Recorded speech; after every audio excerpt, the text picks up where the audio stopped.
Hello. Good morning, good afternoon, good evening. It's Dee Dee. How's it going? Oh, hang on. I'm gonna change some. Bah. Now it's suddenly daytime in the lobby. Hello. Hi, hi. Hi, Zan. Hi, Maxon. One sec.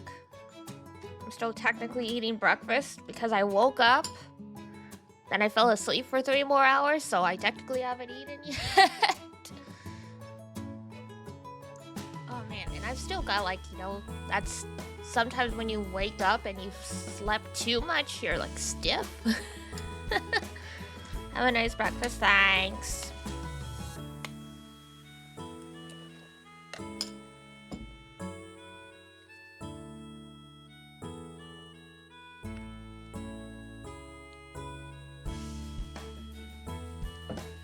Air is so dry too. I was coughing a little bit earlier, so I'll play it all by ear. It doesn't feel like the kind of sore throat you get when you're sick.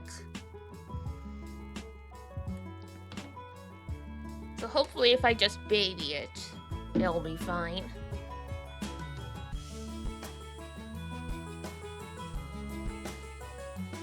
So how's everyone's Saturday been so far? Like I said, I just woke up. I didn't have it done too much. Goodness though, I'm glad we're taking a break from Danganronpa today, because I don't remember them obviously, but I had some messed up dreams. To the point I mentioned Iduna, and I was like, I don't like it when I have dreams where we're enemies, so I'm saying I'm sorry on behalf of my dream self. Too much, as Iduna put it, too much wrinkle-dingle. Comfy day, still in bed, nice. That'll do it, uh-huh.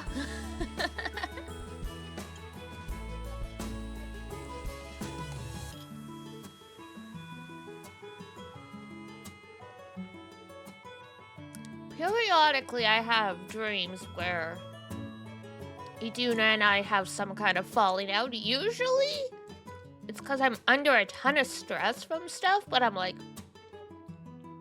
I don't feel particularly stressed about anything. However, I have been playing a mystery game for the past 3 days where people are, where friends are not what they seem to be, blah, blah, blah. So I'm like, maybe that's it.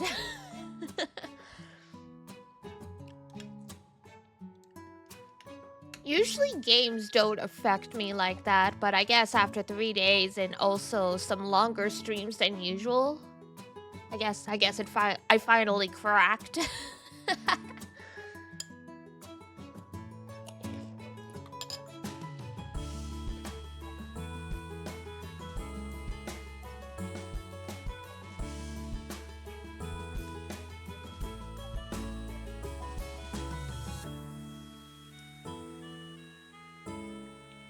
So today we Phoenix Wright, well, technically Miles Edgeworth.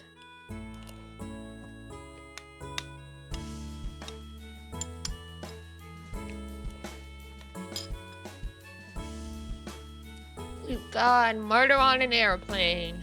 Yeehaw. Not to be confused with Snakes on a Plane.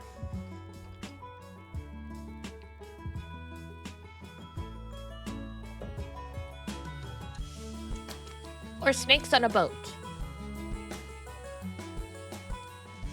Today you were lazy? That seems to be often the energy this time of year. Thanks for the head pat. I wanted to do a bunch of cleaning, but my body said no, we sleep. So maybe after stream I'll actually get the cleaning done that I want to do.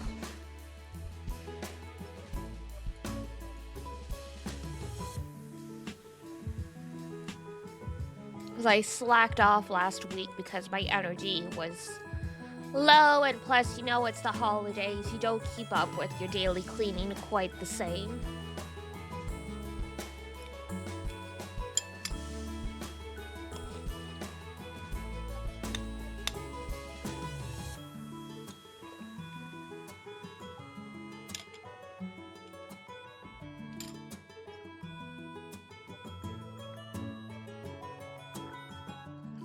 I looked back, cats are like passed out.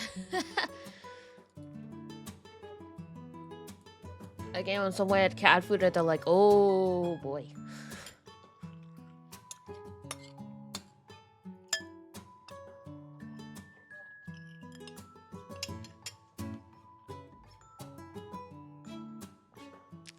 Okay, finished cereal. I'm gonna bring the bowl to the kitchen. I have like more food I'm just gonna munch on throughout the stream, and we will get started shortly after. So give me uno momento.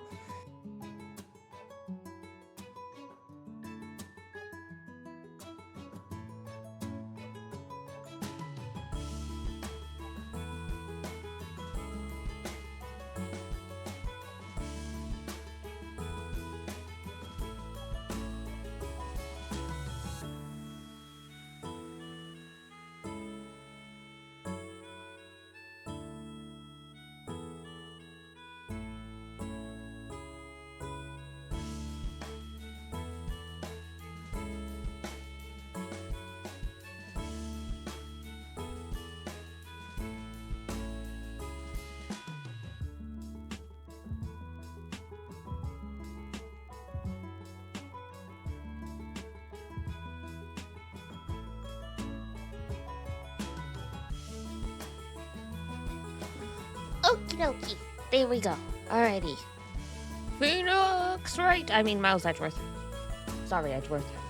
We're not invalidating you, I promise.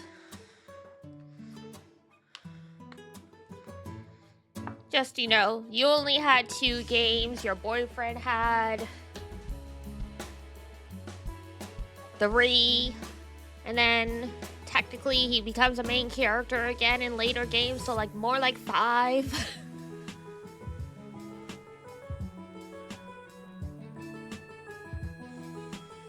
They're a package deal. Boyfriends do be like that. Couples generally do be like that. You know, people are individuals, but also when you're in a duo, that's what happens.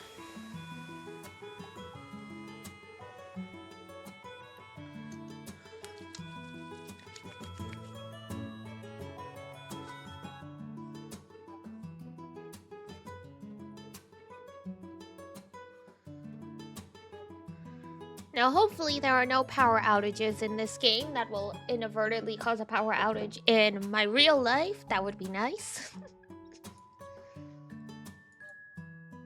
That was so funny, but also kind of disturbing.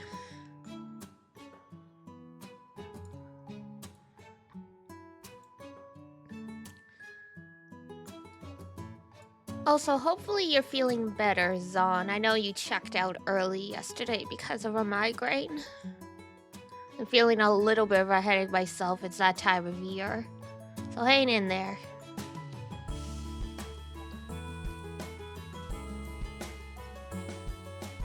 Oh, that's the cats in the litter box. I'm like, what's that noise? It's the children.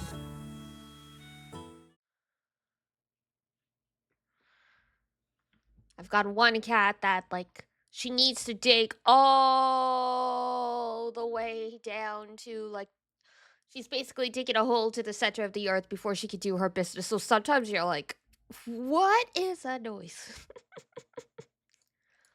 Much better? Excellent. Good to hear. Yeah, migraines are no joke. Ugh.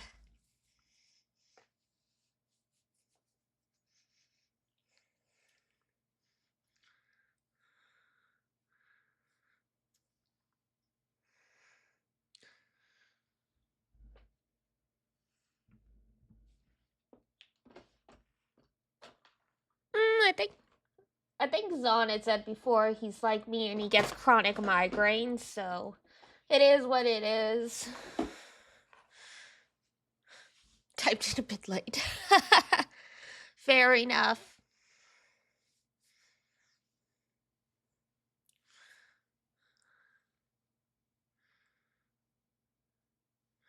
Just stayed up late, woke up early, then stared at your PC all day. Ah, yes, that would do it.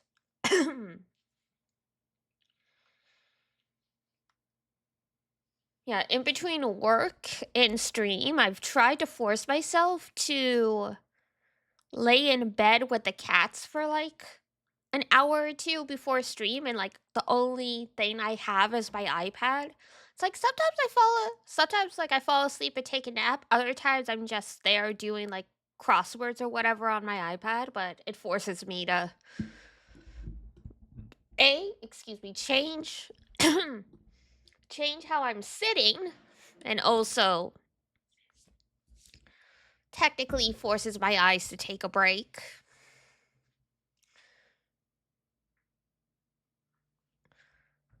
Because, man,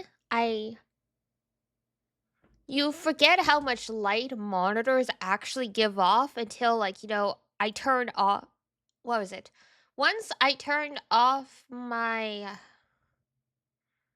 What was it? I turned off my monitors and I still had my lamp on, and I was like, this is so much darker now. This is crazy. Hi, Kudo! Cat's natural healing powers. I am sure it is scientifically proven that it is impossible to stay awake when you are near a sleeping cat, so playing something other than Danganronpa shock. Hi, Zexu. Yeah, I was planning on taking a break anyway because the first case was done. It ended up being a good thing. Cause I had some really messed up dreams last night. I don't remember exactly what, but I felt compelled when I woke up to apologize to Iduna on behalf of my dream self. So I was like, yeah, these were probably some like horrible betrayal, Danganronpa inspired dreams. It is probably a good idea to take a break. I know I'm done for when minimum brightness iPad causes physical eye pain. Oof. Yeah, I mean, I've been there. I have everything on night mode.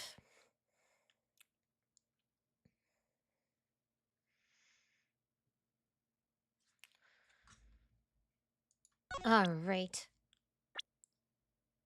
We're all feeling end of the year ailments to some degree, so we will just slowly mosey our way along.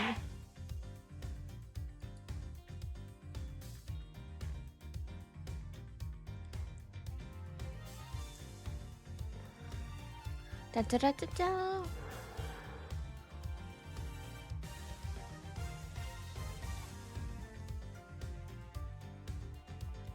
An extension to dark mode all websites? Oh, yeah, I feel that. It's particularly why I hate going into the apothecary, because they have so many like unnecessary amounts of those fluorescent lights, and I'm like, why? It's like my eyes are just being here. It's like I'm not being productive because I'm too busy resting my eyes during the summer, especially because it's already very bright everywhere. I would end up going outside to like sit on a bench with my eyes closed for like 10 to 15 minutes. Your throat is on fire right now? Well, take care of yourself. Thankfully I work. The lights over my desk are usually off. Oh, that's good. I can't do that, unfortunately.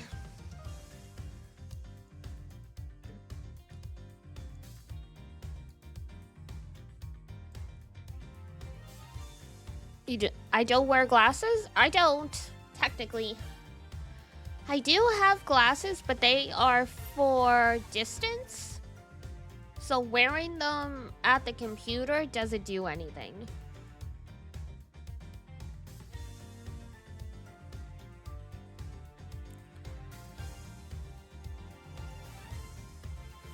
Get some glasses for everything? Why?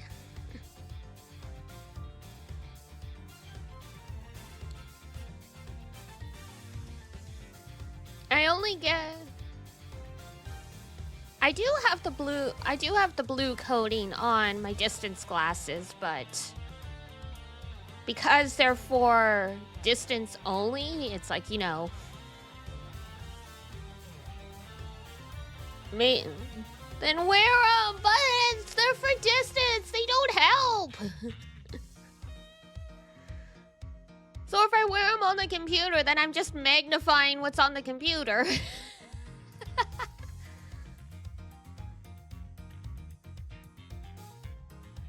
All eyes do be different for sure. I could at least try going to the pharmacy and getting the just like the straight up normal computer reading glasses, the ones that don't have magnification, or like it's just like glass lenses with the coating.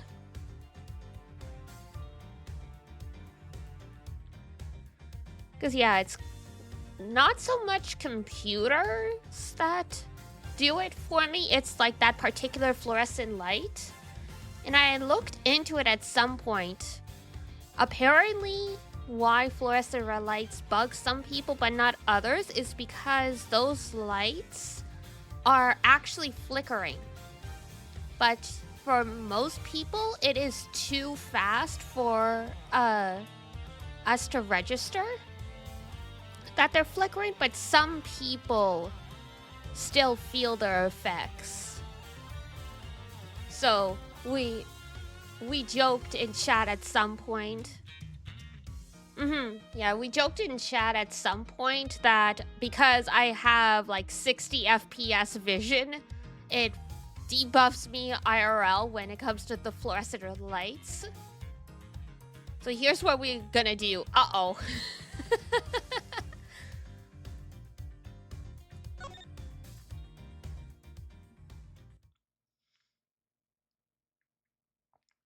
Ha ha ha ha.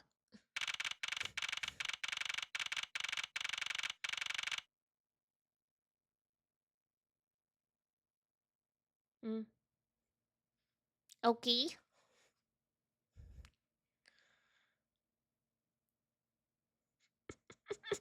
Overclocked eyes, yeah.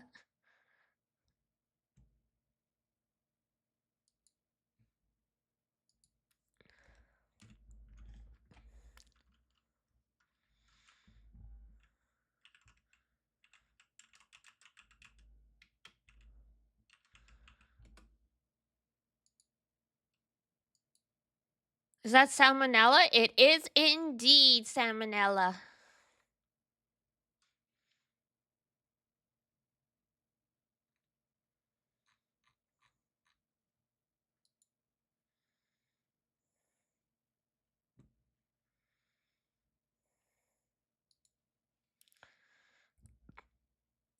Yeah, no, as soon as like we were talking about this, I'm like, we know Zexy works at an optometrist. I'm just not gonna argue. Ah! You guys can see that? I thought I turned that off.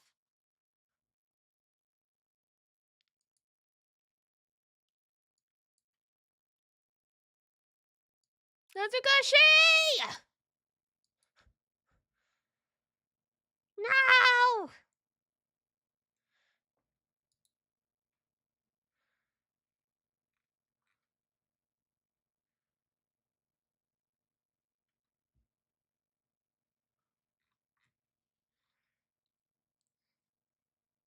Yeah, I think at the end of the day, the real solution is less computer time.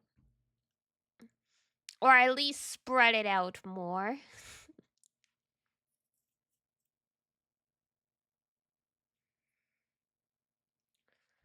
To be fair, usually this time of year I don't get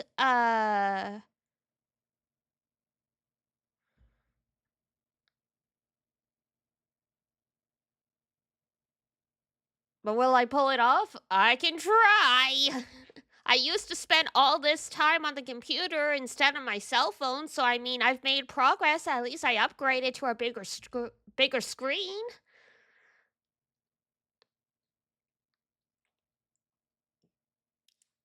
And yeah, It's probably better to keep the pre-chat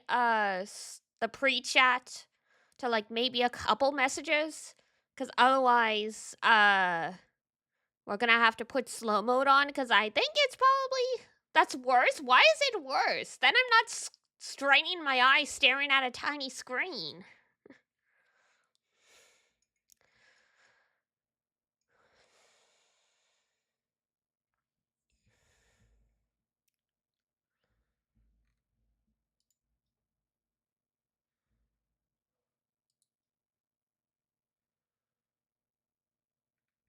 Is it though? Well, you tell me. You're the supposed optometrist here.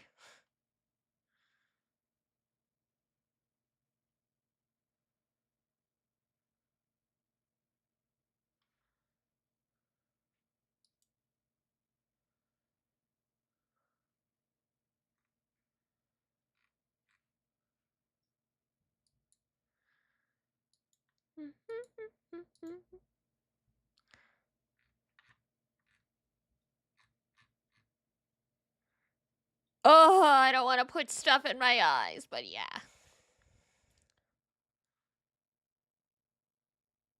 There we go. True enough.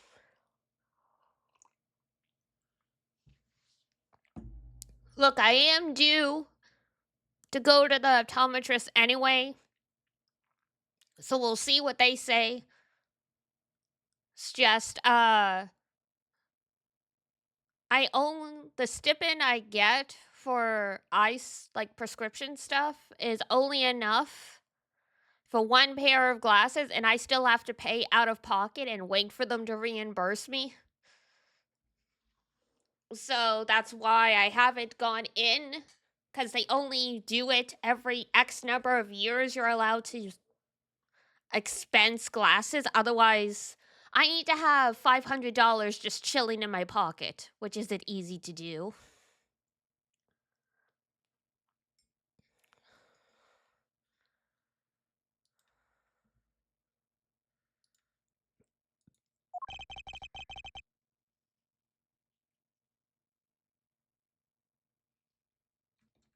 It's one frame every 2 years. Yeah, it's same here. They only pay for an eye exam every 2 years as well. So the one time I had to go in early because of I had gotten a wound near my eye and I wanted to get my eyes checked to be safe. I had to pay out of pocket for that.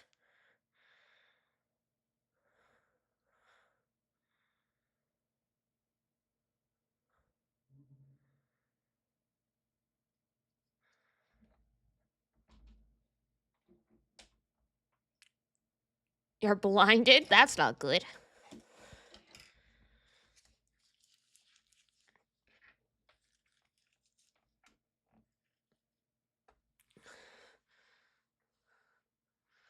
Contacts are pretty fun though. I have a thing where it's hard for me to even do eyeliner because I freak out with stuff being near my eyes. So, and I was it. Oh God. Apparently, I have scarring on one of my eyes that makes it so I could technically wear contacts, but probably not the best, is what I was told.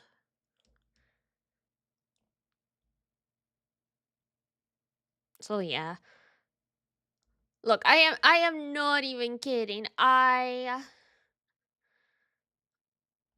friend got contacts stuck in her eye and couldn't get them out. And I walked into the room to see one friend reaching into the other friend's eyeball, and I flipped and I ran out into the hallway. And before I knew it, I had made it all the way to the elevator before I finally stopped panicking.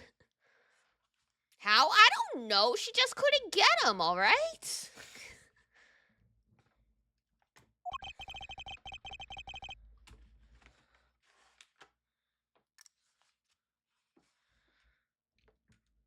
I use VTube Studio. It's often abbreviated to VT. Oh, for the so yeah, stream avatars are for the little dudes at the bottom of the screen. For actually using like my actual VTuber model, that's VTube Studio. Supposed to let the local police take over, then let the police take over. Edgy. Oh, hey, look, that's London. And thanks to Miss Tonetto and Miss Meal, I was able to preserve the crime scene.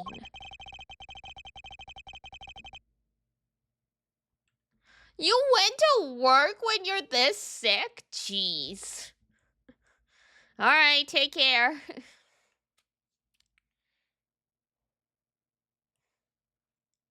But I just can't shake it. I wasn't able to talk with Miss Tonetto in private.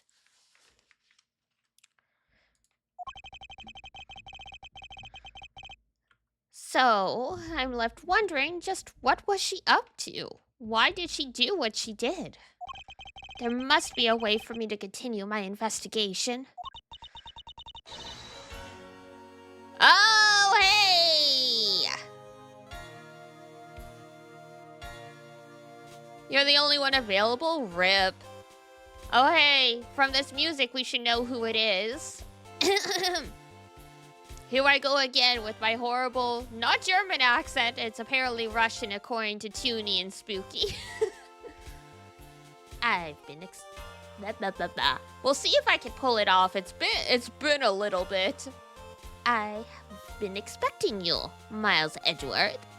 Blah, blah, blah. Not too much. Franziska, I thought you were still in Germany. I go where I am needed. And wherever there are criminals to be caught. Her name is Franziska von Korma, the daughter of my mentor, Manfred von Korma. She, like myself, is a prosecutor, and very, very pretty. Are you heading up this case? It would be a bit of a relief if you are. Don't you try to flatter me, Miles Edgeworth. I am placing you under arrest. Oh. Ow! It's quite frustrating, actually.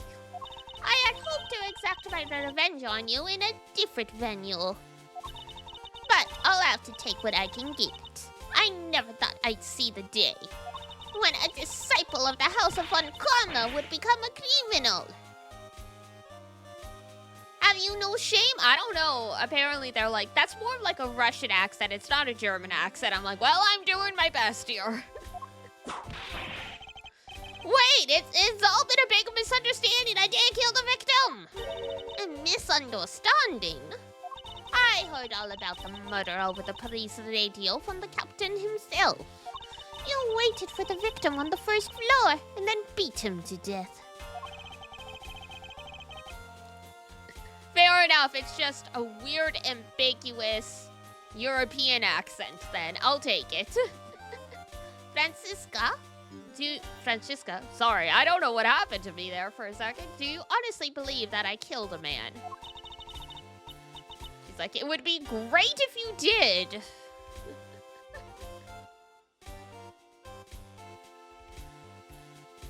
She's like, I really, really don't want to deal with you anymore, so it would be fantastic if you did indeed.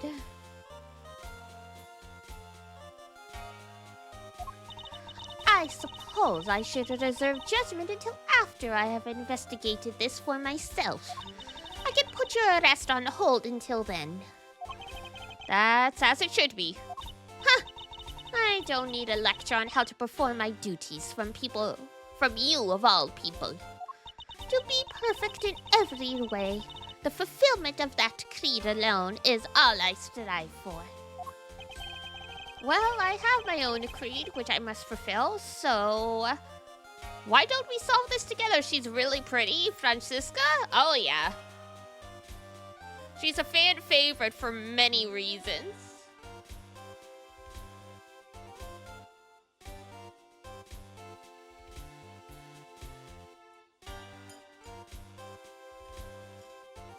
would she be at this point?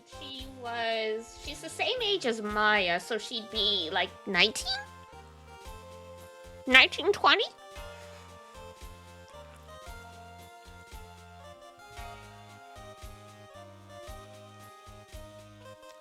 Well, I have my own creed which I must fulfill, so why don't we solve this together?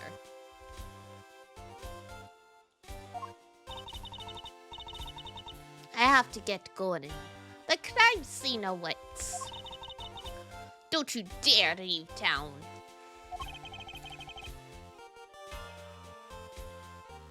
Trust me, I had no intention to. Detective Gumshoe? Yes, sir! Too slow! Ow! Listen up. I'm leaving you in charge of watching this man.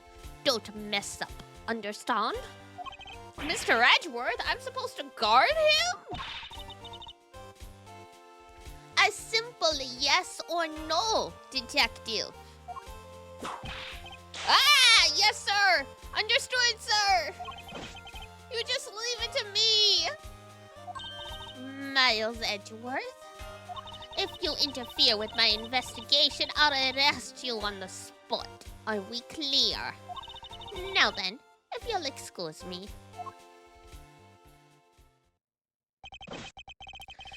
Good to see you again, Mr. Edgeworth, sir. Boy, am I glad to see you're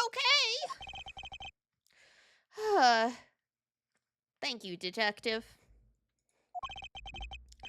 I believe in you, sir. You can lean on me. You can stand by me. I'll get you through this. I have to admit, I'm a bit curious as to what Francisca is up to. Maybe I should ask the good detective. Very well. In that case, I have a few questions for you. Dun dun dun dun.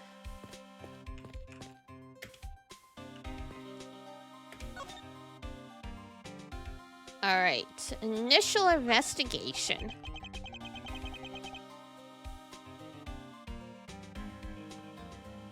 So how is the initial investigation going? We just shipped the body off to the coroner's office. And we're taking statements now, sir. That sounds like Francisca. She was always good at quick responses to her case. I'd say she was, a little too quick, sir. Oh? How so? I rushed on over as soon as I got word of the affairs, sir. But somehow, when I got here, Miss Von Karma was already here barking out orders at everyone. It was kind of creepy, as though she knew there'd been a murder or something. And had come in advance to await your flight's arrival. That is sort of odd. She did show up rather quickly and out of the blue. Plus, I still don't know why she's here in America. America! It's not actually America.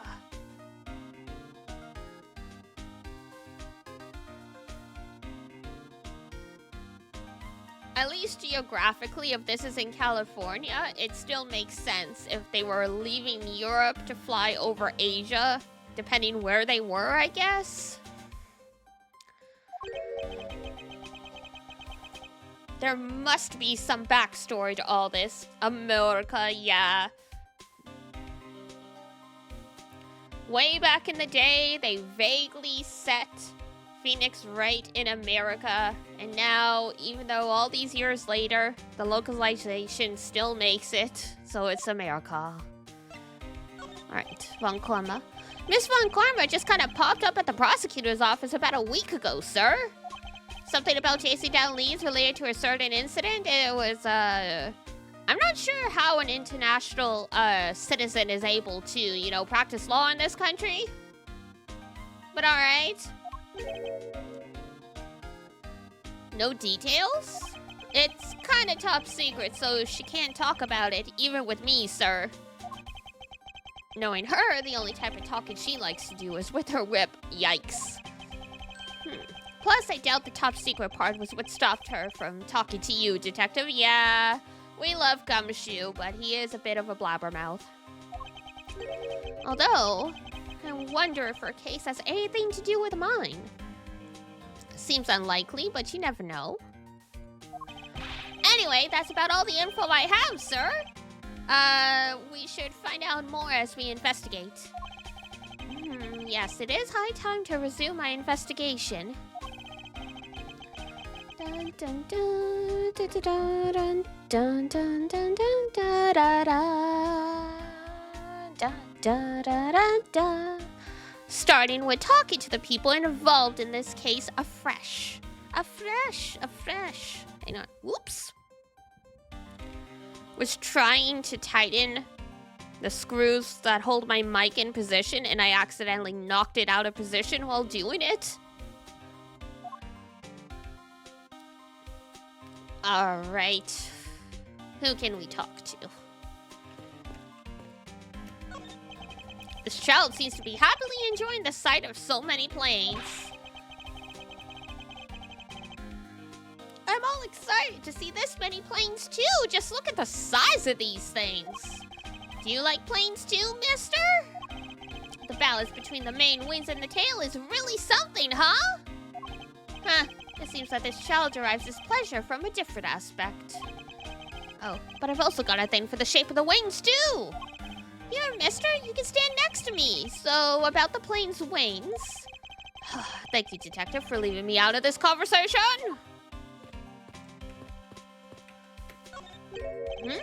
Looking from behind?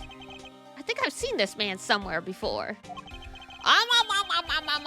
In Soviet Russia, world flakes, lunchboxes eat you. Oh no. That is so old. That is so old.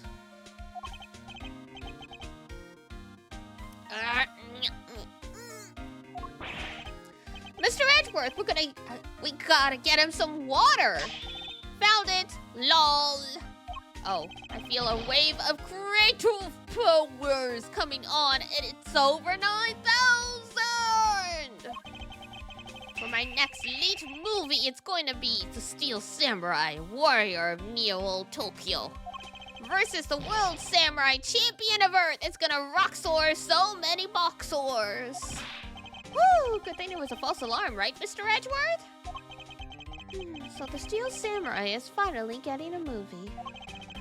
Completely ignoring me as usual. Well, it's probably for the best.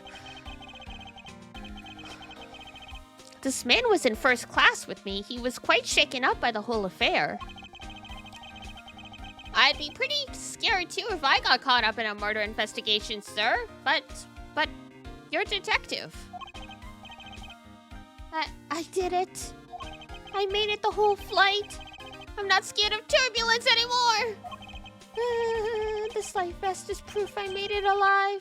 It's my prized possession. How could you just take that from the plane? It's okay, Mr. Edgeworth. It's got nothing to do with the murder, at least.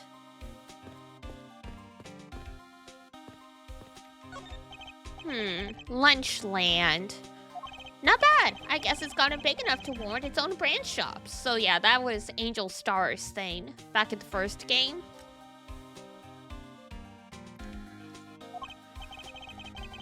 Ooh, I've always wanted to give their steak lunch a try. What should I go with?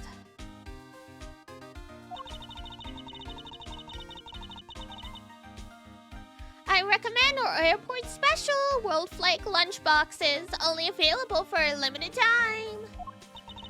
We have a variety of lunch boxes made up to look like different countries' flags. If you really want one that badly, Detective, why don't you go ahead and buy one? Is that okay, sir? All right, then I'm really gonna get one. Gumshoe thinks he's being treated to lunch. Here I go. Excuse me, miss, I'll take a Star-Spangled Banner lunchbox, please. I hope he's aware that's the most expensive one on the menu. Rip.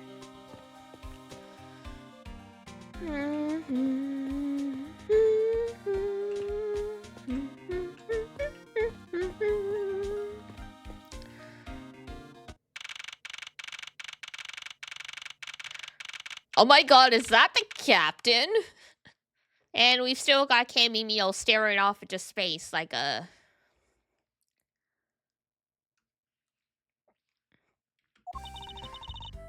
So you must be the captain. Why, yes I am, and who might you be?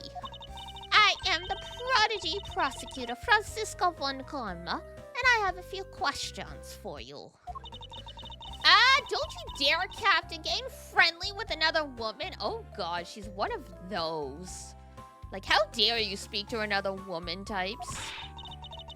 I'll never forgive you if you do. What are you talking about? I only have eyes for you, my dear Cammy. I wouldn't bet money on our dear captain to be much of a reputable person. Sure, you don't want to ask the captain some questions, sir? He was in the cockpit the entire time. I highly doubt he would know anything of use. Anyway, I like to leave that type of witness to Francisca and her whip. Damn.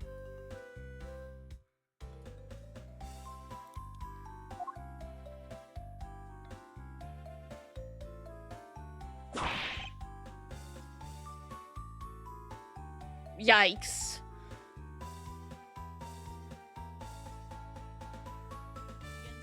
Hey, oh, whoops, sorry.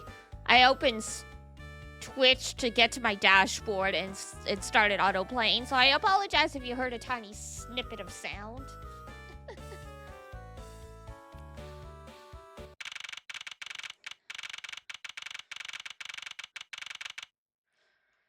First floor lounge. No, see here. I thought it was her whip. Nope. Sorry. I'm so sorry! How long do you intend to hold me? It is impossible for me to be the criminal, I told you. Mr. LeBlanc? Oh, it is you. Tell this man to stop stopping me from going. Time is money. I don't even have 1 second of wasteful time to spend. Oh boy.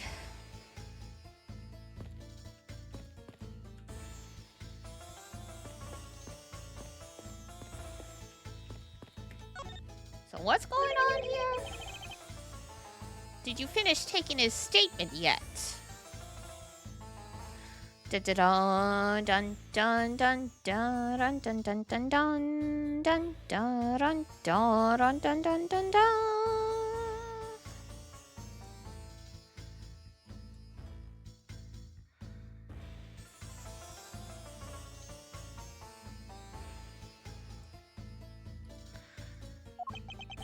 Yep, all done, sir. I do not concern if you're not done examining the cargo hold. I want my cargo back. Oh, I see. What a nice guy.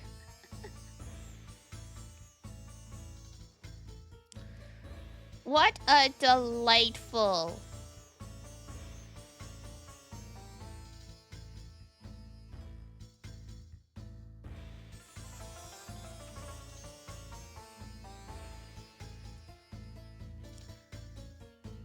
Drive to part-time? Oh my god. You poor thing, you work so much. Take care. I want my cargo back. Yes, okay, LeBlanc's cargo. If you make a single scratch on my art, you will pay.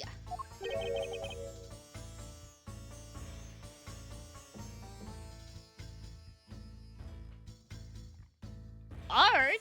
What sort of art? What are we talking about here? Mr. LeBlanc is an art dealer, so he's got a bunch of artwork down in the cargo hold, sir.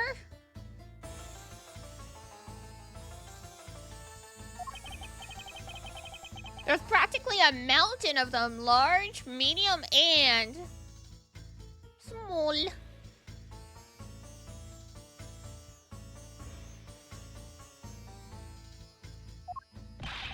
From full costumes to stone statues, I see all the kinds of arts. Folk costumes?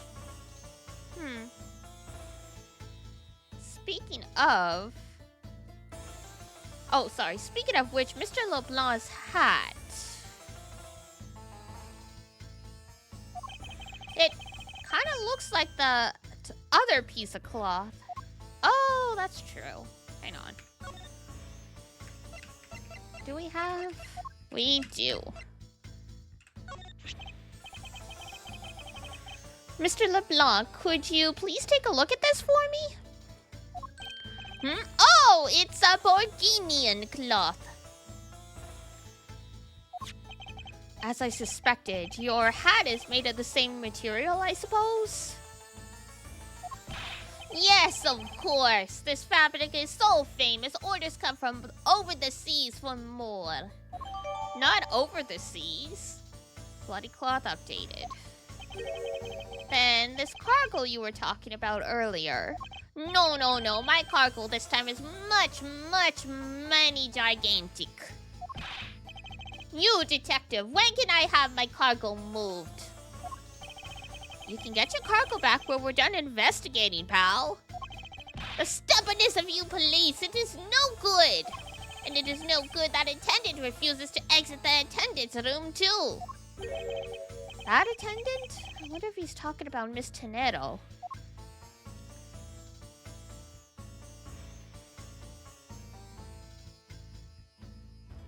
Good question, I suppose.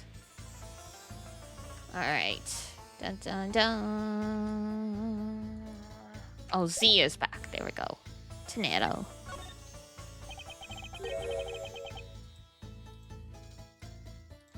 What do you mean by that attendant, Mr. LeBlanc? Means what he means. She was taken into the attendant's room for her interview. And then they still have not come out. They make no sign of coming out either. I was finished with my own interview much earlier. Quicker than her. Why is Miss Tenero's interview the only one that's taking up so much time? I got a lot of questions for her, I guess.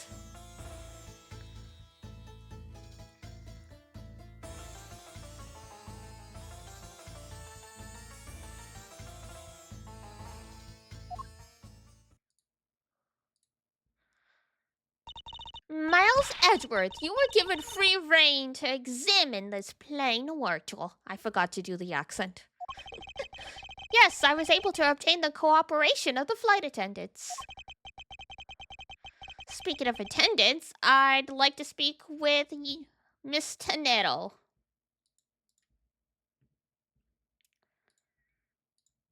Famous last words.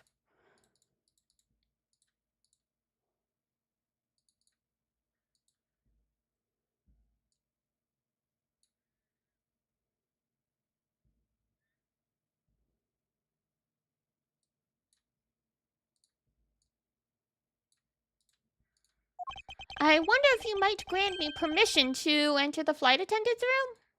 Pretty please? Before I do.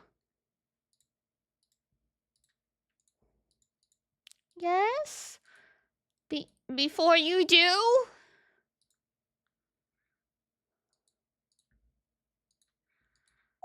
You still have to clear up a few issues surrounding your own circumstances.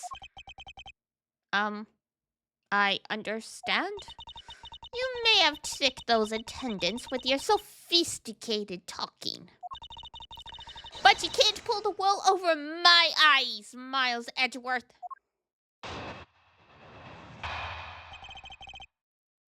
Okay, Francisca's logic, oh boy. Let's not complicate things and go with the obvious conclusion. The scene of the crime was here, in the very lounge the body was discovered. From the time the victim was seen calling for an attendant until his body was found, the only person in the lounge the entire time was you, Miles Edgeworth. I don't know about that.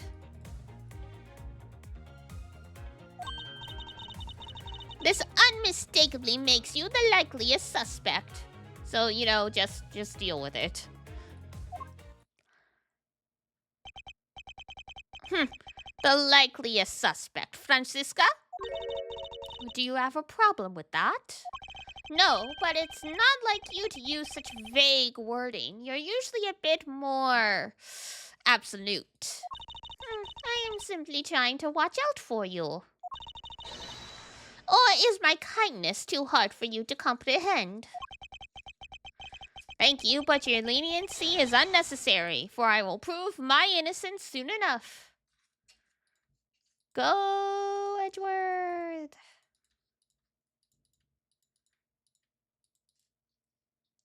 We believe in you. Something, something, something, something. If I want to continue my investigation, I'll have to break her line of logic. I thought it was going to say break her leg for a second. My brain. I'm too used to Danganronpa now. People being civilized? Weird.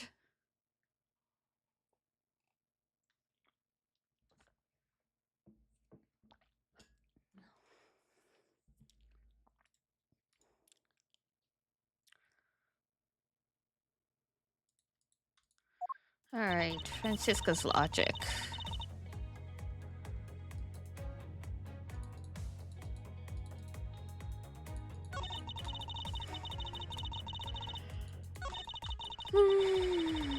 Until his body was found, the only person in this lounge was you. That is not true?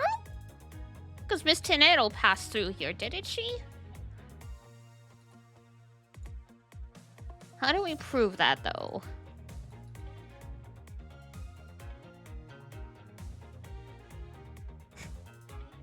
I have 321 followers. I do indeed.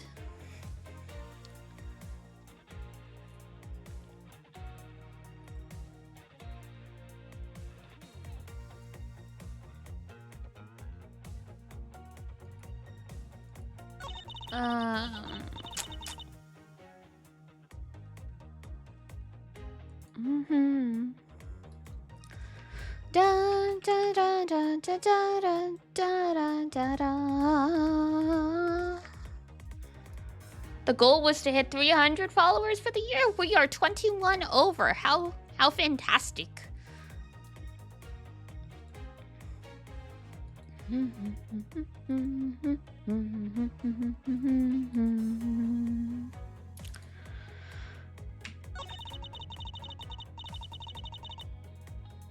Alright, maybe we'll just start with pressing. While it is true I was in the lounge the whole time, that fact alone does not make me the criminal. We'll see about that at the conclusion of this investigation. Okay. If you say so, ma'am.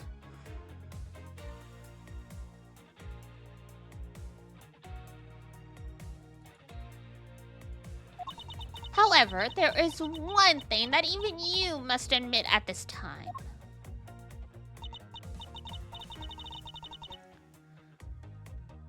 This makes you the most likely suspect? No, definitely not. That's not me. I don't know what you're talking about.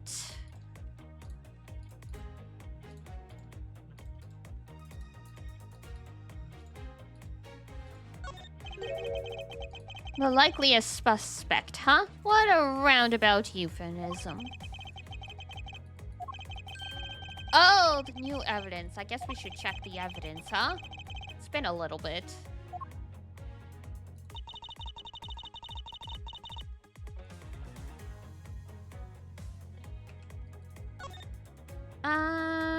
Let's see. Alright. Used to transport the body, so definitely was not here then. Excellent.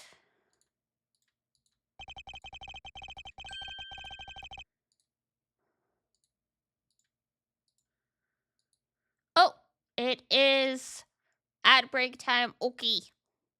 We'll just sit tight then for the sake of people who are here who are not subscribed. We hit the break anyway, so or like the break in the case, so to speak, quote unquote. So hold on, and I will be right back after ad break is done. Woo!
Okay, I'm back. Hello. And let's see. There we go.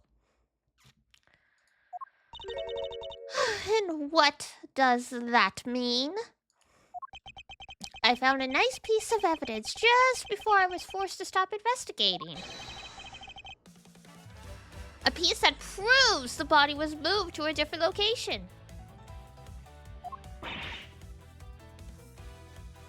She's like, you don't say. You don't say! The killer used the suitcase to move the victim's body. Meaning that the real scene of the crime is not this lounge at all. Objection! Da, da, da. Now, who's the one jumping rashly to conclusions? Not I, surely. Surely not.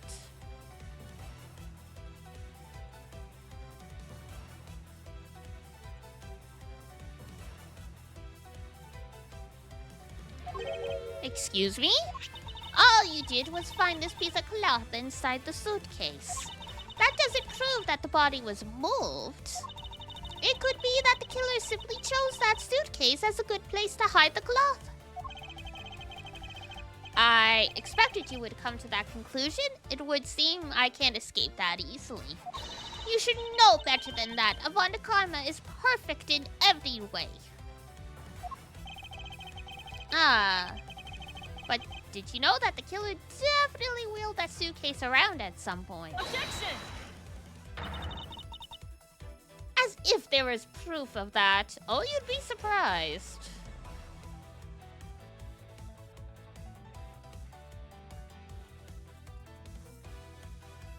Da da da da da da dun dun dun dun. Where is the proof that the suitcase was moved around? The wheels, isn't it? Or not the footprints. And something being dragged? Maybe. Take that! The spilled, not grape juice, wine.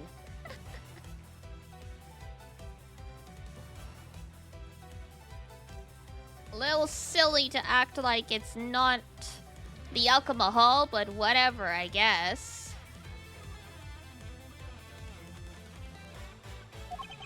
Yes, and I'd like to draw your attention to this area here. Where is the evidence that proves the killer dragged the suitcase? Right there? Take that! This mark here, what did you say that it looks suspiciously like tracks from two wheels? I suppose. Further, there is also grape juice residue on the wheels of this suitcase. Well, that's inconvenient. That means the suitcase containing the victim's body definitely passed through here. That's a pretty big suitcase to be able to put a full-grown man in it.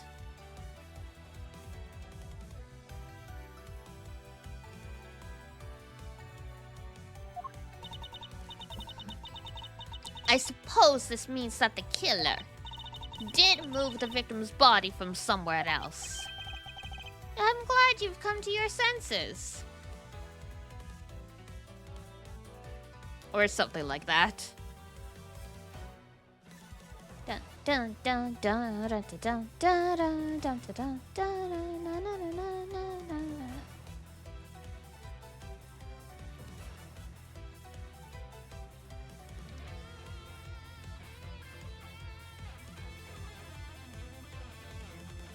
Objection!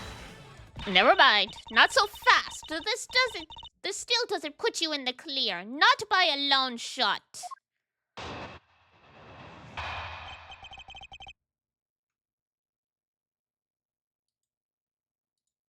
Okay. Francisca's logic. I do. Yay.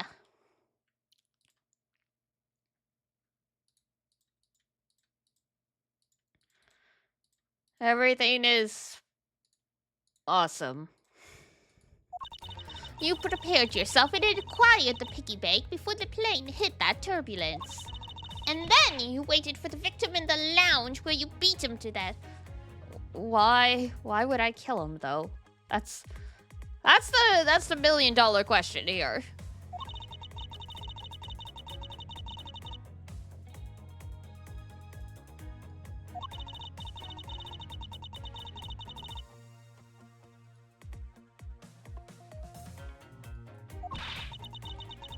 With no way out, you hastily put the suitcase back where you had taken it from.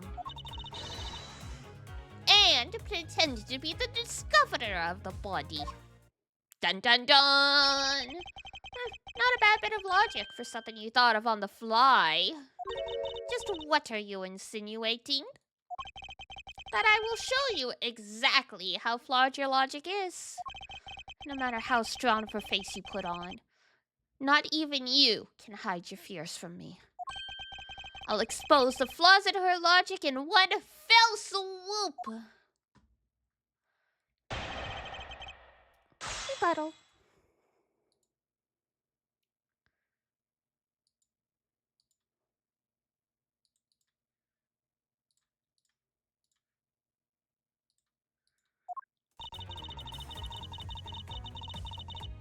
Okay, prepare the piggy bank before the turbulence.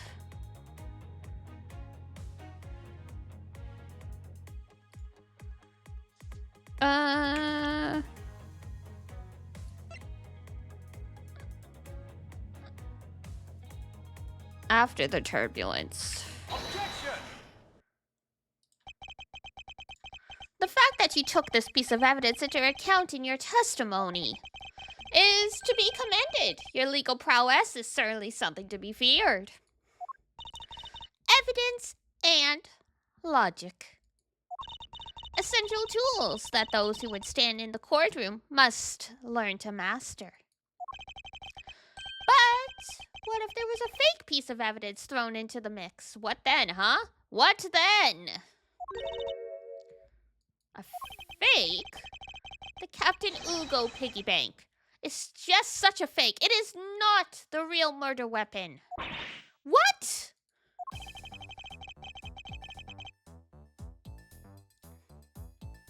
The timing of when the bank was taken from the shop is important. So, pay attention.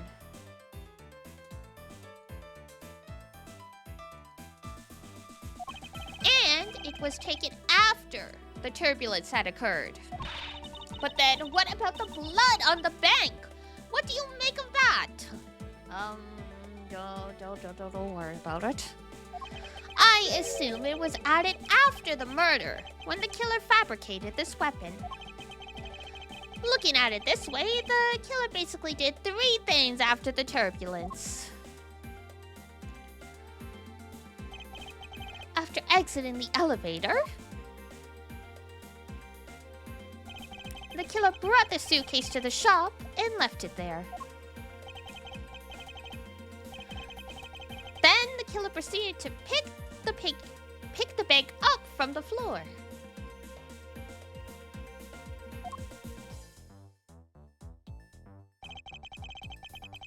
And took it to fabricate a fake murder weapon by hitting the victim on the head. Wow.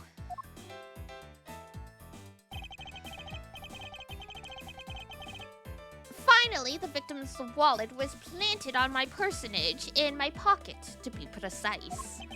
Everything was done so that I would be framed for the murder of Mr. Acme Hicks. You there! Yes, ma'am? Other than this piggy bank, was anything else resembling a murder weapon found? We did find anything in this lounge or in the shop that could be used as one, ma'am. Doesn't mean it's not a thing. Most of the items that could have been used were broken during the turbulence. This is a really poorly designed plane if everything's breaking from turbulence. And the remaining items all tested negative for any traces of blood, so,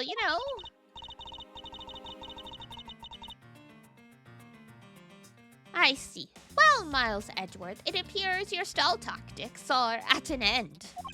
But it's possible that it's just hidden somewhere, sir.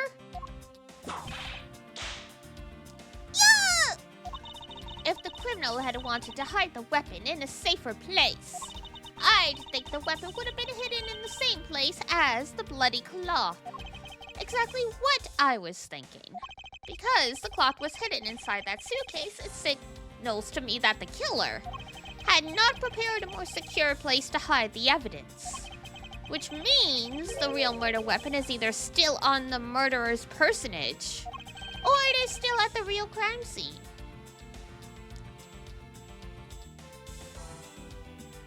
Many, many thoughts.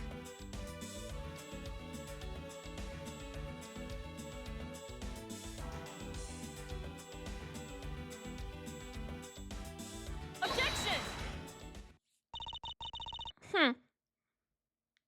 There is one more possibility. And that would be that the piggy bank is, in fact, the real murder weapon. But didn't we just... Girl, what are you doing?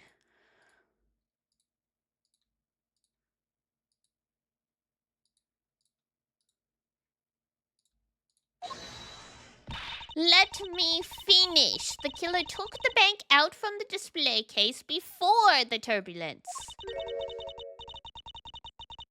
By opening the lock on the display case door. And it was at that time that the glass pane in the door was broken. I'd say that is a perfectly reasonable line of reasoning. Wouldn't you say? No, I would not say. Let's see, so that means that the killer had the key to the display case.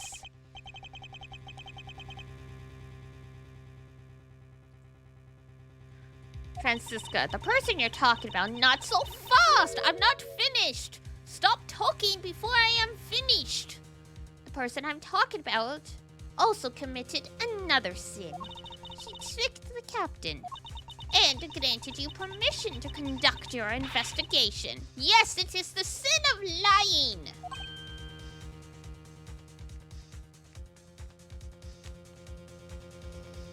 I mean, I knew it wasn't good to lie. I didn't realize it was a sin.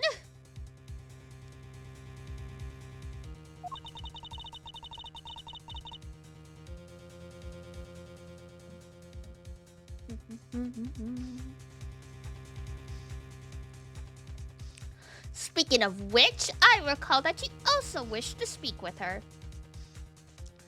That I did.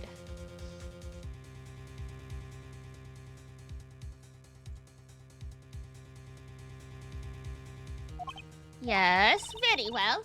Permission granted. But only if I can sit in on your investigation. Do we understand each other? I have no intention of interrogating her, but you are welcome to accompany me if you so wish. Miss Tinero is in the flight attendant's room. Let's move.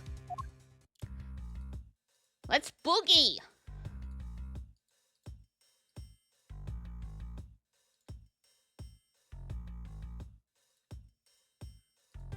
Dun dun dun dun dun dun dun dun dun dun dun dun dun dun dun. Oh, there we go.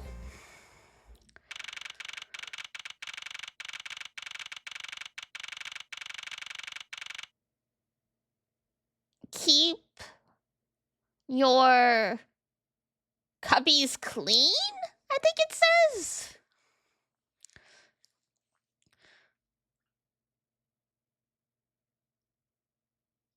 And then there's frickin' Cammy with all of her stuff falling apart.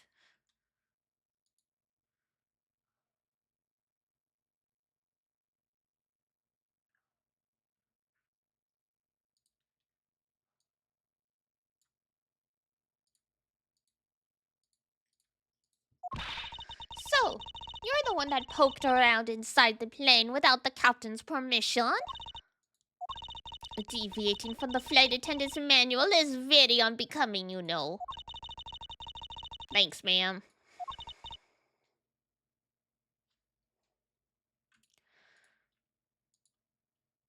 A real paragon of virtue, this one.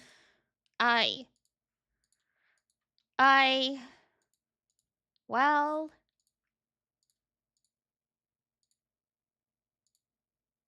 You know, it was like this. It was like this, you know?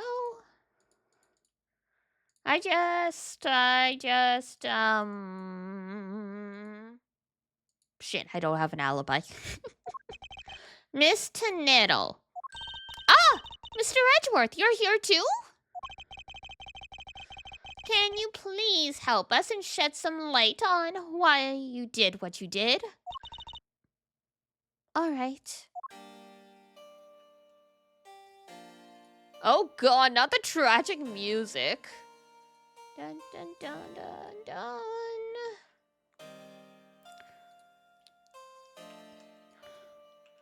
What the heck is this? Fabulous? What is all this junk inside these boxes? There's no rhyme or reason to any of it. That's our lost and found, Mr. Edgeworth. You found a frickin'... Someone forgot their Oscar on the plane. Gold crowns and swords and necklaces? The fact that these were left on the plane implies they were carried onto it to begin with. Something tells me it's time for Golyu to send its metal detectors out for repairs.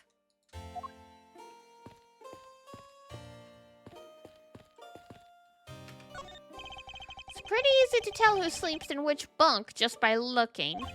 I am almost certain the well-kept one on top belongs to Miss Tenero. Ew, that bottom one is a giant mess. You sloven, squalid scoundrel of a man. You dare to scrutinize a woman's bed and invade her privacy. Yo! There are some things in life best kept to yourself, Detective. I mean, he made a good point. Alright, we'll talk to her. Captain's permission. Why did you lie about receiving the captain's permission like that?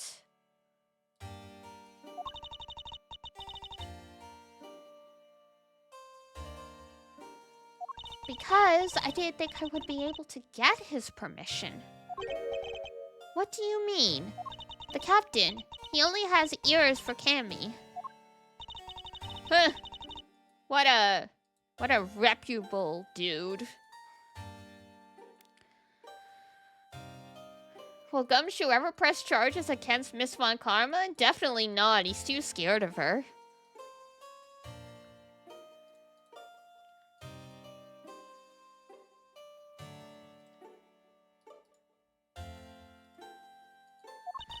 He definitely seems to be rather taken with Miss Meal. They call that fraternization. It's not really a good thing.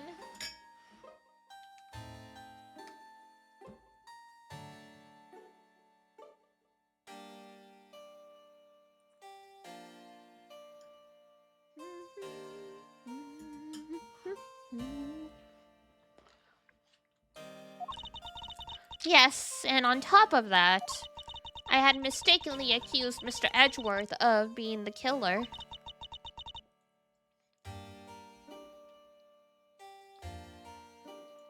I wanted to make amends. In that case, please allow me to thank you for what you did.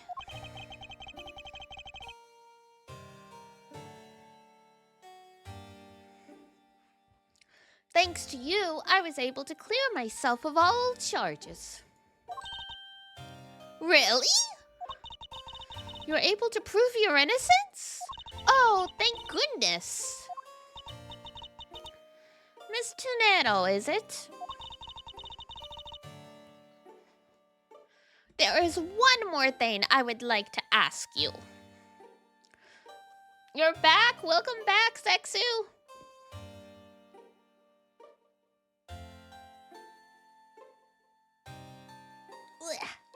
What I miss?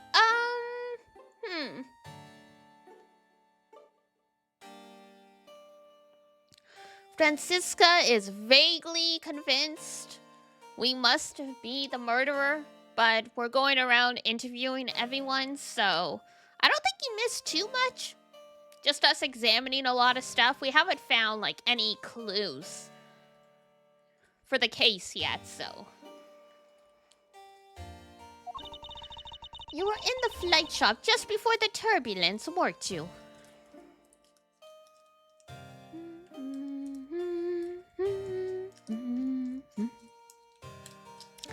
This music is almost making me sleepy. It's like just so chill.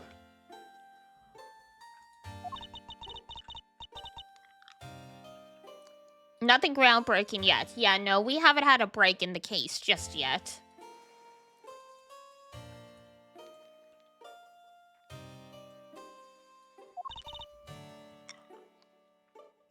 Yes, I was. And why were you there? Well, Why the sudden hesitation? Francisca seems to have struck a nerve. Uh-oh. Alright, in-flight shop. All I did was go check up on the shop like I always do. You're saying it was for work, then? Yes, I'm in charge of the shop, so I have to keep an eye on it. I don't have any reason to go there otherwise. Girly about to be caught in a lie. Rest in peace, Girly. After your visit to the shop, you made a visit to the room, correct?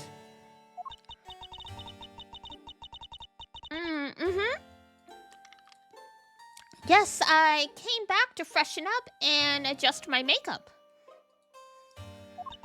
I'm sorry, but there isn't much else to tell. Miss Tenero claims to have no reason other than duty to go to the shop. But is that all there is to it? Maybe I should ask her about that thing. The suitcase?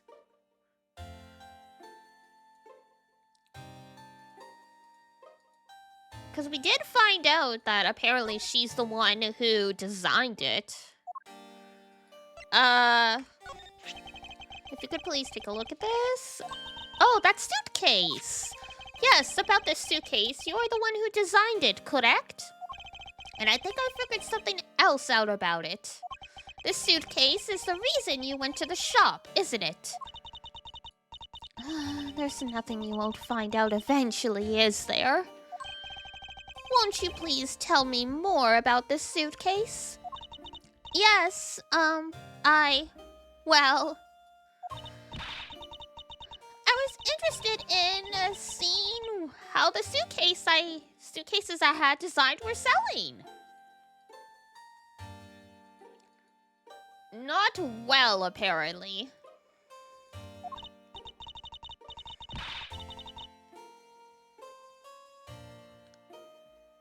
I know that as a service professional, I'm not supposed to care. But I really wanted to know. And I was glad to see that it was the last one there.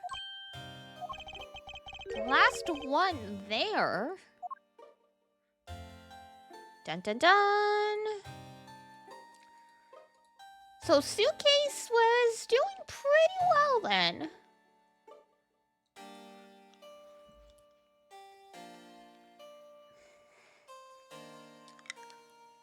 Not supposed to care? Yeah, I think that's just her professionalism. Like, you know, if you're in a service-oriented industry, you're not supposed to think about anything except the needs of the client, blah, blah, blah, blah, blah.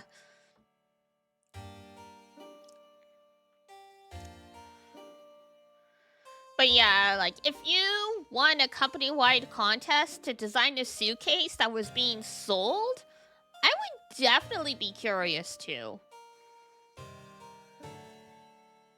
Like, I would be afraid to find out in case, you know, they weren't doing well. But at the same time, I would be like, ooh, I kind of want to know. Go you, though? Yeah.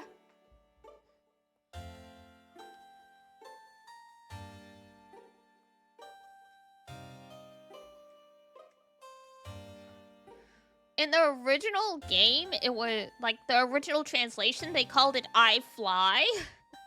So it was I Fly Airlines, and now it's Go You.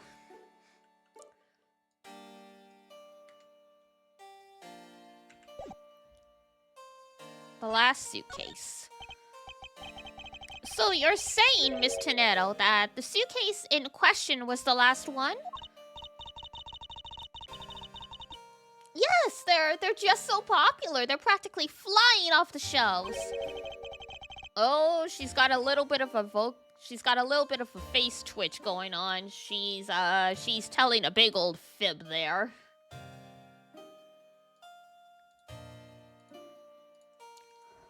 That's not their impression. I got the one in the shop is most definitely the last one. Well, we're currently looking at that suitcase. Really? Then I guess we sold all of them. Thank you very much for taking the last one.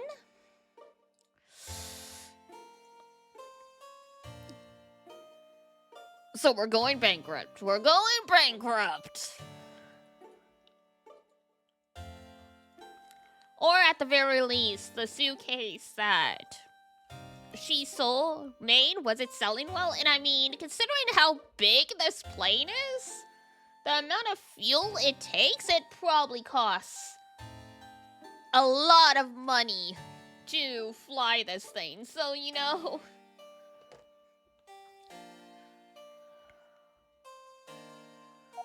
I didn't say anything about buying it. Then say you'll buy it. I'm sorry, I can't. It's not magenta. I have a thing about buying things that don't match my color scheme. And also, my boyfriend would probably laugh at me if I brought this home. So I can't do it. But why? I think it'd go great with your complexion.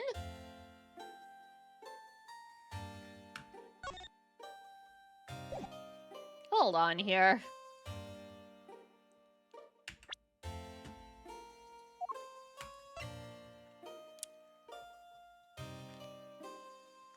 So, either she's saying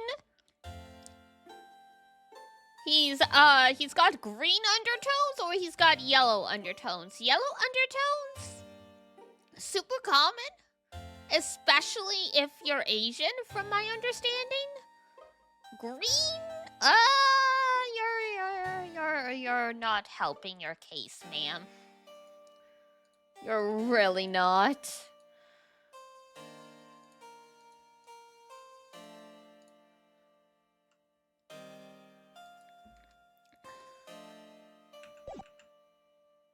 Way to sell the product, literally. The worst part is,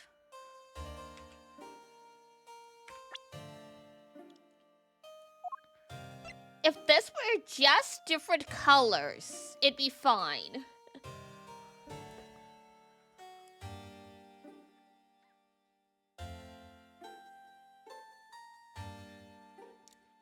Because there's definitely people who really like blue and white or something, yeah. Or even if they wanted to make it yellow to be bright and cheerful, they could have used, they could have used another color except green.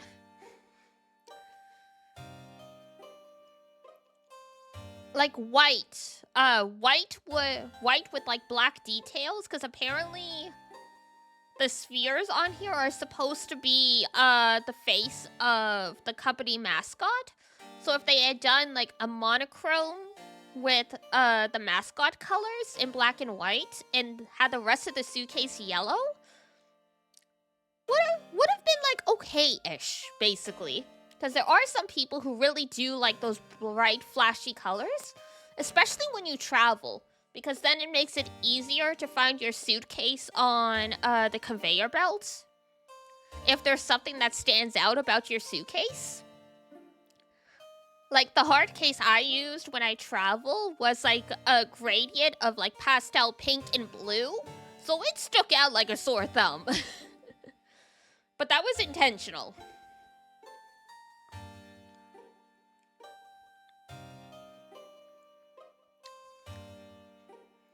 Because, yeah, everyone else's suitcases are blue, maybe green, red, black, and then there's my pastel one, and I'm like, I see it!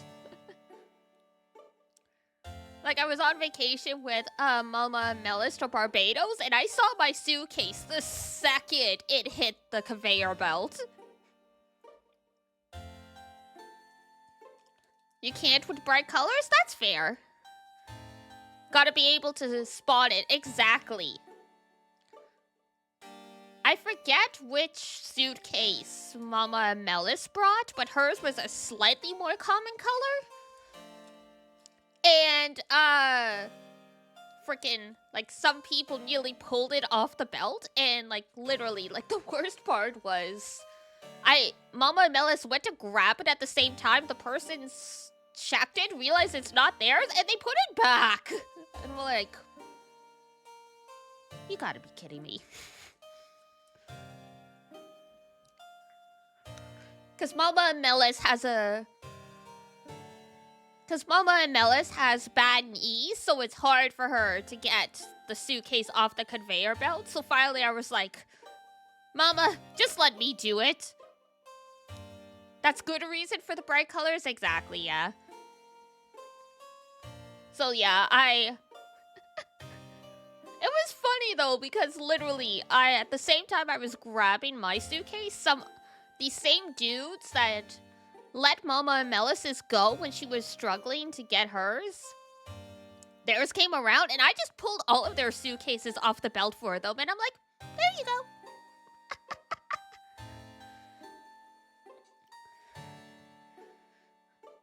My favorite thing is because I'm so tiny, but I'm stronger than I look. Like, I'm not, like, you know, a gym rat or anything, but, like, you know, you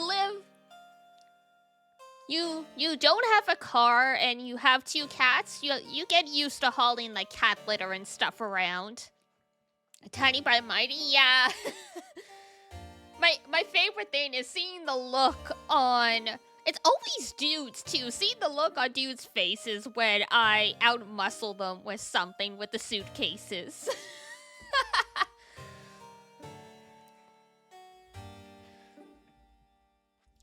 Because, oh my god, what... I forget exactly what it is, but, like, you know, there's different, based on your hormones and your body type, different types of people will have a harder time building visible muscle, but it doesn't mean they don't have, like, you know, anything at all. It's just they don't build, like, the visible biceps the same way some other people do. And that's basically what I am, because I have really, really tiny wrists. So yeah, like, I basically can't build muscle in that respect because of my metabolism. But I still build, like, functional muscle, basically. But yeah, this suitcase. But yeah, no. The cost of suitcases are so expensive. In this particular case, it was because of the trip. I wanted a brighter suitcase because I had the same suitcases for years. But when you're going to a convention, that's not a big deal having, like, you know, the same purple suitcase or blue suitcase as a lot of people. But because we were going on an international flight, I wanted one that was a hard case and was more sturdy and noticeable. And then also add to the fact that Iduna's partner technically broke one of my other suitcases that was, like, super colorful. I felt so bad for the guy. I had the suitcase for so long, and basically what ended up happening is when he tried to, like, I guess return the handle, like, you know, the handle that, like, you push the button and you pull up and it extends. He hit the button and he tried to, like, push it down with the palm of his hand. But Iduna's partner is a gym rat. He was too strong, so he basically jammed it. So the handle could not go down anymore.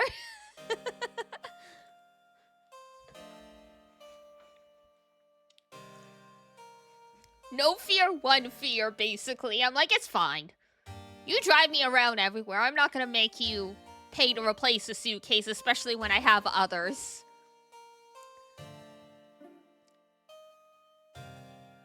Strength isn't always good. No, definitely not. Like, in his case, like, he does need to stay physically fit because he's a nurse and he works, like, with elderly patients, so you, like, per procedure, like, yeah, if you're trying to, like, transfer a patient or pick a patient off the floor, there should be a couple of you.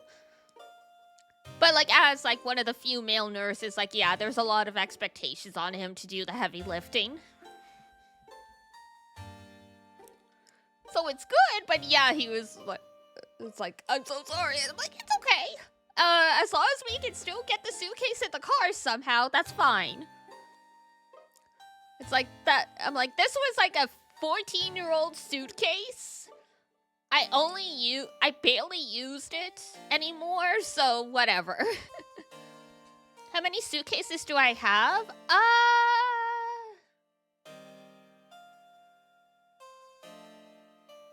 Factoring in, let me think here. 14 years old? Yep. I mean, Zahn himself has said he's only had one suitcase since he was young, so...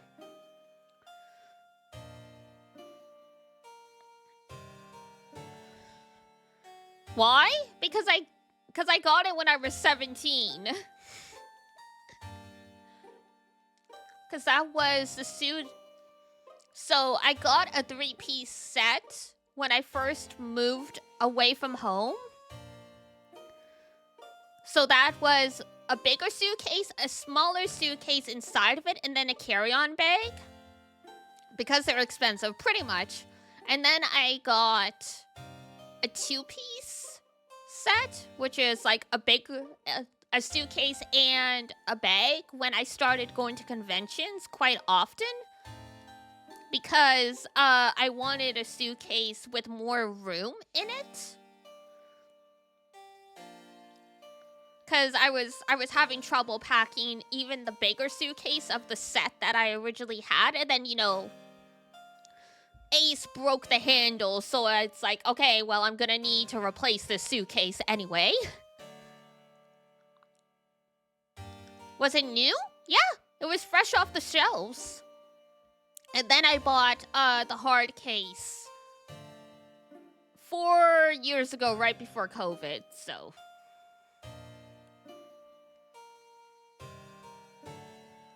Yeah, I mean, when you cosplay, the amount of stuff you need to pack is insane. Because you need the wigs, you need props, you need regular clothes, like... Hi, Freed, how are you?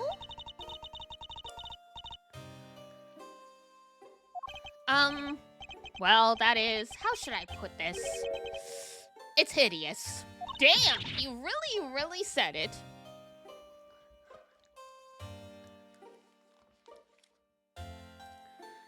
But yeah, like, when I go home to visit family and stuff, like, I just bring a small suitcase, my carry-on, and then, like, my backpack, basically.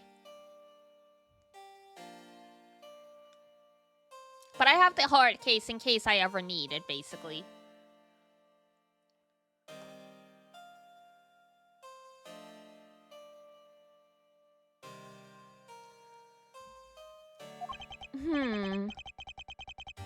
You love this chapter? It is a pretty interesting one, but the playing just throws me off.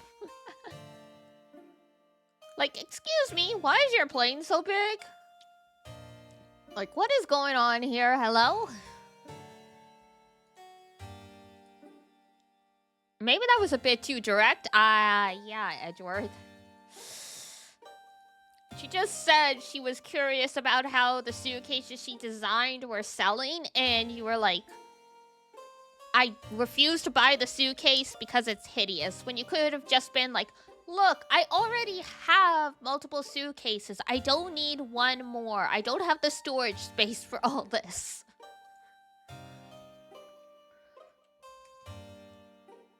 But now he just went straight to the truth for the matter. The blonde girl? Oh, Kimmy Meal is what they call her. Moving on, my issue with the suitcase isn't the design, it's the number of them remaining. Remaining? same way. Those colors are too much. Yeah, but you can let someone down differently. Like, clearly she already knows there's a problem with her design, but, you know, she's like, please don't tell me this.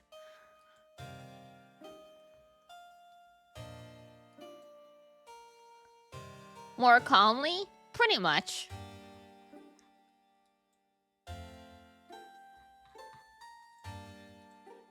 There were 2 suitcases in the in-flight shop when I investigated it. When you did the investigation. Hi, Ranger. Good morning. How are you? Did you see Monokuma in your dreams like I did?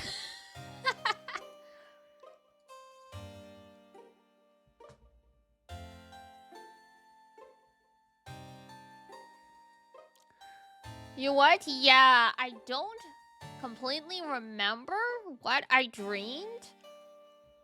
But it bothered me so much what I dreamed, I was compelled with the urge when I woke up to text my best friend and tell her sorry on behalf of my dream self, because I don't like when we have dreams where we fight.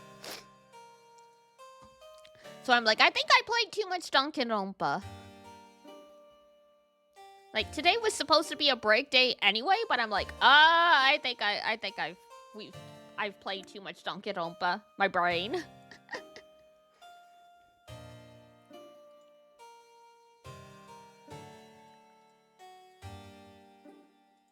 So it's like, thanks, brain. I love you too.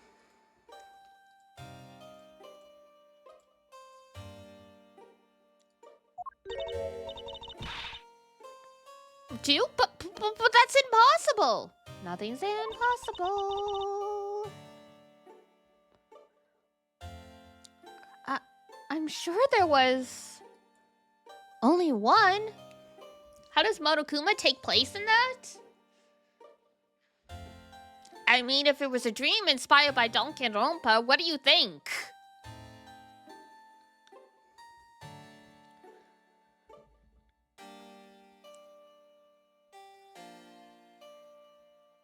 If I had a dream where everyone was betraying each other, what do you think? Like...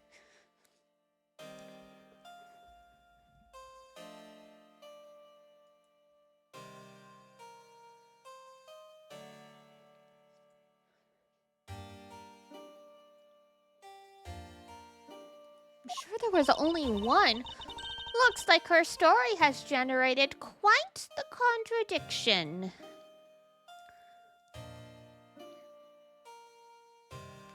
It was time for a break from the 2D story-driven mystery game. Wait a second. This game is so much more chill than Danganronpa. It is actually insane. Even like the evilest Phoenix Wright character pales in comparison to one high school student from Danganronpa.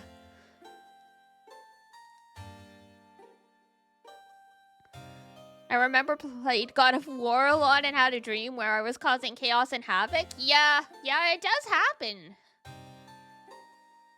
And like, I've had dreams before where I've been in a fight with my bestie, but like, you know, they were like normal-ish fights. Like, you know, we had an argument kind of thing, not me accusing her of not loving me enough and like, you know, somehow that ended in like tragedy kind of thing. So I'm like, oh yeah, this was Danganronpa rearing its head and influencing me. It's all just pitch black. Interesting. That probably means you just have very deep sleep for the most part. Because, yeah, you dream only during certain sleep states, so... Was it Iduna that got to Byakuya? I don't know, maybe. I don't remember in much detail. Unfortunately, I remembered the gist of it when I woke up, but like as you get more and more awake, generally you forget more and more of your dreams. Like, I just remember the gist of it, and I'm like, hold on here. This isn't good.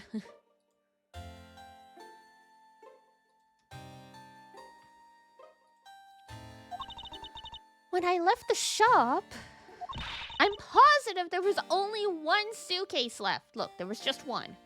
Just one, I'm telling you!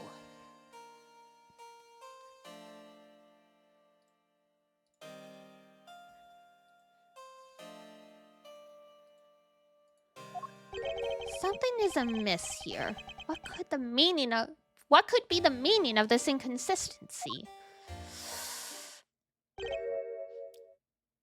Sometimes I dream about the future too. Oh, that's always fun. My most common nightmares, because generally I remember nightmares more than positive dreams because, you know, nightmares can sometimes be a little scarring, is... Oh, what's the word I'm looking for?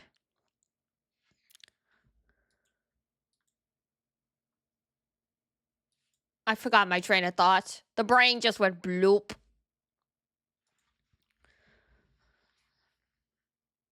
Cause yeah, you'll remember nightmares more because stuff can get traumatizing a bit more when you have nightmares. Yeah, my most common ones for nightmares are alien invasion stuff. And then really realistic dreams where everyone betrays me. And then also an alternative to the really realistic dreams is losing all my teeth. That's fun. Dream analysis is like, yeah, you're probably stressed. I'm like, yeah, no shit. Dream about horrible stuff happening? Yeah, you're probably under some stress. You don't say. I don't have those very often. It's only when I'm super stressed. Do you ever dream about fighting kaiju in a mech to save the city? Important question. I think I have had dreams like that before. Also being in an alien spaceship and evacuating a city in ruins. Whenever I die in a dream, the dream continues and I experience it from a third-person point of view as if I was watching. That's called astral projection. That's your ghost.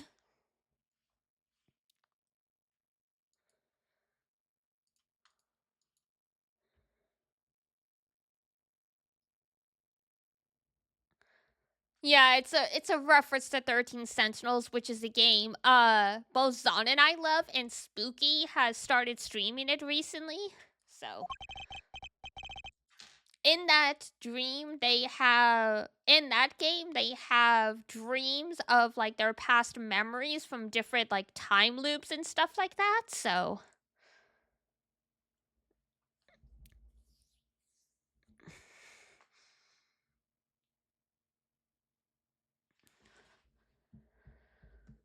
by the way, Miss Tornado, yes. Best one is where you dream you're falling? Ah! God, that's the worst. The jolt you get when you wake up is terrible. Also, when you're like just falling asleep and suddenly you feel like you're falling and like you jolt awake. Ugh. Don't like that one. By the way, Miss Tornado, what is one of those suitcases doing here? Damn. I hate that. Yeah, no, it's an awful feeling. Like, thanks. I really needed to know what it felt like to die for a moment right before I'm trying to fall asleep. Thanks. I thought you said there was only one left. That one is... it's mine. I've used it for a very long time now. Weren't they just designed? Oh, so isn't there a price tag on it? Like, I can barely see the price tag. Oh. Oh my god, $1,000 for a suitcase? This ugly? Heck no. Heck no. This better be in yen. This better be a $12 suitcase.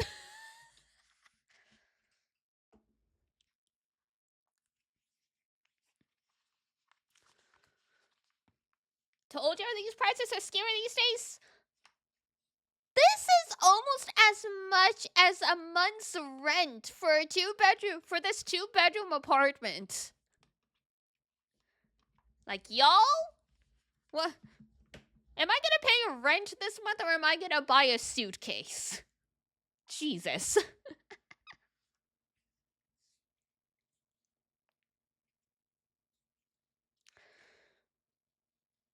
My god, stream sales be like... Difficult choice. Difficult choice.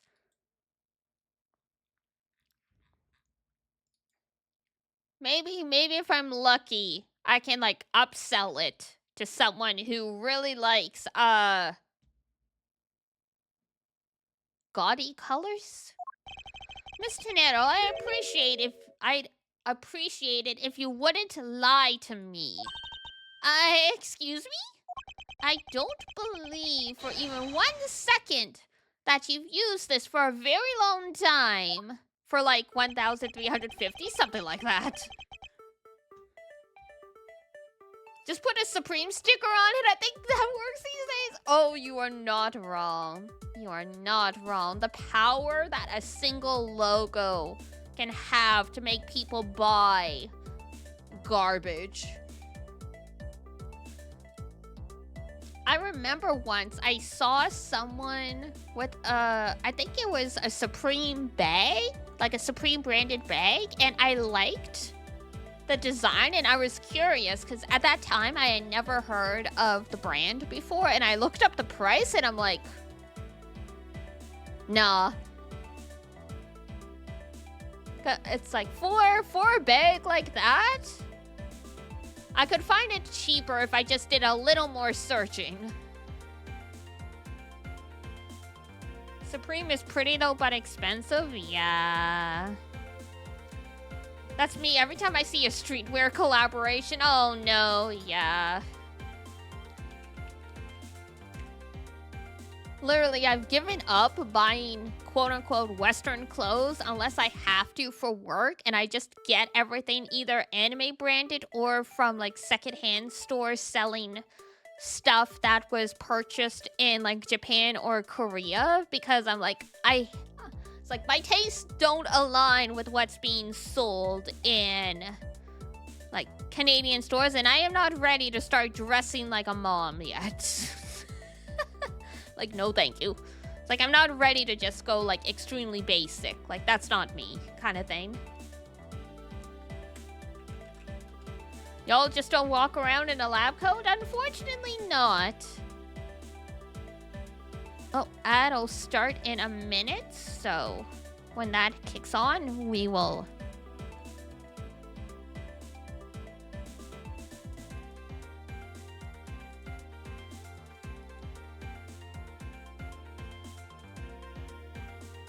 $48 for a graphic tee with a just like a straight up image copy pasted onto it? Yikes. In Canadian, that would be $70.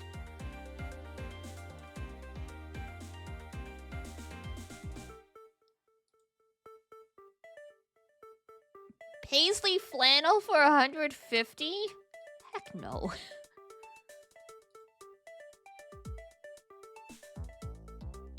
$200 for a zipped up sweaty. Jesus Christ.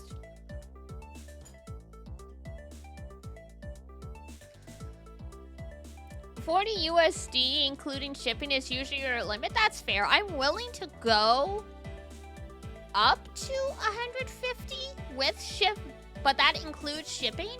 And that's just because, you know, women's clothing tends to be expensive. And if you want something in a particular style, sometimes you have to kind of go out of your way to get stuff. But $200 for a plain ass zipped up hoodie? No, I would pay $200 for a really cool hoodie with like stuff on the sleeves and stuff, but not just a plain color blocked one. Heck no. Heck no.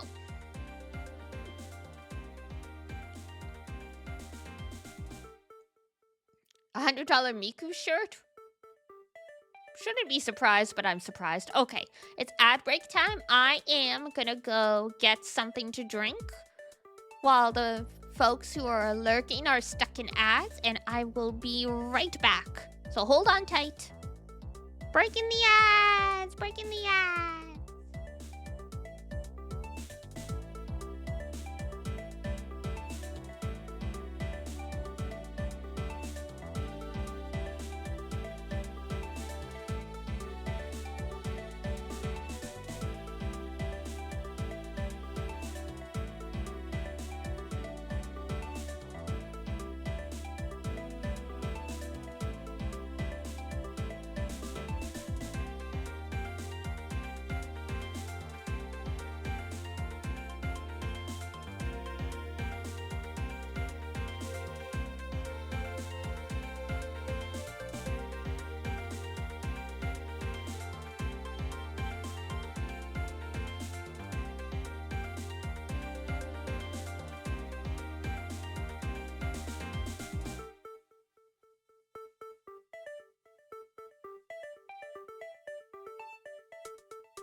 Okay, I'm back. Oh, you were in Epcot. I remember. I remember being there. Mama and Papa and Melis wouldn't let me bring wouldn't let me buy a ton of stuff. So all I got was a fan. But I kept that one for quite a long time until like literally the fabric like disintegrated.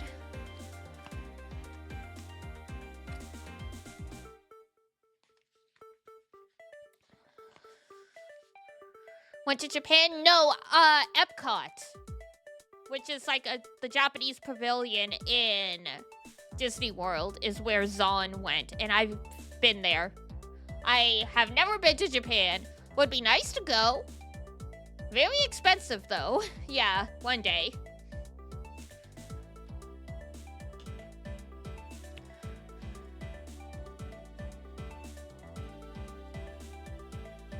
The struggle life is Japan is so xenophobic and so, well, I mean, Korea and China are like that as well. But yeah, if you go off the beaten path, you can have a very bad time. So it's like everyone has the same experience when going to Japan now because of that stuff.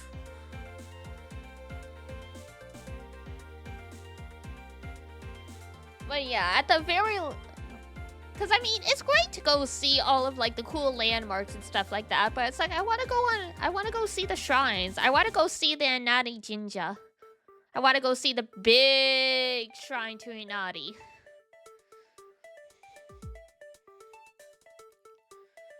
That's the famous one that has, like, all the steps with the red torii gates. I've seen videos of people exploring that at night, because technically it's not closed at night. Most people don't go at night, but you can, from my understanding. Very different vibe.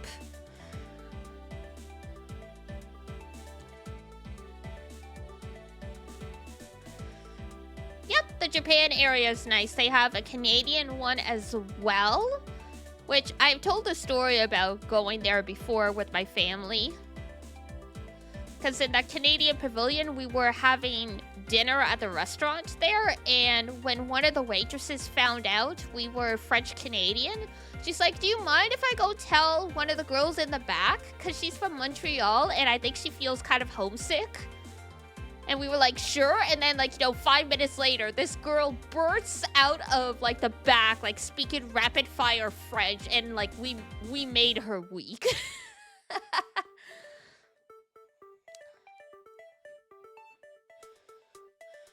Out of fear of yokai, you will not be going at night. But how are you gonna become an anime protagonist if you don't put yourself at risk? Come on, now.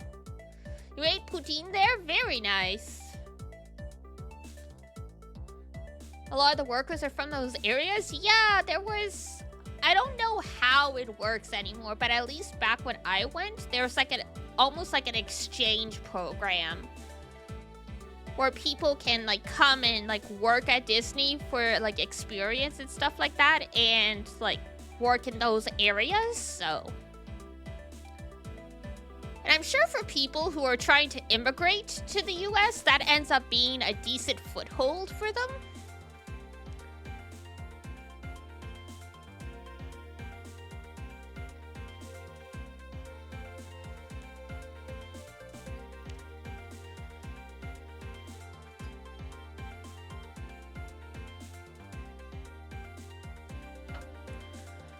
What proves that this hasn't been used for nearly as long as Mr. Tadeo says, the price tag?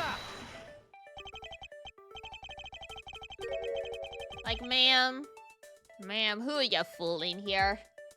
Tell me, Miss Tanel, is it also your habit to keep the price tag pristine on your suitcase? Like, just, so you can let everyone know what a big frickin' spender you are?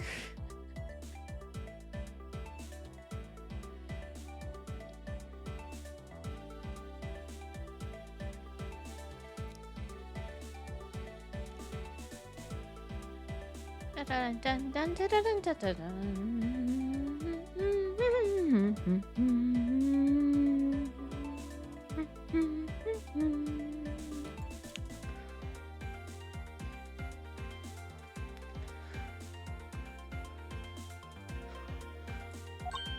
Ah,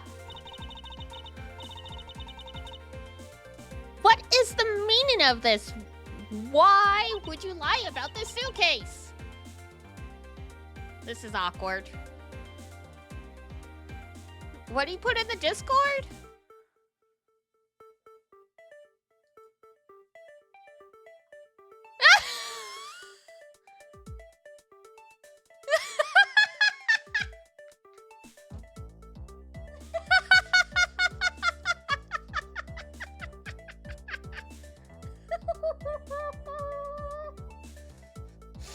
I like how the tiny cat ears look like little horns. Queen never cry, you're right. You're right, Queen never cry. Queen never cry. Oh, I love you guys.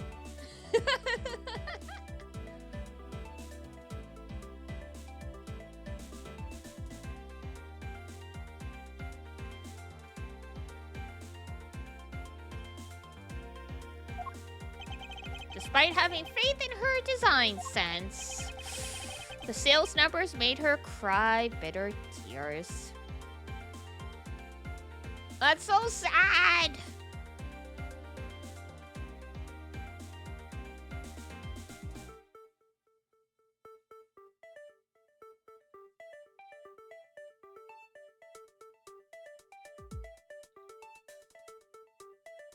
Thank you, everyone. Bravo. Bravo. The truth is becoming increasingly clear to me. Miss Tornado, I think I understand. I know what you are trying to hide.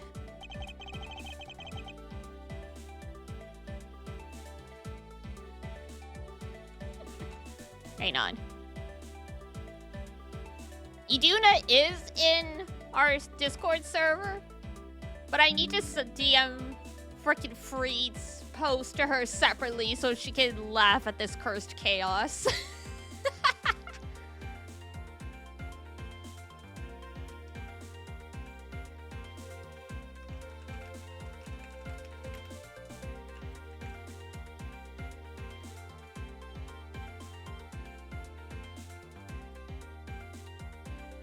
Beautiful. I love y'all. What a great bunch. Now then, this suitcase was originally in the in-flight shop.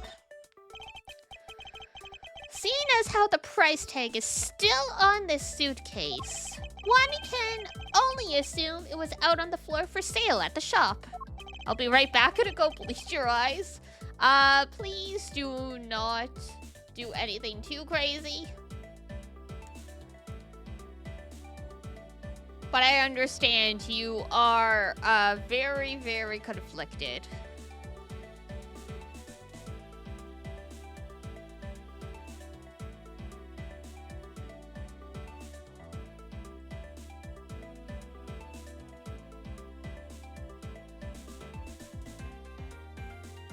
Dun, dun, dun, dun, dun, dun, dun. The one who bought the suitcase? Miss Tornado, 24. Ah, yes! There's Freed's favorite character with the dead eyes. 62. He's not horrible for being 62, but nor from Northern European Republic of Borginia. I just love her whole mood. Understandable. Francisca's 19, Gumshoe's 32. Akby Hicks is 28, but he looks like he's 40. I just went to get water. Fair. Take that! It was you, wasn't it, Miss Tornado? I hate to say this, but this suitcase that you designed... It hasn't sold very well, has it?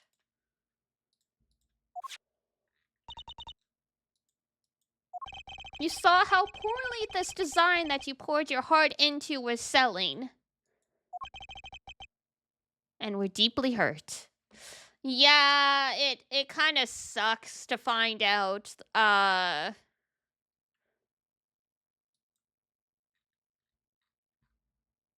like... What's the word I'm looking for?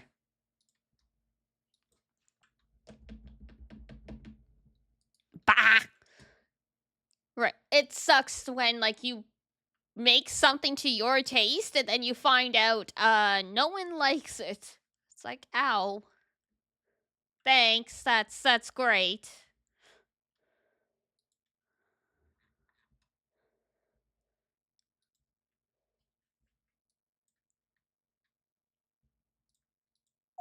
That's why you wanted to make it look like it was selling by buying it yourself. How much money do these flight attendants make, though? To, like, have the money to... What's the word I'm looking for? To purchase $1,000 suitcases just to make it look like it's selling? Like, that's crazy. Isn't that right? Then, the reason you went to the shop and came back here was... I'm sorry. All I really have is my job. Might I suggest getting a life then?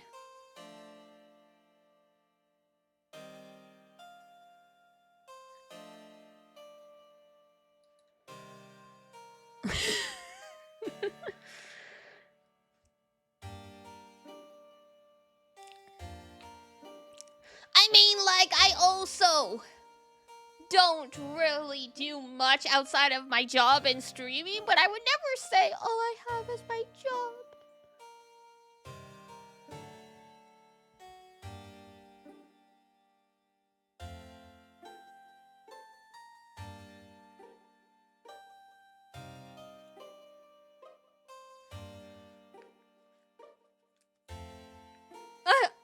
Hey! What do you mean? Look, I am just telling it like it is. I'm just telling it like it is, okay? Okay?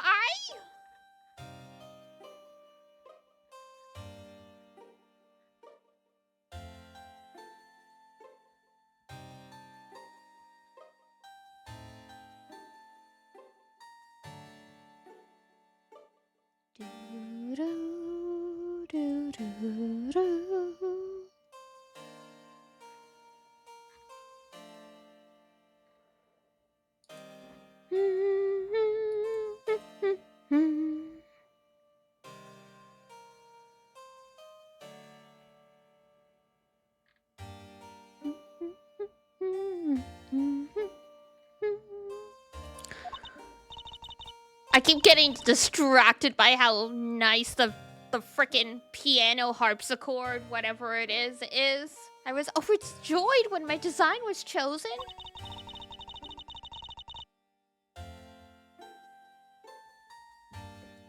I thought that maybe I had finally accomplished something. Oh, girl. Girlie's got it rough.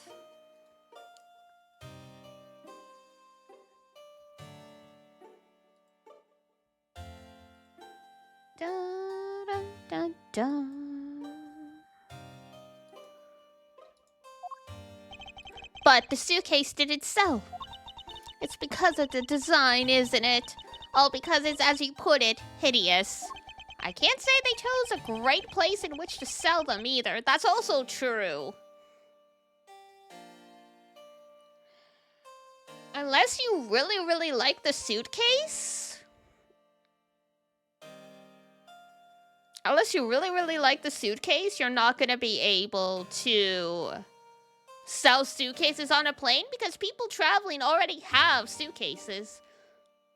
This girl needs to find herself a chilling VTuber after work. It's amazing what watching a VTuber and also finding a community online can do for you, huh? We weren't selling a single one, and they were just sitting there collecting dust. I felt so bad seeing them there day in and day out, truly selling things in the wrong place, yeah. It's a lot worse than hideous, damn! And you are calling me mean.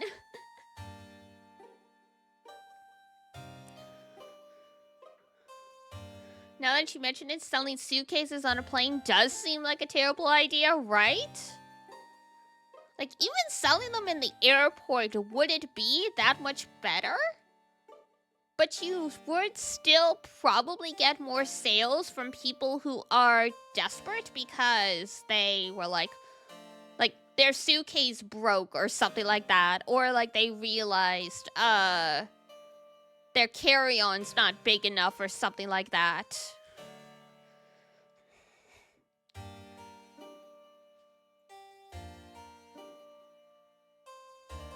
Unpacked and packed my stuff into a new one, and your stuff is in the cargo hold of the plane as well, so it's not like, yeah, great. Let me just bring this suitcase back to my seat then. And it just can be a footstool until I get off the plane.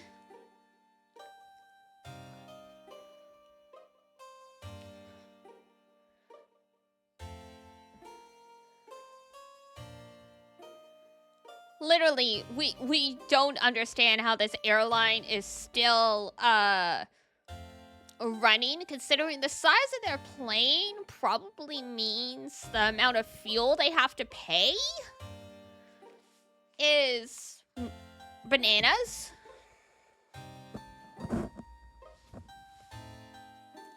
And then also add on to the fact that, like, you know, you're trying to sell merchandise, and they were talking about how anything that could have been used as a murder weapon on the plane was broken during the turbulence.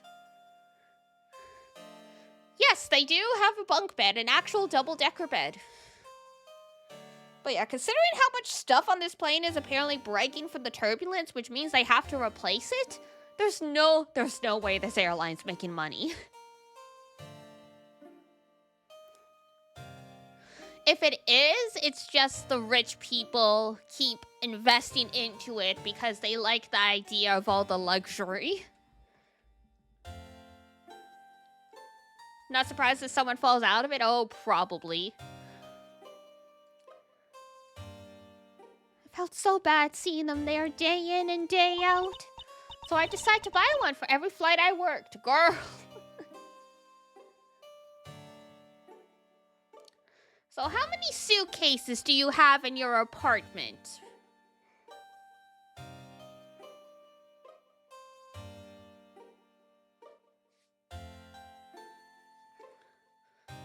Because that's a lot of suitcases to buy. You buy one every single time you work a flight? She's pushing her dream along. We can't laugh. I know, but she's doing her best, but it's unreasonable. There's an elevator in that plane, yet they have to sell suitcases to you. Yeah, and rip her salary. That's why I was saying, like, how much money does she make as a flight attendant that she can buy a $1,000 suitcase every time she works? Like, assuming she's not going into debt just to do this?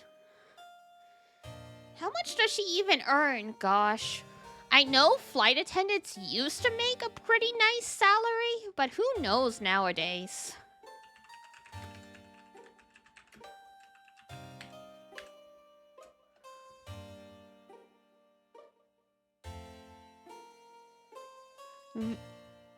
Hang on. Can vary based on city, airline, and experience level. I mean, that makes sense. Flight attendants in Vancouver, BC earn an average of $33.49 per hour, while those in Toronto earn an average of $30.66 per hour.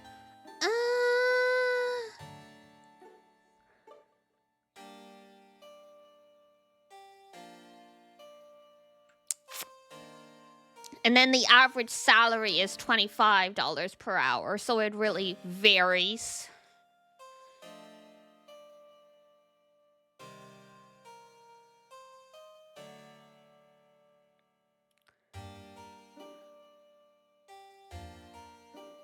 Gonna eat some breakfast? Okay. Usually if they have to sell things to you during the flight, they're not the company that's paying the most.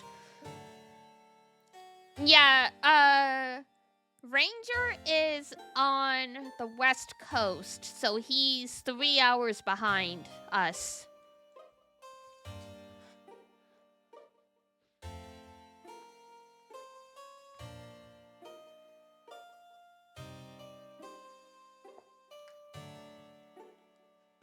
So, I mean, 33 per hour?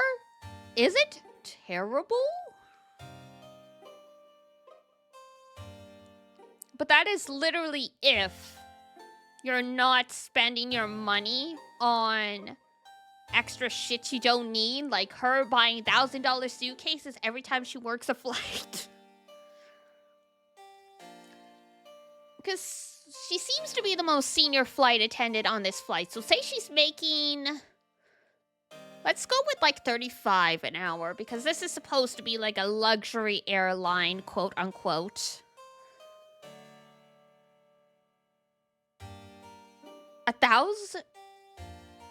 1,200. Once you factor in taxes and that kind of stuff, basically she spends one of her whole paychecks buying these suitcases. Like that meme. It's like buy something and like when you get paid bi-weekly, week 1, all this shit. Week 2, ice soup. That's basically what she's doing. Not terrible if they pay for your expenses when abroad. Otherwise, yeah, it's not that much. Like, pretty much. Especially considering the cost of rent and stuff like that.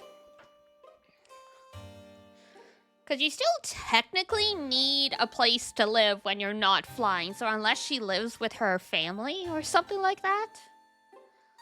So yeah, let's just make an assumption. She is basically spending most of... Assuming she gets paid bi-weekly, she's basically spending half of her monthly salary buying one suitcase. That's just one suitcase. If she's buying 3 in a month, that's just her whole salary on these suitcases. So it's like, if they cover her food and expenses and stuff when she works, yeah, she's surviving. But, not much else.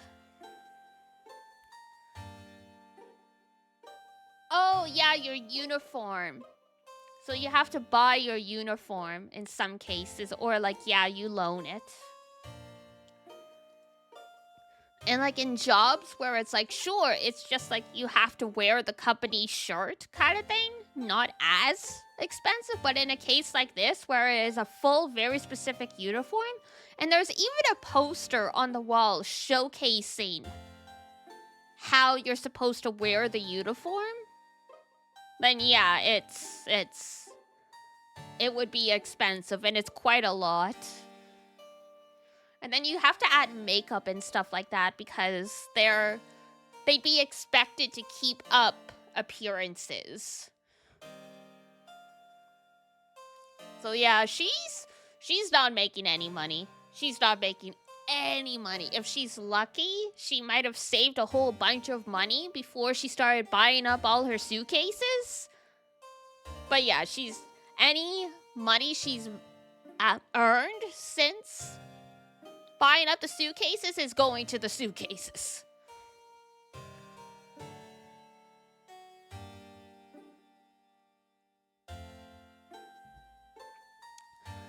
Freaking not sales quotas on a flight. That's terrible. I'm not surprised, but that is terrible. Receipt for the purchase? Yeah, here we go. Total, put it on credit, because, I mean, unless you had cash on hand.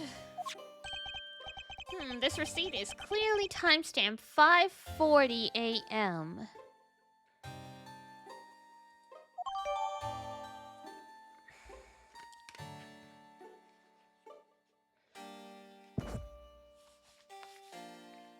But yeah, that's nice. Flight attendants used to just be there to help look after our passengers' needs and provide a pleasant experience.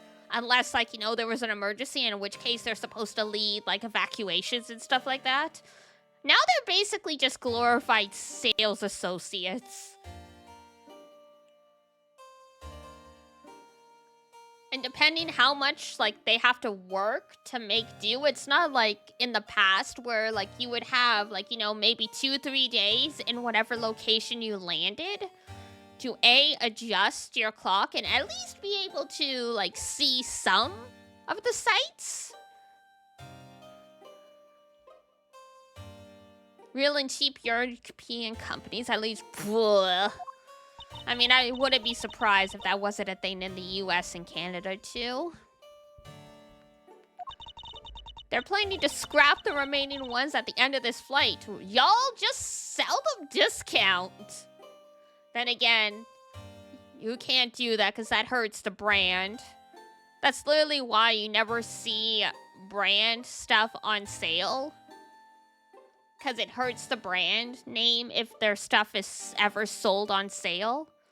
And the consignment stores where, like, you know, like, it's like, oh, yeah, this is, like, you know, the brand stuff, but it's just sold for cheaper. The stuff there is made specifically for those stores.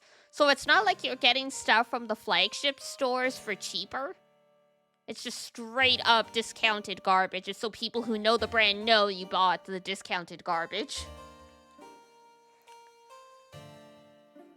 Fashion is terrifying, man. They burn all the clothes. They burn all the clothes.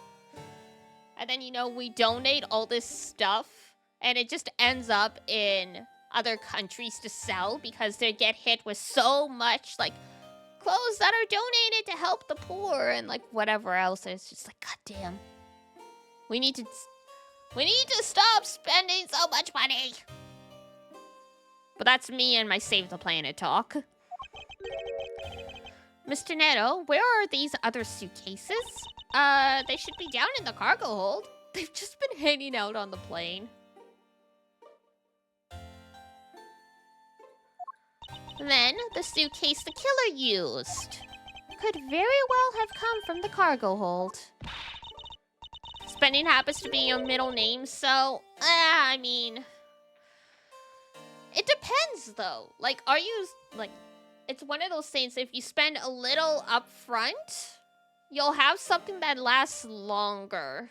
Like, I haven't bought clothes in 4 years, basically. Like, I buy sweaters and, like, other small items I like here and there, but, like, for the most part, I go, like, years without buying clothes. Manga, though, I buy a lot of.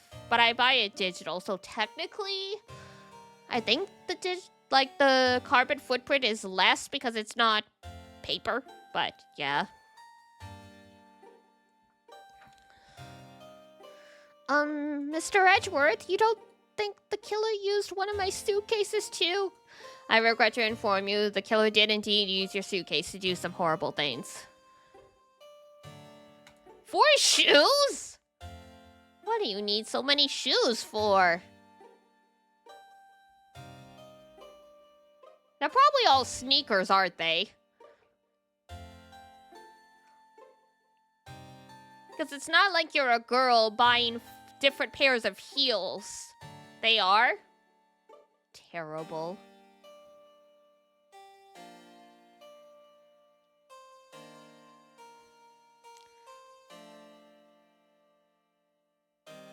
I don't like how you guessed that. I have you I know your type now.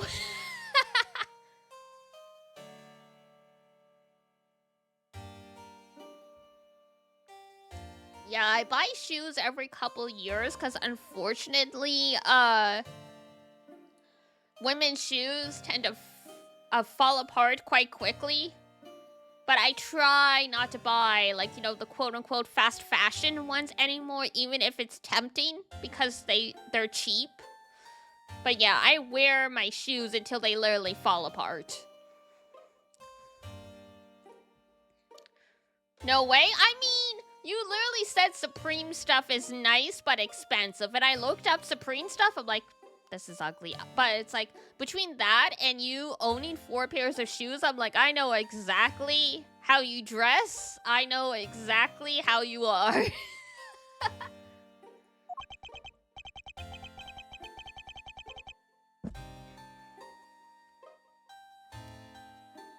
You're talking to a journalism.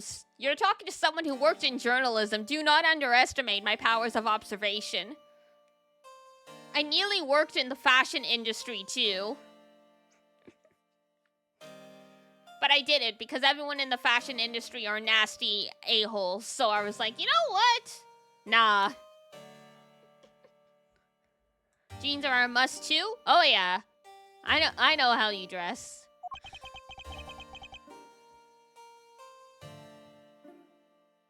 I had 1 pair of jeans and they have disintegrated.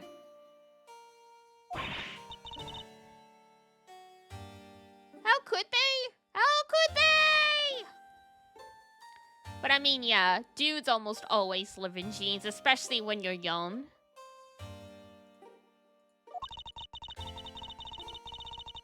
Those suitcases were meant to be faithful partners to our passengers on their trips.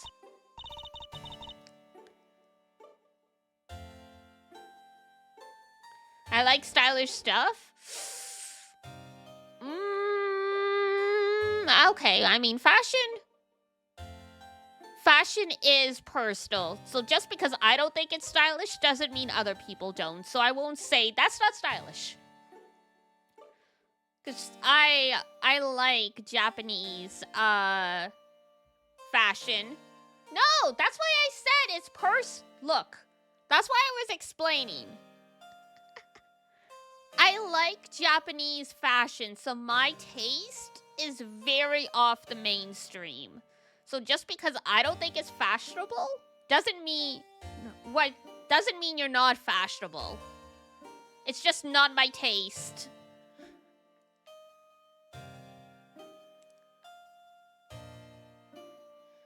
If it ain't broke, why fix it, huh? I mean, pretty much. That's the thing about fashion as well. It says a lot about people. And that can even just be people who don't do fashion and prefer form over function. It just says what you prioritize, which is fair.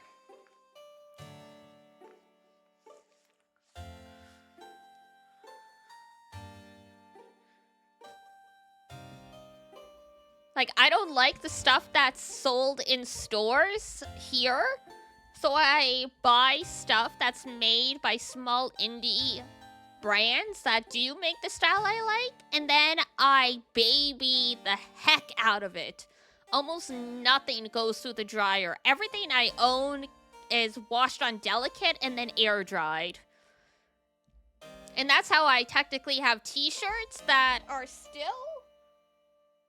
in, like, graphic tees that are still in decent shape. Like, they're definitely fading. But, like, I bought them, like, 10 years ago. At least. They might be older.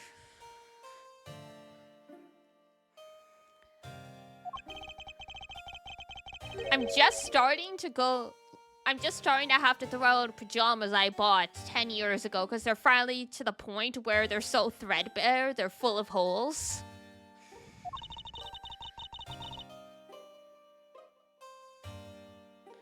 Bought clothes that are totally not stuff I'd usually wear, and she's shocked. I can understand that. I went out to go see the first 3 episodes of Dragon Ball Daima in theaters with Iduna and her partner Ace.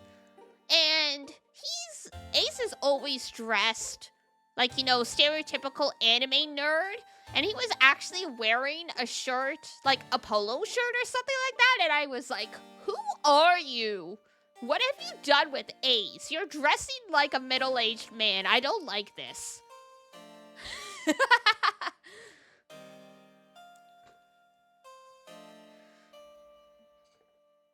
Iduna probably likes that style, and he probably likes that style, so power to them, but it just threw me right off. I'm like, what? maybe he dresses like that more often and I've just never seen it. But I'm like, I've never seen you dress like that.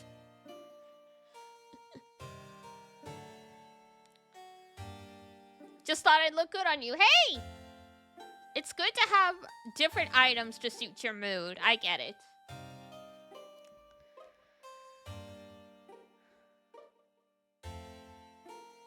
Pairs of sneakers. Yeah, I know exactly how you are.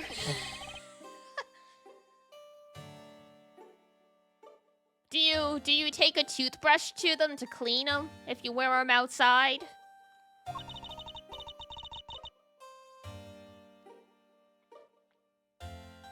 Are you that kind of sneaker person? You need a key card just to enter this room. You need a special key card, yep. Yes? Oh, yeah, I know exactly how you are. I have you red.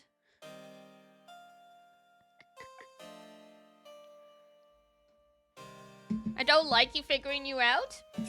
Well, don't dress like a stereotypical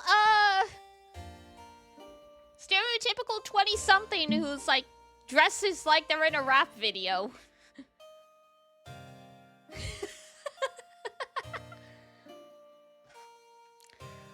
First of all, I got him, guys. I got him.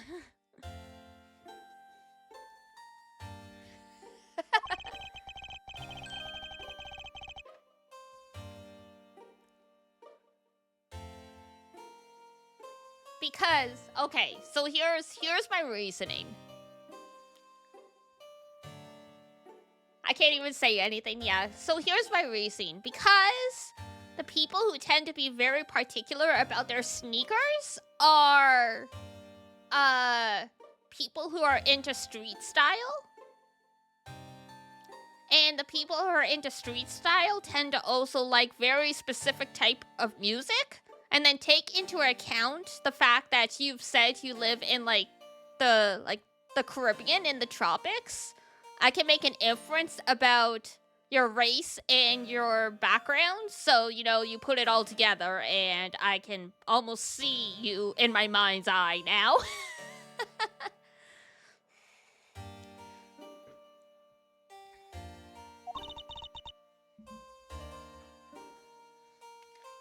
And this is why...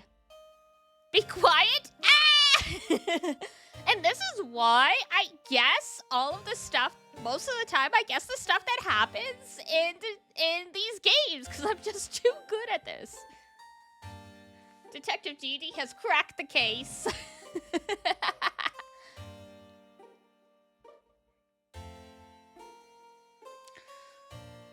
And this is why I said just because I don't find it stylish doesn't mean it's not. Like, I don't think I've ever listened to rap music in my life, for example. You're just in a very different spectrum of style from me, and that's okay.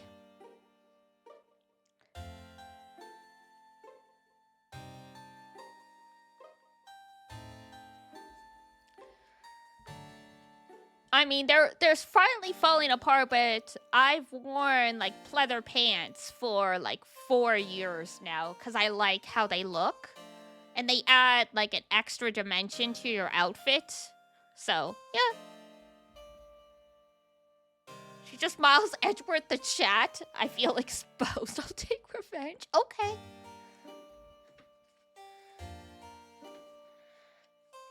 I will play patty cake with the baby if you want to throw hands.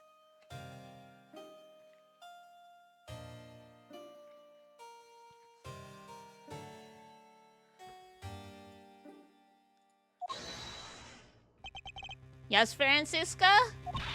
Going on these wild goose chases, whatever, bro. I win! And this is why I'm everyone's older sister. You're a disgrace to the Von Conman name. And what do you mean by that? The suitcase came from the cargo hold. Supposedly. Dun dun dun dun dun. Dun, dun, dun, dun.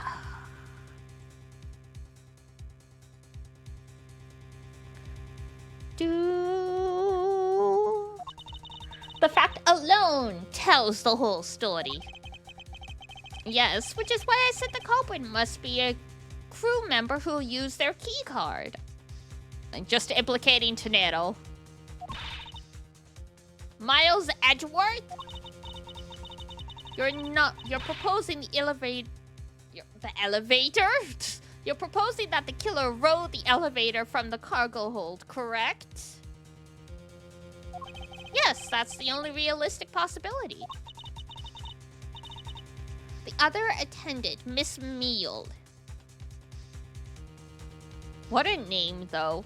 Miss Meal. Because you know, Kimmy Meal. The tea, and that's why she's always sleepy. I asked her earlier, and she had this to say. Francisca got information out of Miss Meal? Yeah, I guess Miss Meal doesn't like you, Edgeworth. Rest in pieces.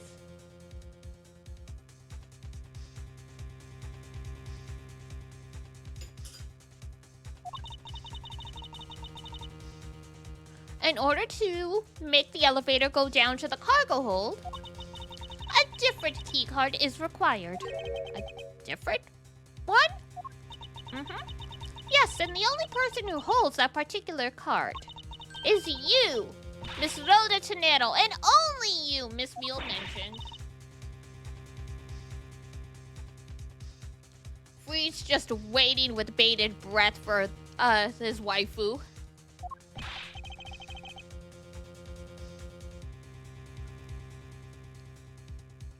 What? Is that true, Miss Tornado? I nearly called her Miss Meal. Yes, I keep that key card in my locker at all times.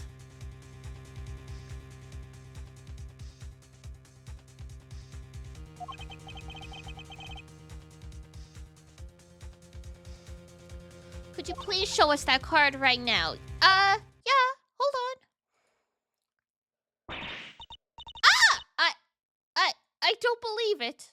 Not even gonna debate. I like her. I don't even know why. Sometimes that's just how it is.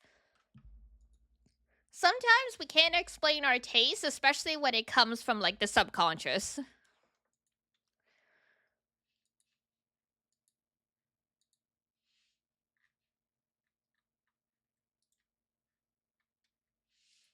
I don't believe it. What's wrong?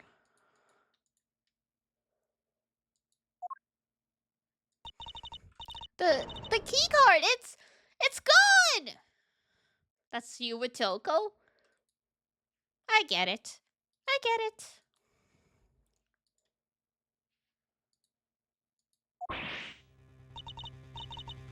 Ha ha ha. Very clever.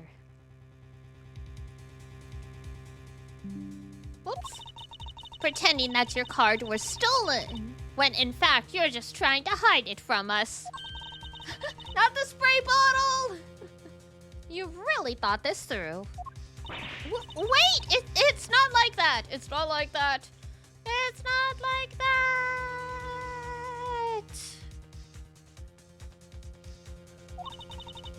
You can tell us all about what it's like down at the station.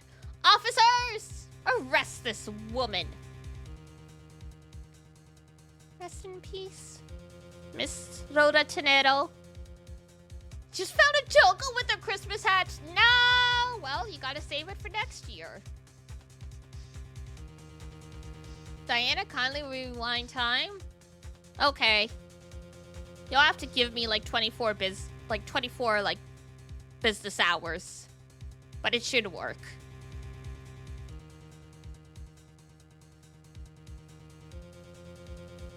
My time travel rewind program is on the other computer, so.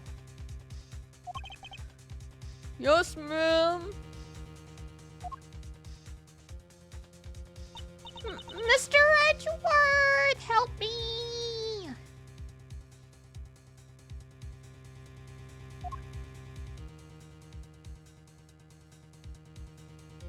Never mind. She's like, well, fuck my life. Yeah, sorry, lady. Edgeworth is not into y'all.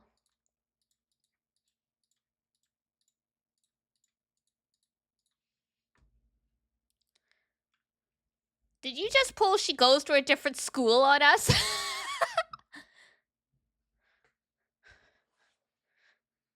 Not into women, exactly. The apothecary can brew a nice little potion. It'll be great. You'll wake up and it'll be Christmas 2025. Exactly. Be careful what you wish for.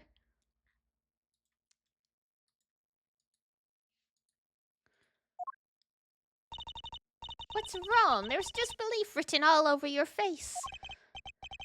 Francisca, I know that you are the lead investigator on the case. However, hold it! Don't you even think about wasting any more of my time. You know the rules as well as I do. The evidence speaks louder than words. Even if this isn't a courtroom, that basic tenet still applies. I guess.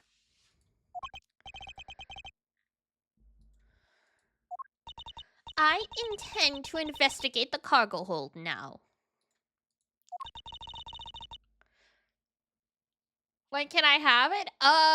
Leave your address with the moonbeam at the register, and we will mail it to you once it's finished brewing. Depending on the complexity of ingredients, it could take a month, especially if we have to wait for the next full moon.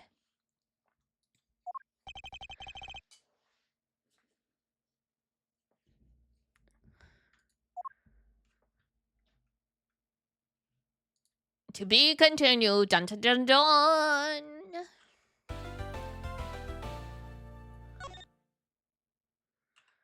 Seems fair? Yeah, unfortunately, depending on the intended effects, sometimes you need to change the characteristics of the ingredients in the potion by subjecting them to different elements of nature, like moonlight, sunlight, blah blah blah blah blah. So yes, unfortunately, sometimes potions can take extra amount of time depending on when the request is made.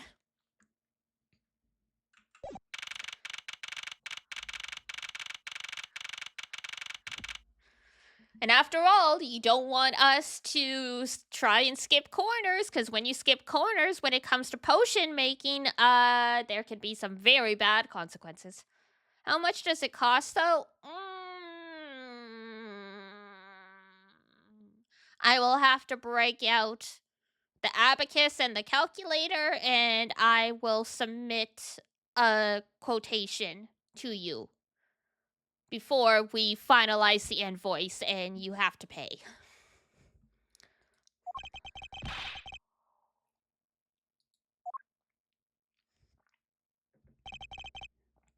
It's so big, the cargo hold.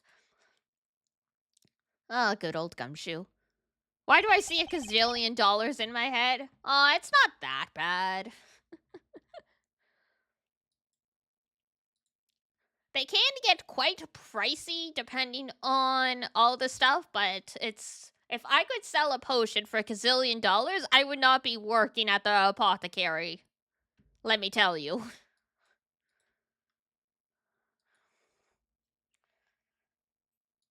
If my spells were that good, we would be, there would be a global enterprise. I would be living in a penthouse in, like, Tokyo. Like...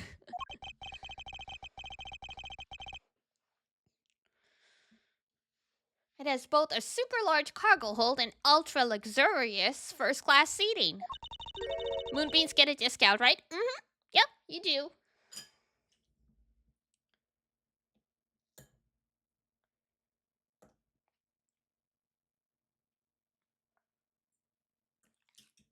There's the Moonbeams just general purchasing discount, and then there's also a discount if you help with the brewing process.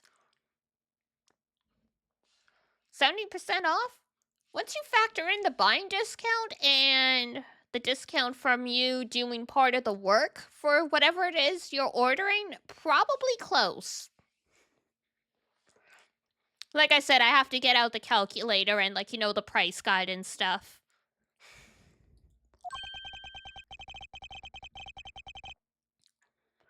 There's certainly a high probability of that, which is why we are here, correct? What a deal. What a deal. Gotta make it worthwhile. Because, I mean, most people who buy potions, unless they need it continuously, they're like a one-time customer. So you need to make it a good experience so they will refer other people who need this stuff to come to the apothecary.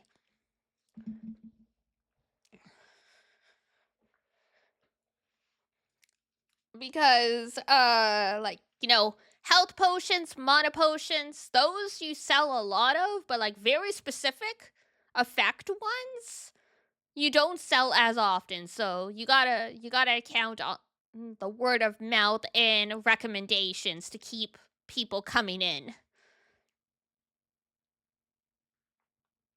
People lurking are probably like, what the fuck are they talking about? If they're used to VTubers, they're probably used to this, because some VTubers will actually never break character and will only talk in a way that references their lore and stuff. Other people are like me and they'll do a mix. And some people are like, I put together this lore, I referenced it in my debut, and then I literally never spoke of it again.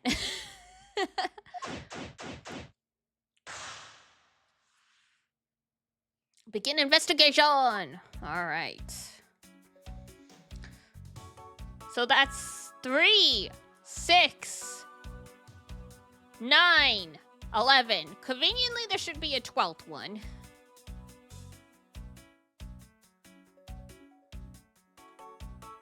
You're your second VTuber and hearing people never break lore is crazy? Yeah, some of them never do.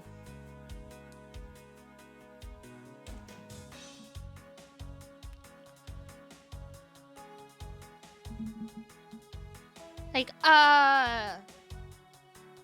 Vox Akuma, who is one of the most popular VTubers, especially in the male side, he didn't break lore for, like, the first 2 years. To the point that he even pretended like he did have, like, a family and stuff like that. Dedication, yeah. And I mean, in the case of Vox, he was in film and acting stuff before. Like, he likes making movies, but he also did acting. So I think to him, it was just like, straight up, he's like, I'm an actor. I can't break character kind of thing. Furamoko, I feel, is also a pretty good example of sticking to lore too. That's true.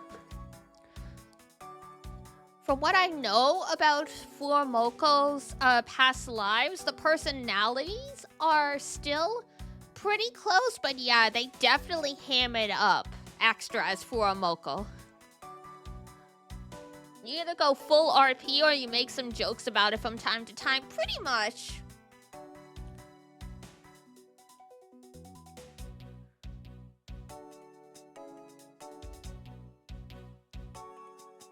They used Bao Bauer's punctuation, that's all I know. I mean, it's on a break right now, but they did a talk show 3 times a week.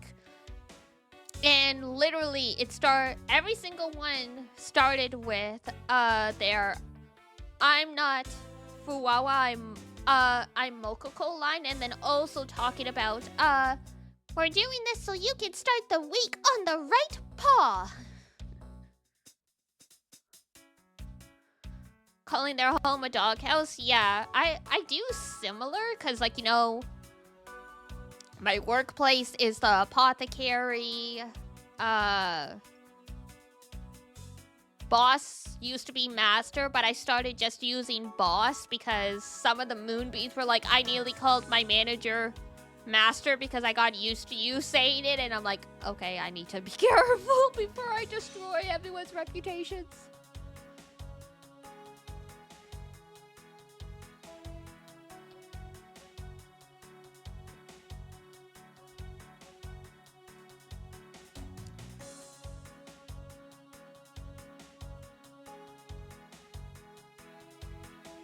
no, yeah, and it's like, at least some stuff you can spin off easily enough, because it's like, yes, I do actually work with like elderly clients and stuff, and yes, I did actually have like a student like intern during the summer, so like it ends up working out well enough to like blend in with like day-to-day lore stuff that it's like I'm half doing RP all the time, and then also not, but for the most part I am.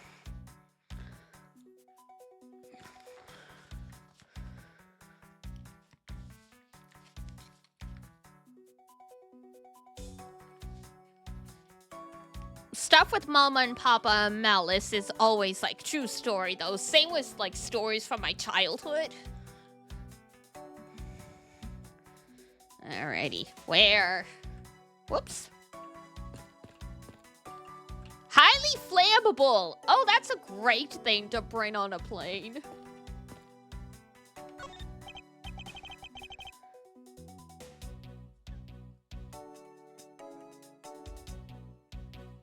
You actually have a friend? Help! Wow.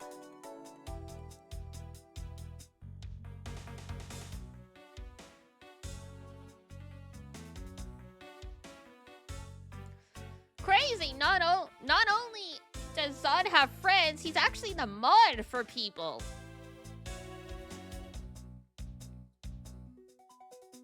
Hey, what's with this suitcase, pal?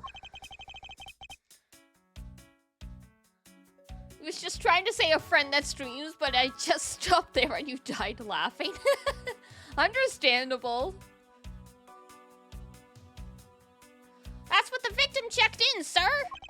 So this suitcase belonged to Mr. Hicks. I don't think he'd mind if we took a closer look. Well, I mean, he's deceased.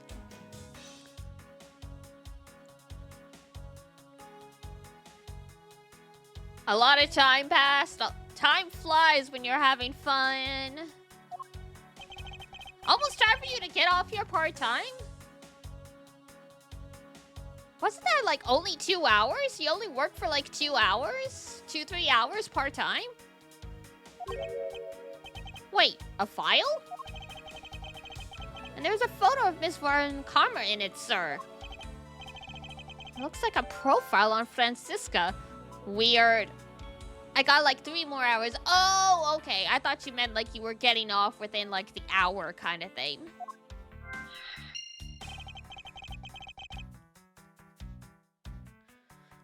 Why would Mr. Hicks have had a file on her? Stalker!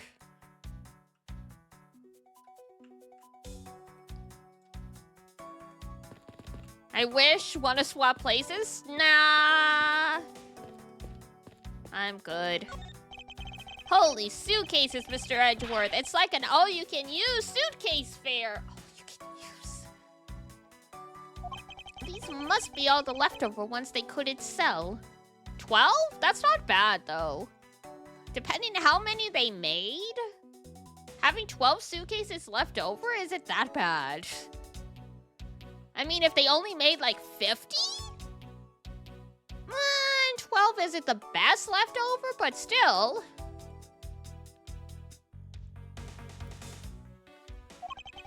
The ones the company is planning to dispose of after the flight is over. This paint job is really cool, don't you think? It practically screams artsy, see? There's always someone who likes stuff. Oh, why not purchase one then? I'm sure it will bring you much happiness. You think so? Then maybe I will. $1,200! I think I'll pass. And Miss Tonetto wonders why they don't sell. You need 2 jobs just to buy one. Unique taste? Yeah. How much? They're $1,200. That's why we were talking earlier about how Miss Tonetto spends a whole paycheck on buying back her suitcases. I need 8 jobs.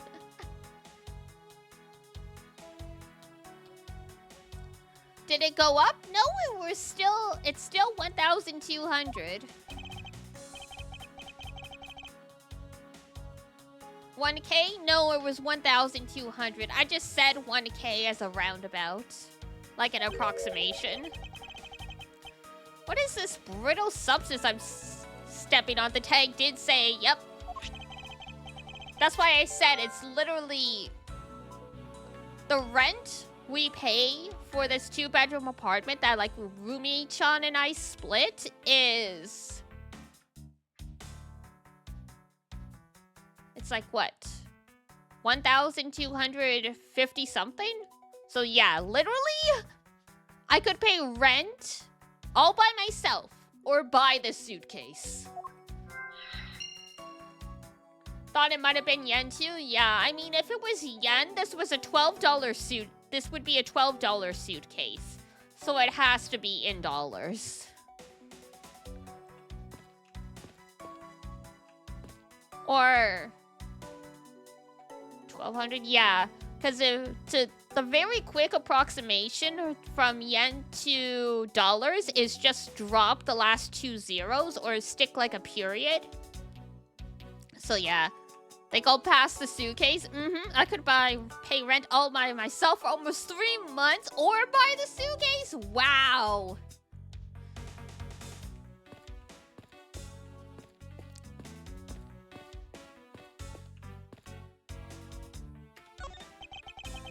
Keeping track of this many pieces of cargo must be very taxing on the cargo crew. Shenfa Express.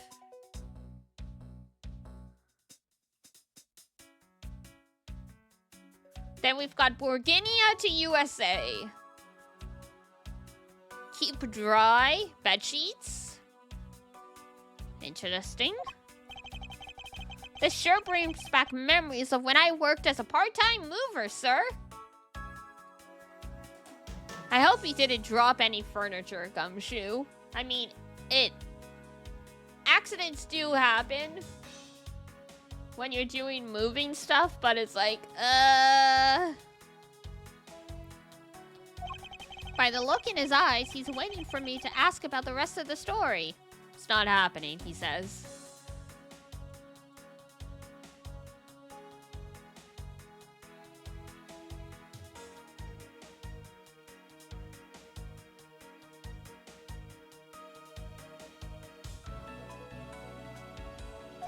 But no matter how much he pours on the puppy eyes, I have no intention of doing so. He's so cold. Hedgeworth, why so cold?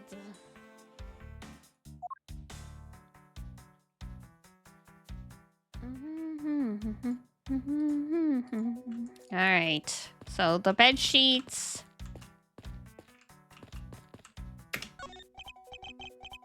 I didn't know this plane was capable of carrying such large pieces of cargo. Most planes do not. Like, this is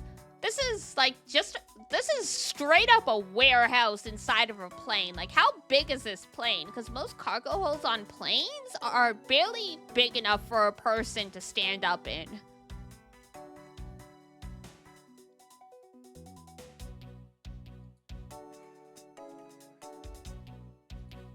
Like, this is a little bananas. This thing's as tall as 2 of you on top of each other, sir. Yeah. Yeah, pretty much.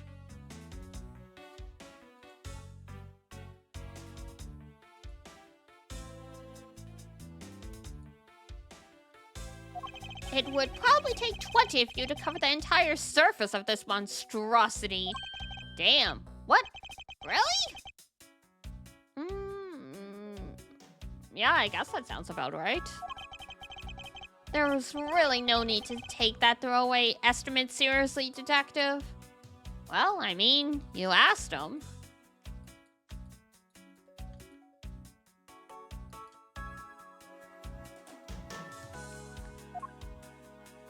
Alright. Is there anything else? That's been checked. That's been checked. That's been checked. We checked the suitcase.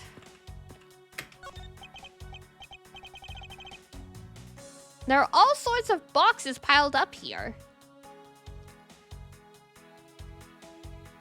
Good times.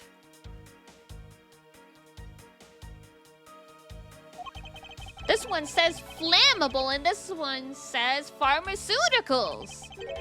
This one says for exorcism use only. I'm sorry.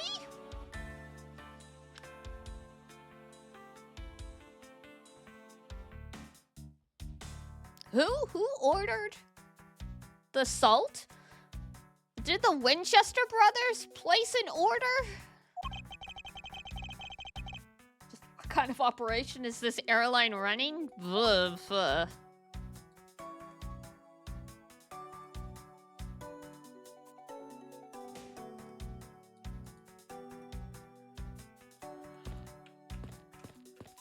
That's the elevator. Oh, I just love pushing the buttons on elevators and crosswalk signals. Gumshoe! Why are you like this? Don't be like this.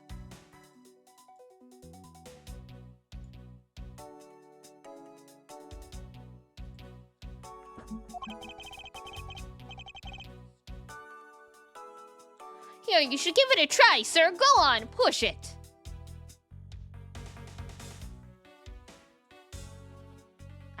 No thank you. The elevator is currently stopped on the first floor, Detective. It can't move. Oh yeah, I guess nothing would happen if you pushed it now. Well, nothing would happen normally anyway without the special key card.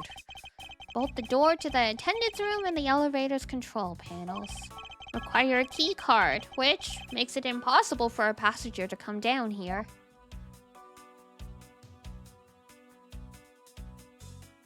Alas. Alright.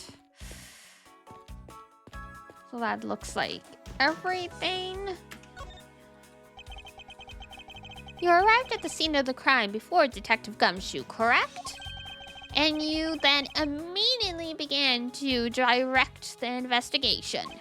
Seems to me that you're already here at this airport for something besides this murder. Go figure.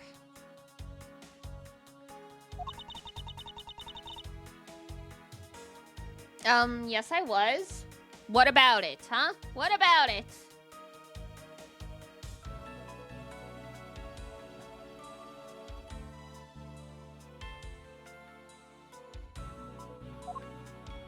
Why at the airport?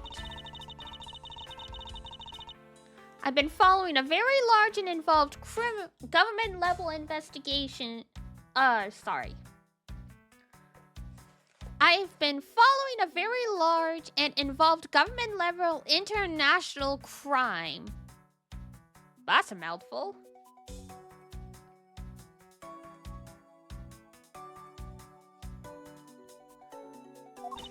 But it's much too large for one person to take on alone. Well, that's why it's international. So it was decided that I should form a joint investigation with Interpol. Oh! Damn.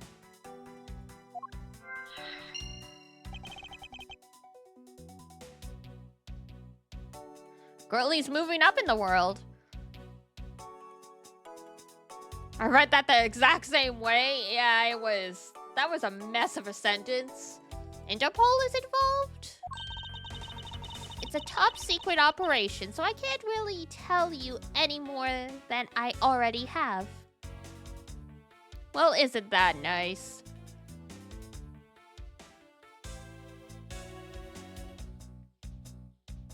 Can always count on Francisca.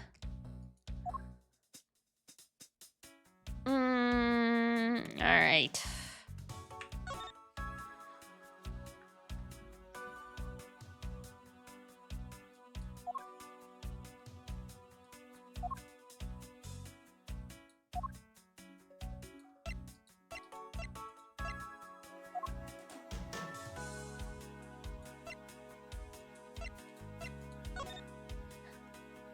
Did we not get that profile as evidence?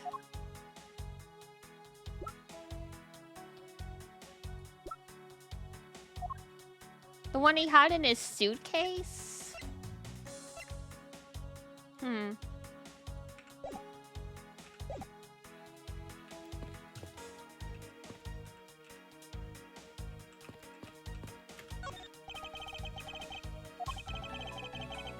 Victim checked in.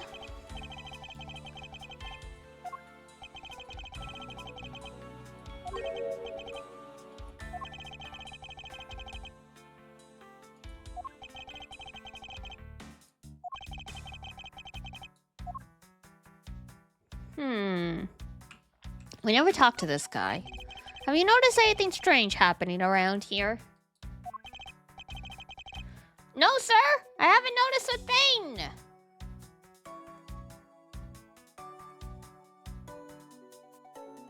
Well, either good job, or you are a terrible detective. I'm not sure he meant that to sound so oblivious, Rip.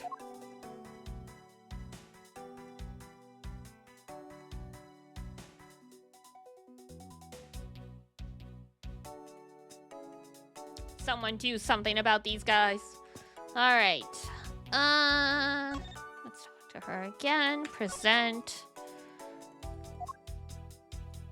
Or, oh, right. We have the frickin' making connections thing.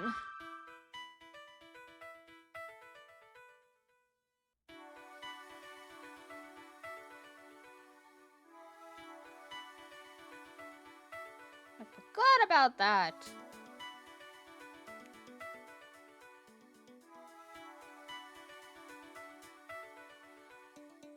Alright, profile on Francisca and Interpol.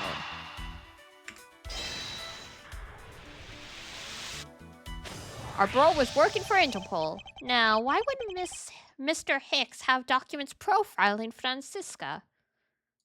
She's a criminal!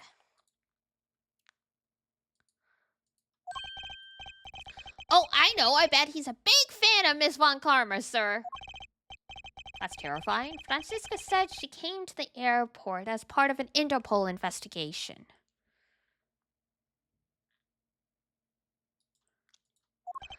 Oh, maybe Mr. Hicks heard she was coming here and he followed her. Detective, I think it's much more likely that Mr. Hicks was, in actuality, Interpol agent Hicks. I think Francisca has some explaining to do. She got some explaining to do.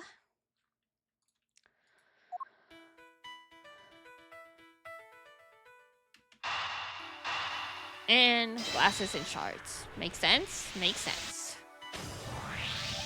I think we can safely conclude that these fragments are from a pair of glasses, and the victim was wearing a pair of broken glasses. Exactly what I was thinking.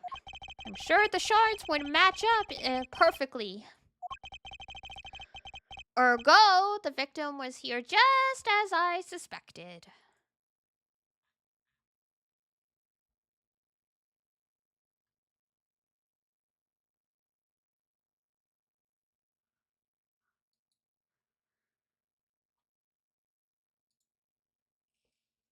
Did she body him because he had info on her? No, he had probably what it was is the profile was so he would recognize her because she was at the airport for an investigation based on what she was saying.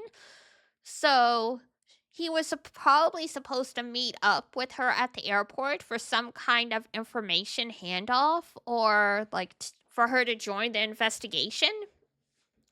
And since he never met her before, he had a profile on her so he would recognize her. Because technically this was before social media.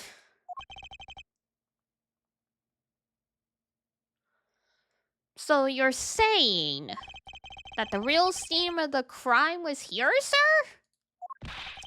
Isn't that what I've been saying for a while now? Instructions were unclear. Instructions unclear. Try again. Oh, is it? I didn't know that.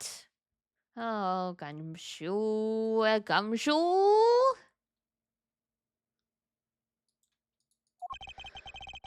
Perhaps it's a bit early to draw that conclusion. However, I believe that the probability has just skyrocketed considerably. All that's left is to find the murder weapon.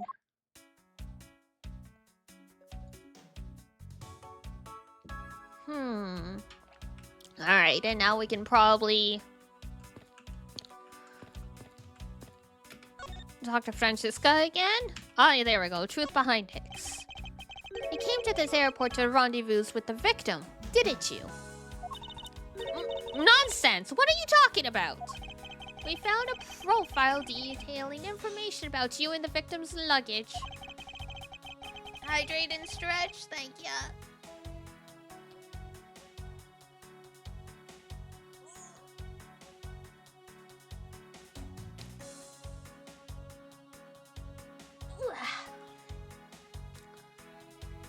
Big stretch. And I'll stretch after stream's done too. Which makes him not Mr. Hicks, but rather Interpol Agent Hicks. Isn't that correct? I should have known you'd figure it out, Miles. But it looks like they got to him first. So you really did come here to receive an Interpol agent then? Yes. Agent Hicks was on the trail of a very large international smuggling ring. Not a smuggling ring.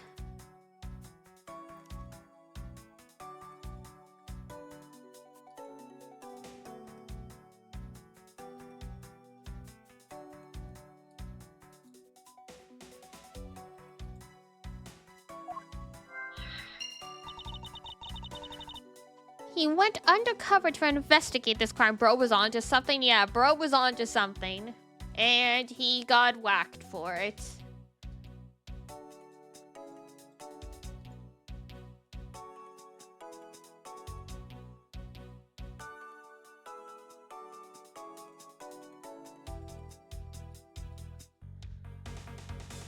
Any smuggler in chat? Snuggler? Maybe? Smuggler? Probably not. You're a smuggler? Damn.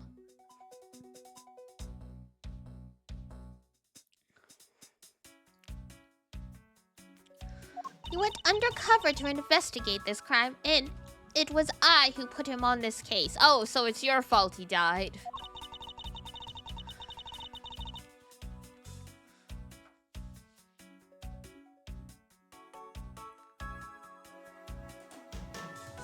Zon introduced you to it? Moonbeams are up to some crazy shit, huh? I was supposed to receive a call from him on his cell phone once he had landed. I never expected to receive a call about his murder instead. I think we now have pretty definitive evidence that Agent Hicks came down here to the cargo hold. Well, what was he doing down here, sir? What are y'all talking about? Don't worry about it. You often share time-limited clothing deals and stuff. Why would you do that if you weren't involved? Oh, no. Now the Moonbeams are suspecting each other.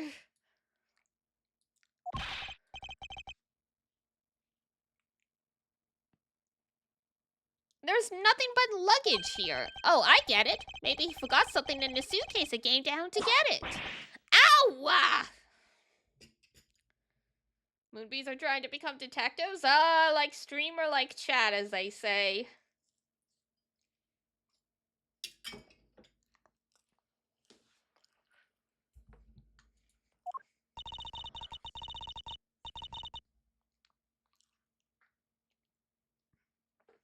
Agent Hicks came here for a work-related reason. Of that, I'm sure.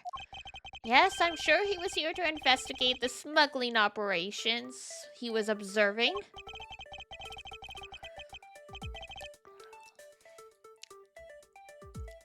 I'll have deducting skills like Diana one day. Keep at it and keep working on your powers of observation. And eventually you'll get there.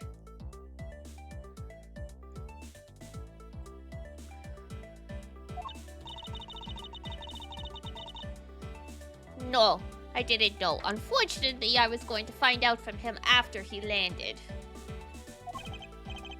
I see.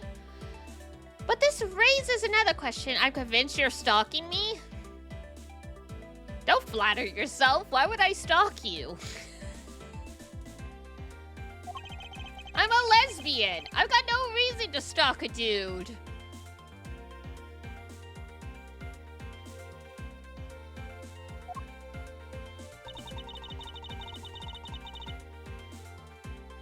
I'm just saying. I got no reason to.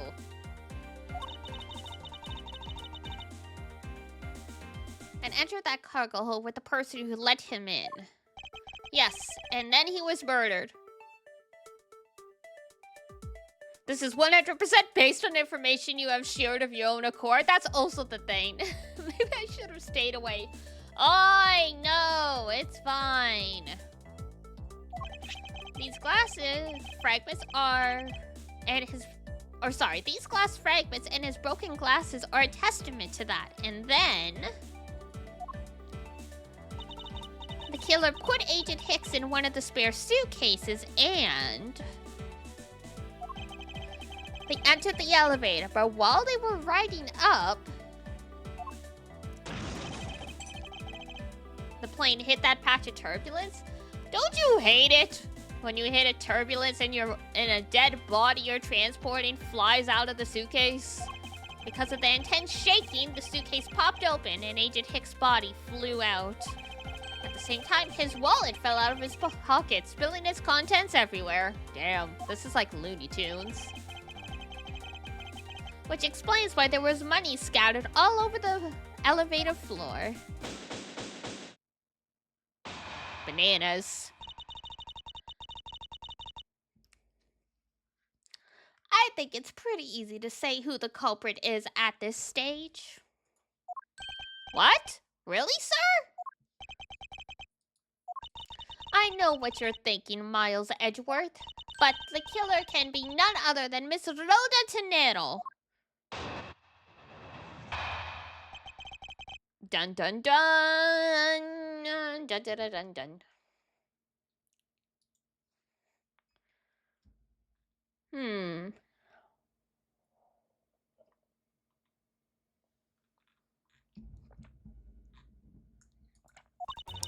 It was a crew member. Any one of them could have shown Agent Hicks to the cargo hold.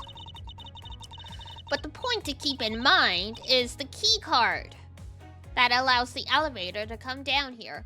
Because God forbid someone took it out of the locker. Because it doesn't seem like those lockers have locks on them.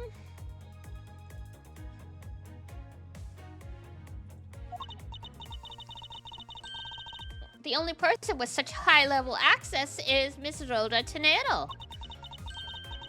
I'd say that's a pretty decisive piece of evidence, wouldn't you? I mean, maybe.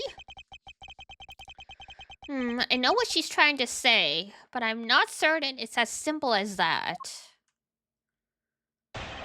Rebuttal! Okay.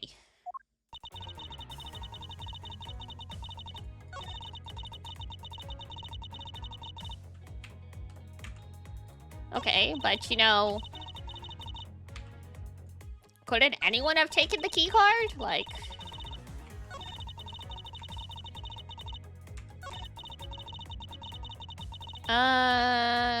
okay.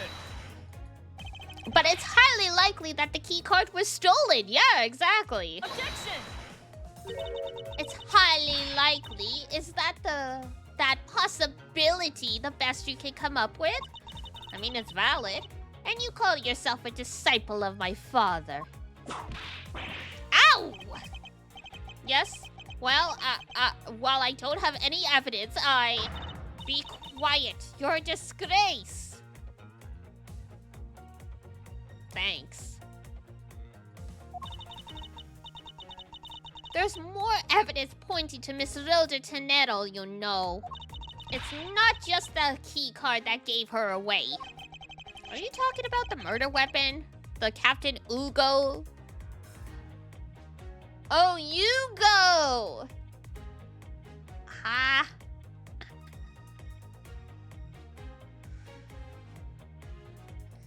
Because it's Go You Airlines, so it's Captain You Go. Oh.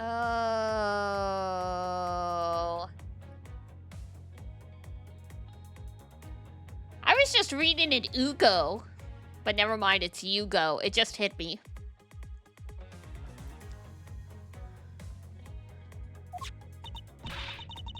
They got jokes. The Phoenix Wright games always have so many jokes. Yes, she is also the only person with the key to open that display case. Like, keys cannot be stolen. Like, come on now.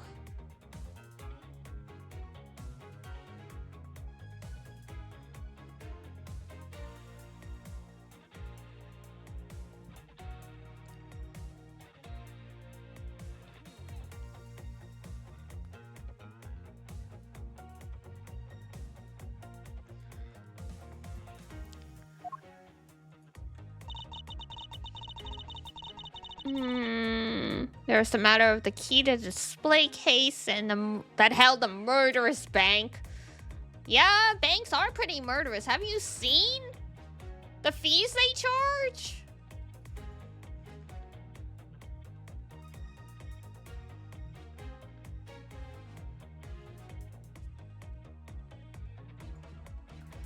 A new statement, usually good time to press it or present something to it. So let's try. Objection! Stop right there. I didn't even say anything. I didn't even get to read the line. Woman. Woman, chill. Franny, chill. Have I said that it cost me an extra $55 for an online purchase? Jeez. Sheesh. The joys of living on an island nation, huh?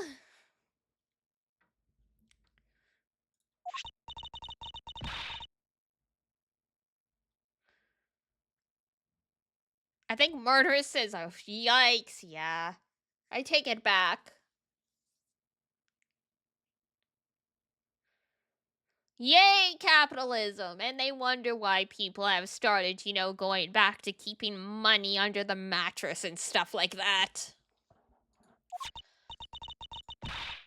If you must keep on insisting that it's a fake... Yes?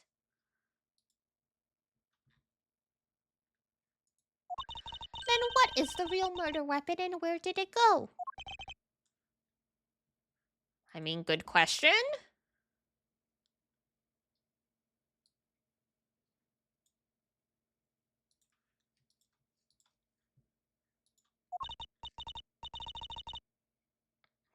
Speechless, I see. That's not a surprise.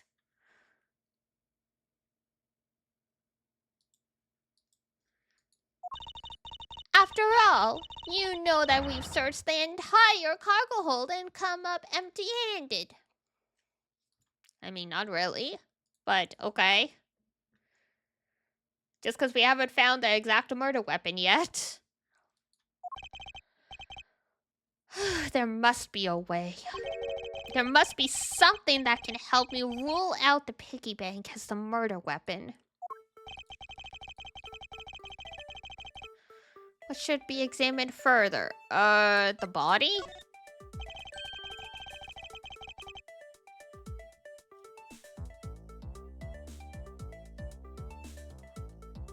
Because he finally got sent off for a proper autopsy, so let's see what they find.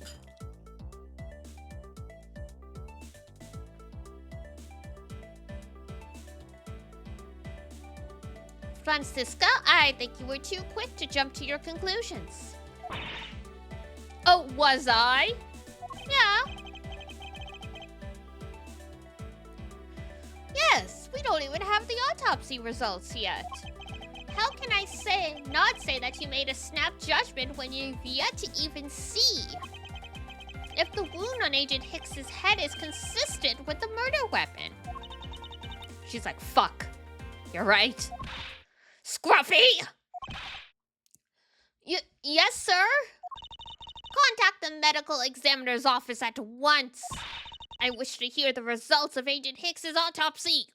Yes, sir! And off he goes.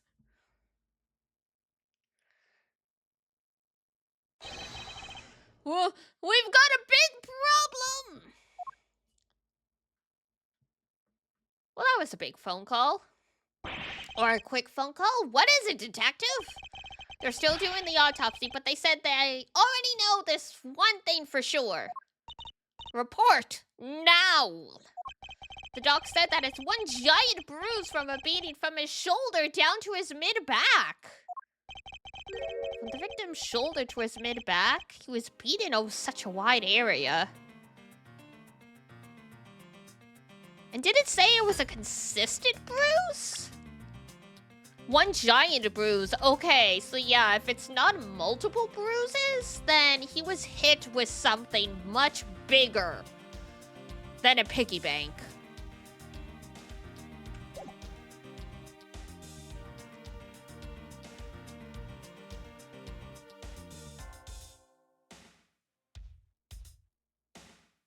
Oh, he fell down the stairs, didn't he?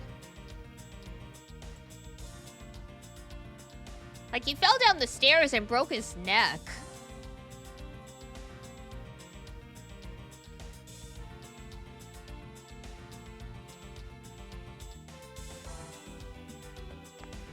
Because falling, like, what is it? 12 feet? Onto your back / neck would definitely kill you and also would make one heck of a bruise.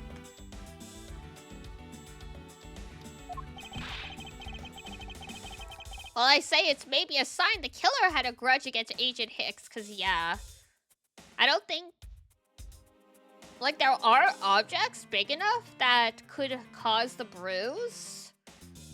But they'd be really awkward to swing, like, you know, like the suitcase and stuff like that. So it seems more likely he fell down the stairs or something.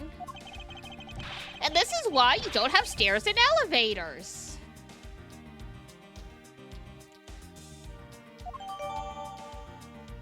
Instantaneous death resulting from blow to back of the head. Bruising, head to mid-back. Plot twist, someone killed him with a suitcase?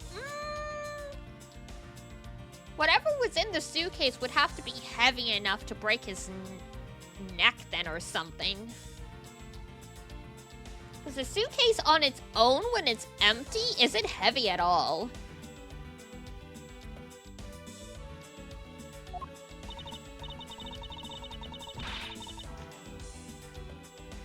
Scruffy? What is had a grudge against Agent Hicks supposed to mean? I mean, it means what it means. It means what it means.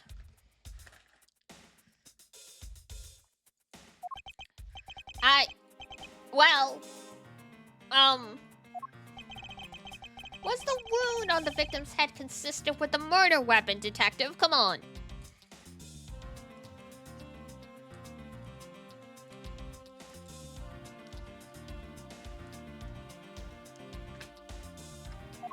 Oh! Well, they said they were still looking into that, sir. You're completely useless! Ow! I mean, it's not his fault. It's not his fault they're not done the autopsy yet. He called them like you asked. Sir, I told you already, you can't go down there. No, you remove yourself from my way. Oh boy.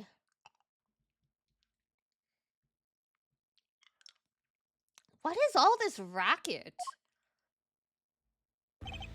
Oh my god. These two bros with their chests puffed out. My luggage, my cargo, they're mine, and I demand you to return them to me. We're still investigating the cargo hold. Please understand and have a little patience. Rich people, man. They think they can just do whatever they want. I suppose there is no choice. Finally. I think he gave... Hey, what are you doing? You left me no choice but to use the force. You won't get past me! Damn.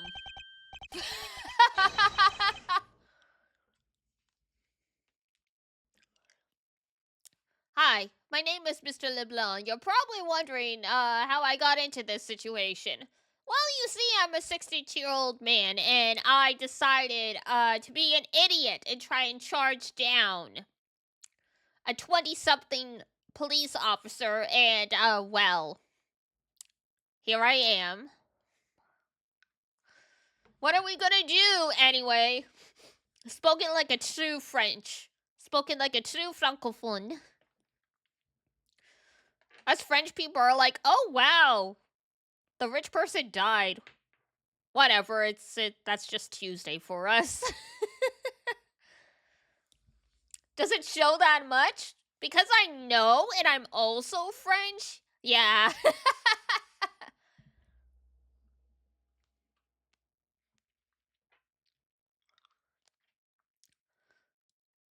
I mean, literally, every time there's some kind of a riot or a protest in France, I'm like, see? This is why they get stuff done in France. Cause they're like, fuck you, man. We'll set cars on fire. We'll push them off parking lot, buildings, whatever. You can't stop us. Meanwhile, in Canada, we're all like just afraid of like the tear gas and stuff. So like basically no one protests. Except in Quebec. In Quebec, they still have the French spirit of revolution.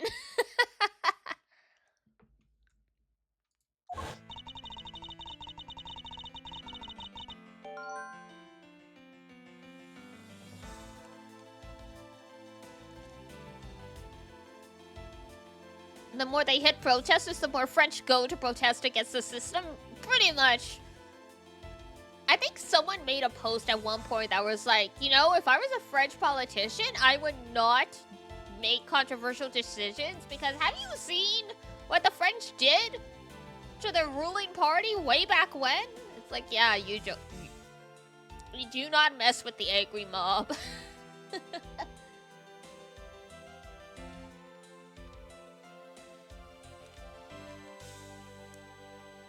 Because literally there's like all this stuff happening now because of the murder of the dude who... Because of the trial for the murder of the dude that like killed... What was his name? The president of like an insurance company in the US, and like so many people are polarized. Meanwhile, there's me, the French Canadian. I'm like, wow, finally! They finally got the spirit going! Let me tell you, no one shed a tear for the CEO in France. Definitely not. Literally, yeah, I read the news and I'm like, damn. Should not throw stones in glass houses. First time energy? Oh, God, yeah. I was like, well, I mean, yes, it's not great to murder someone in broad daylight, but it's like, it's on the system.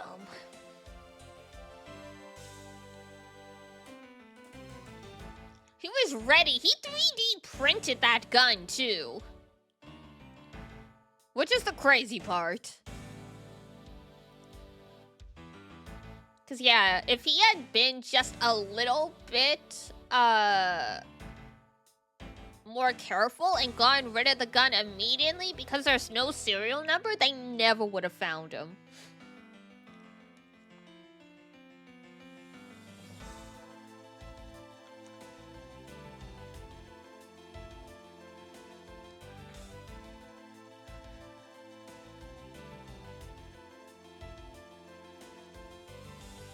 But yeah, also same energy. I'm sure no one in France also shed a tear when Shinzo Abe got killed by the dude who made like the homemade shotgun. It was like, wow, that's impressive. He really stuck to it.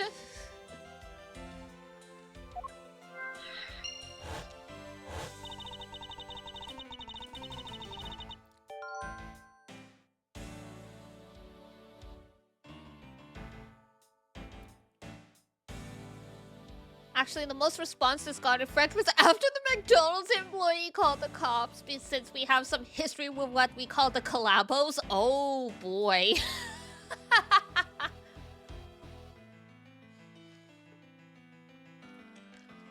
Basically, it's like you ratted out your fellow working class to the gallows with you.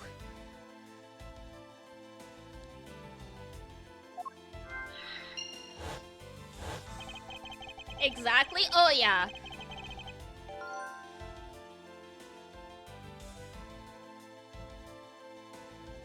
Straight up, it's like, you see someone stealing baby formula or diapers or something? No, you didn't.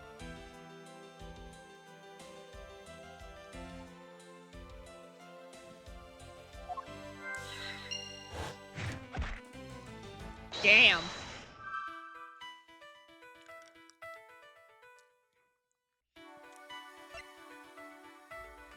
Cause of death, weapon couldn't be found. Connect.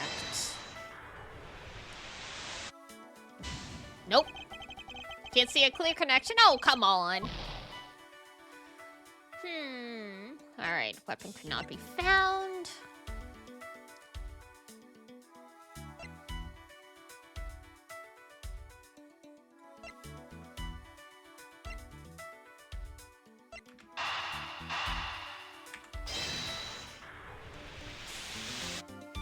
There we go, alright.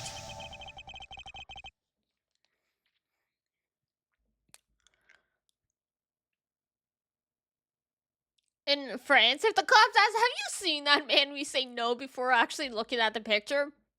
Yeah, understandable.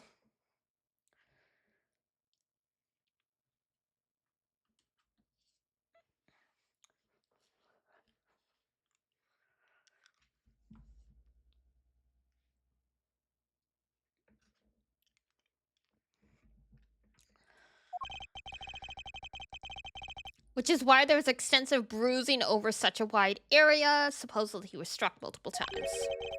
But is that really the correct conclusion to draw from the evidence? The bruise from his shoulder to the middle of his back is one continuous mark. But yeah, too long don't read. The French have, shall we say, problems with authority figures, and it is definitely influenced French Canadian culture as well. Papa Mellis sure did get kicked out of some university philosophy classes.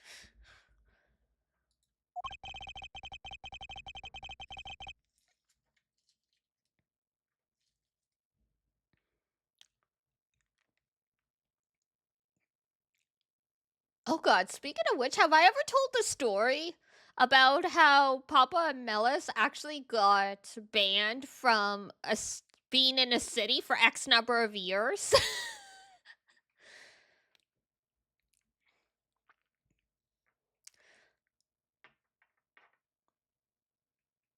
Because what was it? The gist of it was, this was way back when. It wasn't for violent crime or anything like that. Your dad is a supervillain? He was a hippie, so, you know, close enough in the eyes of the law enforcement. So the gist of it was, from my understanding of when he told me this story when I was young, he and his body had, I think it was just marijuana as well. And they had hid it somewhere in the woods. And somehow, someone tipped off the police. The police found it. They set a trap and all this stuff. Blah, blah, blah, blah, blah. Too long don't read. My dad, as he tells it, it was his idea, but who knows? Because this was in like the actual 60s. So like they concocted this dude named Art to take the blame. Like they just made him up and they said he had went to Europe and like all this other stuff. And in the end, I forget how and why it came about, but they didn't serve jail time, but they were banned from being in that particular city for X number of years, and Papa Mel's was like, that's fine. This place is a shithole anyway.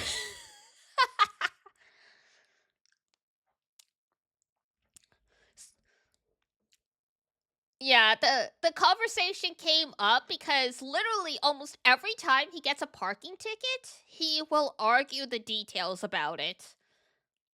Like, he'll get it dismissed because he was like, the location on this ticket was not 100% accurate because they said it was issued in X municipality, but if you look on like these maps here, here, and here, it actually belongs to this municipality. Therefore, I was not actually at the place where I was issued the ticket. So it should be invalid. Like shit like that.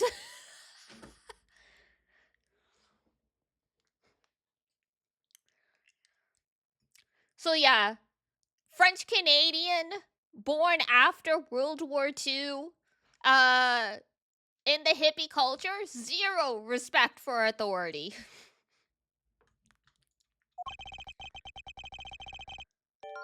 I can feel the French in him, right? Getting banned from a city, though, yeah. I mean, like I said, this is how he told the story to me, and I was young, so I could be misremembering details. And he could also be misremembering stuff. But it's not that surprising because I have an acquaintance who got banned from going into a specific store for years because he and his friends I forget what the detail was. There was some kind of like crime, not crime, like like nothing actually happened, but because there was the threat, that kind of stuff, rather than jail time, like they just got banned from ever going into that store. Last time I heard about it, like it was the ban had been for 8 years running. I'm not sure how long it was supposed to be, but yeah.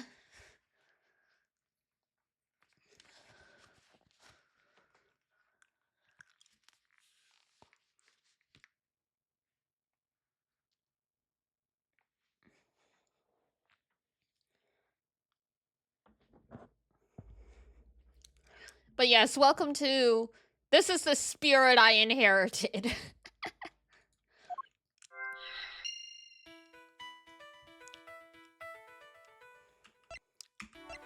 Let's see. Sizable weapon? Weapon could it be found?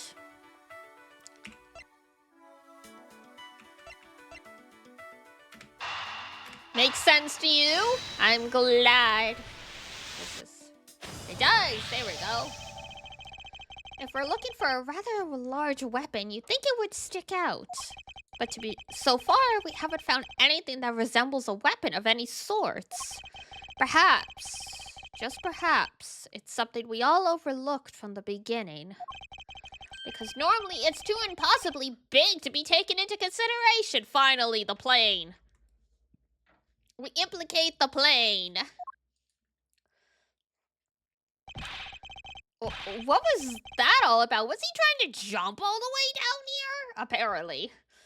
Dude thinks he's Spider-Man.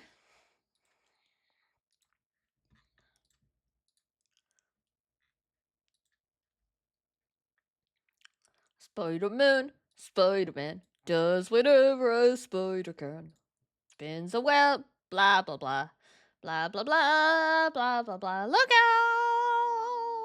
Here goes the Spider-Man.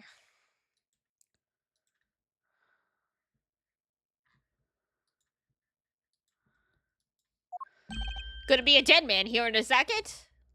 Accurate.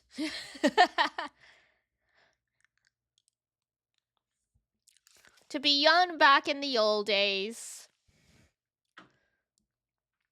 I mean, truly, Truly, he was young back in the old days. And I mean, I've mentioned before, Papa Malice was 40 years old when he was in his 40s when I was born. So, I mean, just because Papa Malice was around in the 60s doesn't mean, like, I was, like, born in the 70s or anything like that.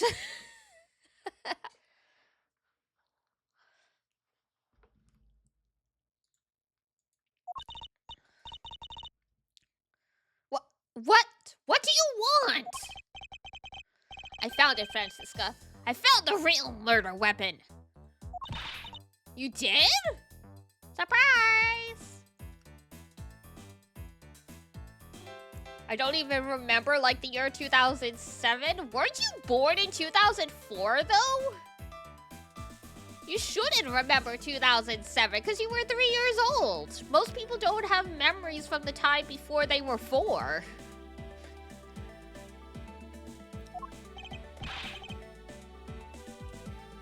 He really jumped! We didn't realize it until now, but I want him?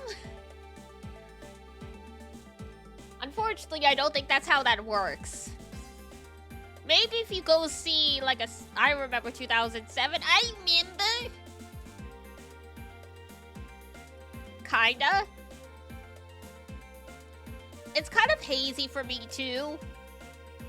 I remember the gist of it, not the specifics, though. High school is kind of a big blur for me at this point. I feel like all my living before I was the age of 20 has kind of blurred together into one big soup at this point. Like, it's like, I know vaguely the age I was for XYZ memory, but, like, you know, if you actually confronted me with, like, some kind of evidence that specifically tells the date, I'm like, what? No way.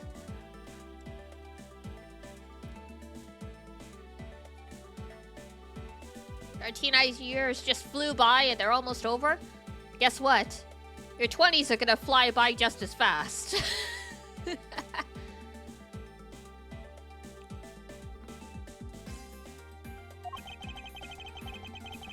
Every time I remember a game from the 2000s, yeah. Like, I remember Zon talking about playing Kingdom Hearts 1 when he was, like, 4 years old with his mom, and I was like, hold on! You were how old? What? What? And then I looked up the year, and I'm like, oh god, okay. Okay!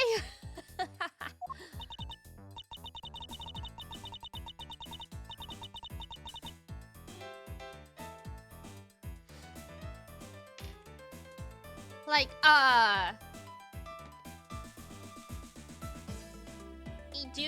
had sent Iduna some stuff about the tales of, like, 30th anniversary, and she's like, wow, 30 years already. I'm like, yeah, you know, that makes sense for a game that came out when we were little kids. And she's like, oh my god, you're right.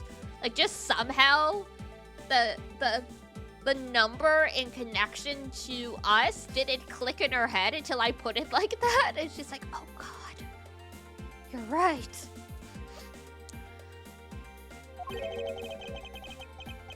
Like, you see all these, like, anniversaries for stuff, and you're like, wow, that's a big number! And then you compare it to your age, and you're like, oh, hold on here. We're getting old. Time passes, time waits for no one, all of that shit. Okay, ad break is starting. For whatever reason, there wasn't a warning. Sarybot's asleep at the wheel. Alright. We'll take a quick break then. I'm gonna go refill my water and stuff like that. And then we will keep at it. I wanna try and finish this case. I don't want to do, like, another, like, 8-hour stream or anything like that. Some of us are already old. Old is a frame of mind. Blah, blah, blah, blah, blah. Anyway, I will be right back. Pokemon Pearl was my first Pokemon game? Oh, God. Turn to dust, yeah. Because it's like, oh, yeah. Pokemon Pearl was my first Pokemon game. Meanwhile, I'm like, I remember waking up early in my dorm in university to go purchase one of like, I don't know if it was pearl and diamond or if it was platinum. I can't remember. But like one of those, and I'm like, ooh. Anyway, I will be right back. Gonna go get a drink. Get up, stretch, all that good stuff.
Hello, I'm back.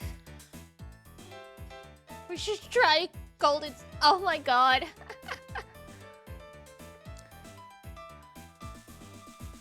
She didn't watch TV either. Those are some strict parents. Fair enough, though. Sometimes it's like that. Like, I did play Pokemon as a kid, like, but I didn't really have consoles until I was older. So, like, my first handheld was a black and white Game Boy. My first quote-unquote console was, like, the GameCube.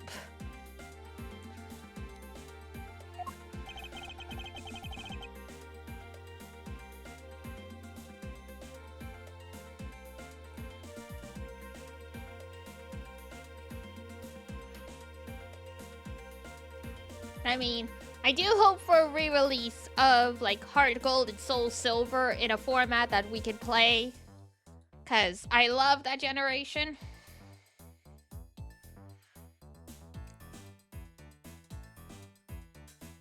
You couldn't even read yet? Yeah, that's crazy.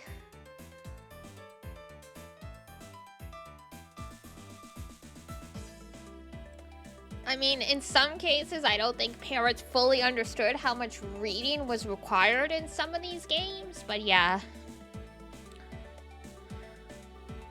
Oh my god, you had a Mega Drive. That's crazy. Now, there's a classic console there. You aren't listening at all, are you? Sorry, Gumshoe. We're talking about video games. Show me the real motor weapon. I don't think we have evidence to show technically.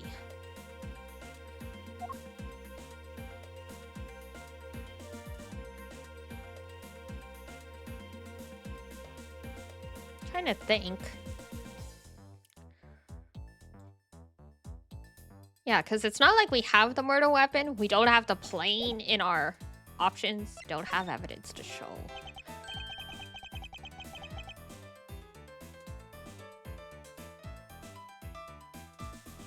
When I was basically learning English by reading the manual for Jurassic Park. Aw.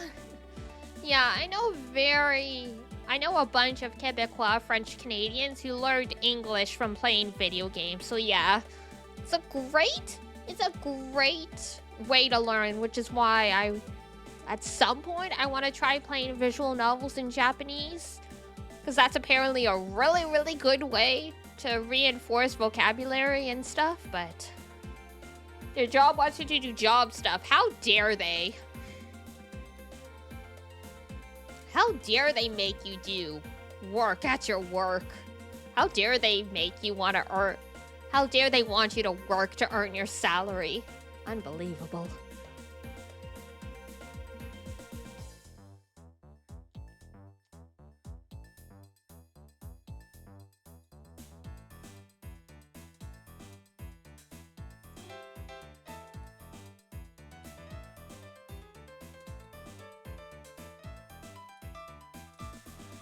I don't have any evidence to show you. Huh! Foolish reasoning for a foolish fool from a foolishly foolish fool meant to fool me. Okay, calm down. You would watch your parents play games? Aww. I mean, yeah, Papa Melis did play computer games, and Mama Melis did play some occasionally with me as well. So at least in terms of, like, gaming in the family, there definitely was gaming.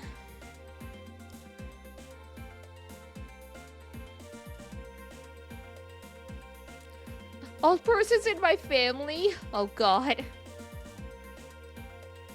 Little did they know.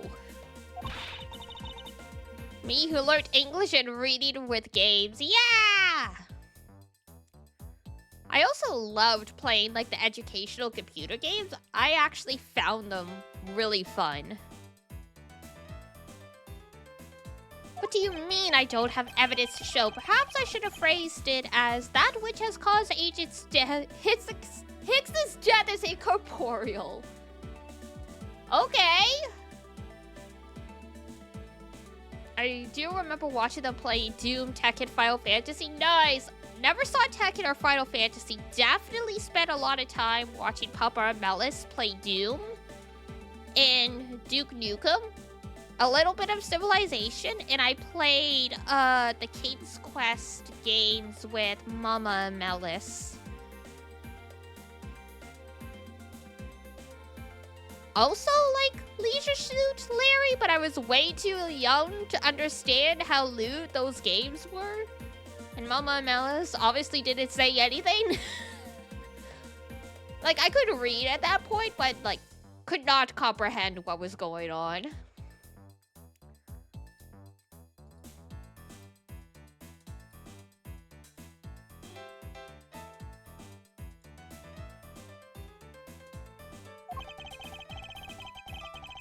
Running around the Sonic school games. Oh my god. Time to do your mod job. Oh my gosh. Mod being put to work.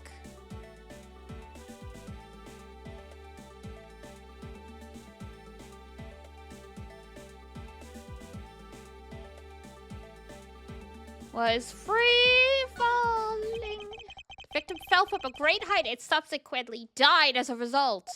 In other words, the real cause of death is free falling to the ground. He fell to his death? Apparently so. Yes, this is the only plausible possibility. The victim has extensive bruising on the back of his head and his back. The only rational explanation for these injuries is that he fell to his death. Fell to his death.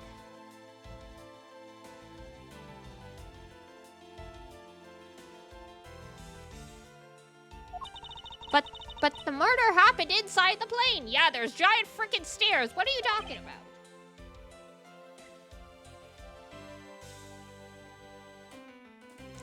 I know. Are you claiming that there was some place in this plane from which he could have fallen? It's staring you right in the face, Francisco. It's staring you right in the face, girly.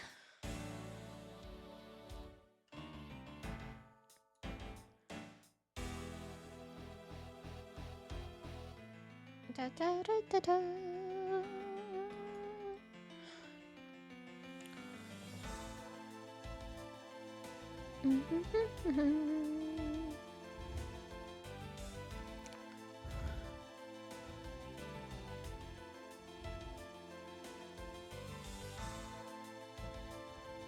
Da, da, da, da, da, da. You can't mean surprise.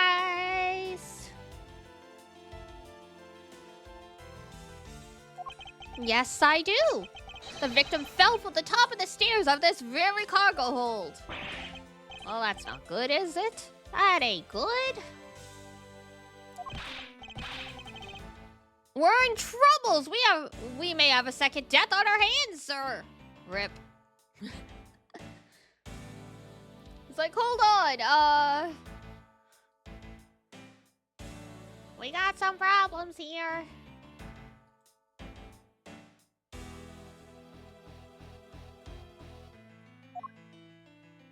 And there he goes.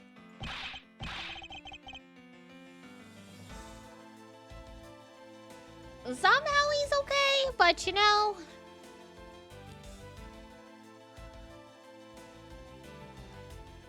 Hey, don't tell me you're dead, pal. Quiet! Why are you screaming? He's alive! And there you have it. There I have what? It's not possible that Agent Hicks fell over the railing to his death. He still could have. That man is living proof. Well, aren't you helpful?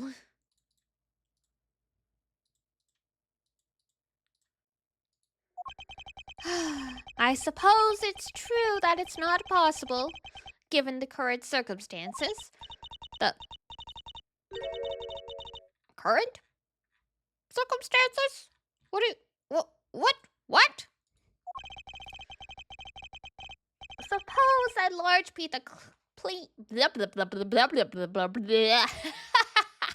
Suppose that large piece of cloth wasn't there at the time.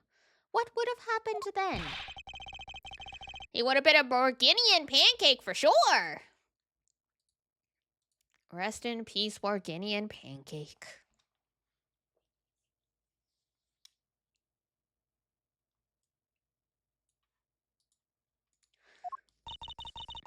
I suppose that man over there wouldn't still be breathing. But the reality is that the cargo box is there.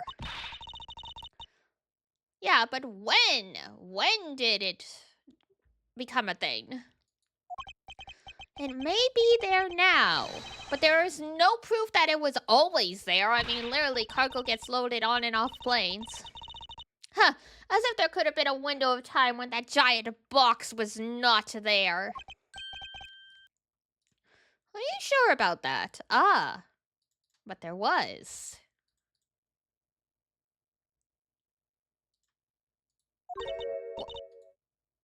What? Surprise!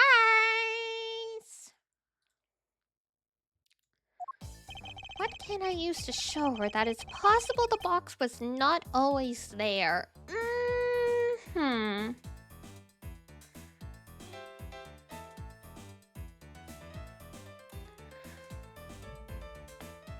Okay! I will make a note and keep that in mind then. Thank you.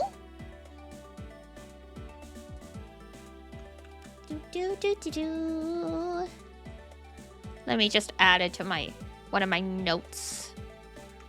Boop! There we go. Alrighty. Take care then. If we don't see ya before stream ends again, have a good rest of your day, night, blah blah blah blah blah. What can I possibly use to show her? Oh, the picture?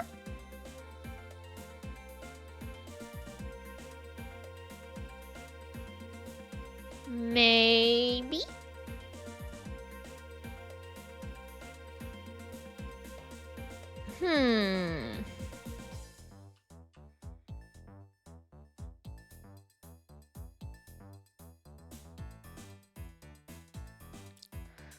I don't know if it's the picture, but...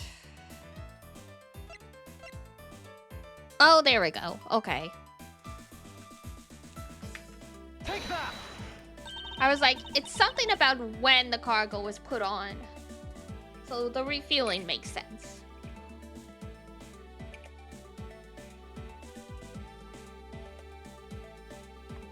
You were fueled in the Republic of Zenfa.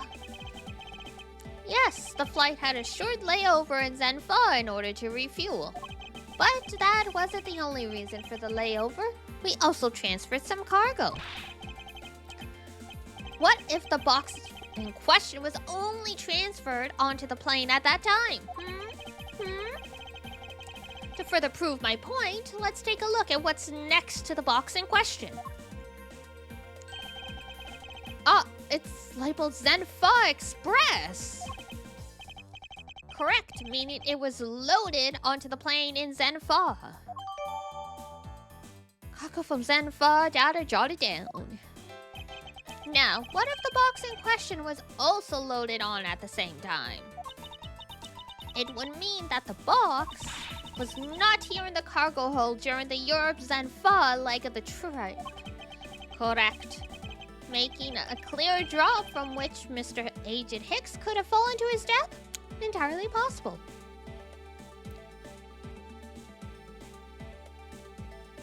Poor dude.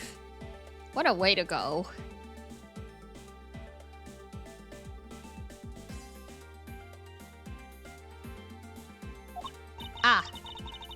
But that theory is still very, very far-fetched. Is it though?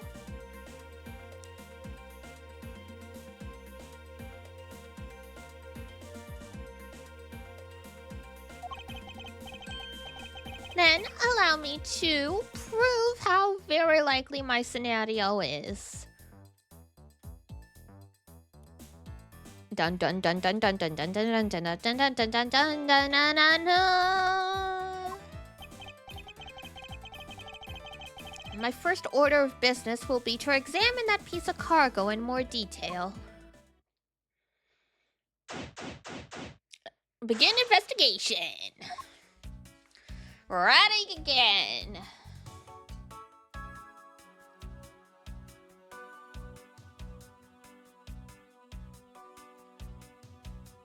Alrighty. Do do do do do.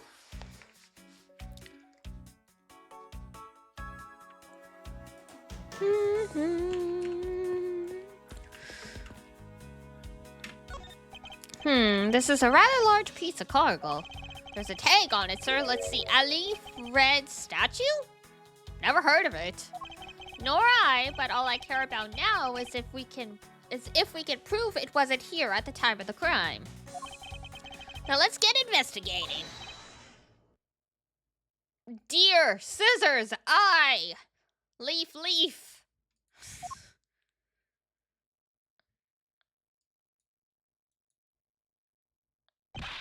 Look here, do not go about touching my possessions without permission. Job doing is over. Yay! Welcome back from job doing. Ack! Don't rush up on me like that, pal. So this belongs to Mr. LeBlanc, does it? I want to go home. Understandable. Me within an hour of my shift, always. I should see what else I can find out from him.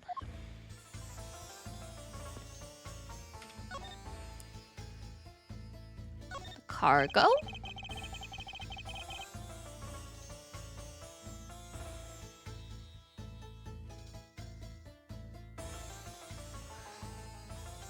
I take it that this piece of cargo belongs to you, Mr. LeBlanc? Your first hour is the best because no one else is there yet? Understandable. Of course it is mine. I shipped this fine piece of art from Europe. The dude matches the suitcase? He kinda does. Mr. LeBlanc's reason for choosing this plane must have been the large cargo holds.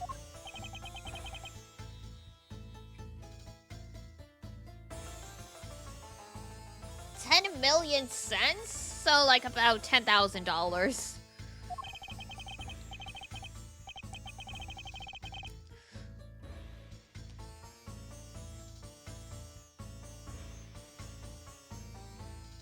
I suggest you stop trying to calculate how many packets of noodles that makes, detective. Darn, how did you do that? I feel like you keep getting better and better at seeing right through me every year. Though I grow with each revolution of the planet around the sun, I have the distinct impression he continues to madly spin in place the days of our lives. Hey, Mr. Edgeworth, so that 10 million cents, is that in euros or in dollars? I might be wrong, but I'm pretty sure there isn't cents in euros. At least they're not called cents. The whole reason they're called cents is it's 100 cents for a dollar, and cent is French for 100.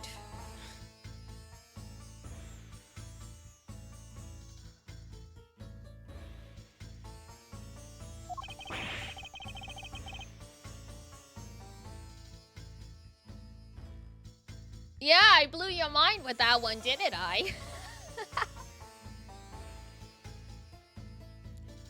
So I'm sure there's an equivalent to cents in euros, but they're probably not called cents. Didn't know that one? Yeah, that's the benefit to knowing multiple languages, especially French, when a lot of words in English are borrowed from French. Also, did you know it's a mile? Because mille is 1,000?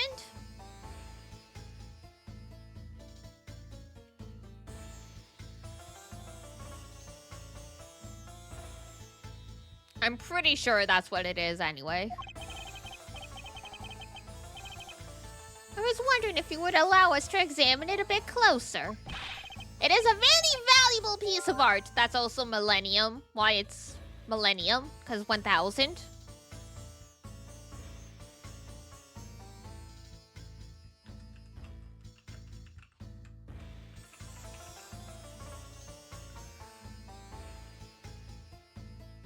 Yeah, the word mile comes from the Latin milia possum, which literally translates to thousands of paces, and then French probably got it from the Latin.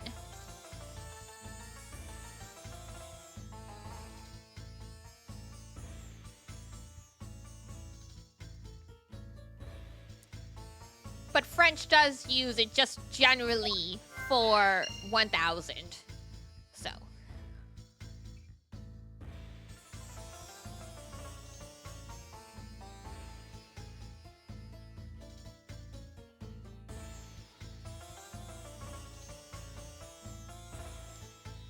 Look at this poor dude and his ticks. Okay. Whoops. Wrong button! There we go. Keep track of this many pieces of cargo must be very taxing, blah blah blah. We already heard this! This dude has no style? You just don't understand European fashion. That's fine.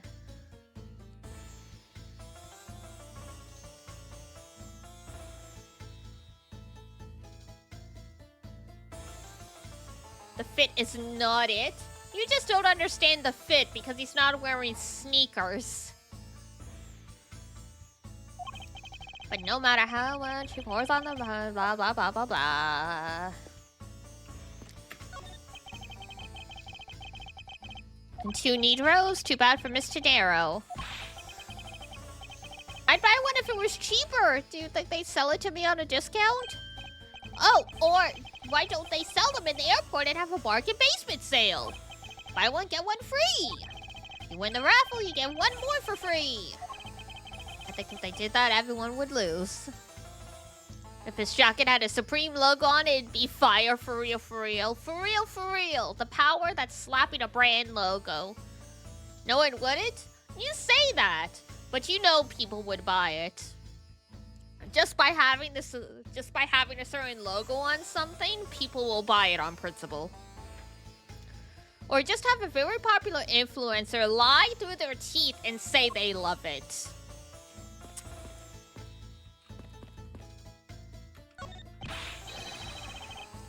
Yeah. First appease, Mr. LeBlanc.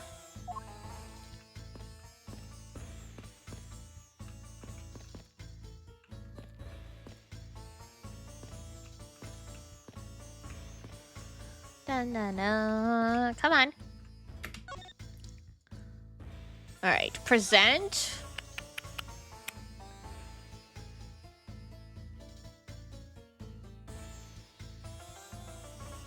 That's brainless hollow people? Yeah, and?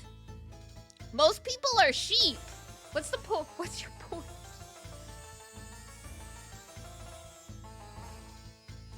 People like going with the flow. As they say, there are people who are the influencers, and then there are people who are the influenced.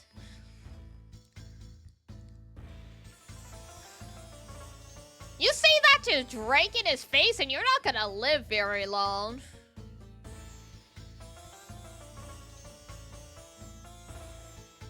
His fans would destroy you. You'd be doxxed within seconds.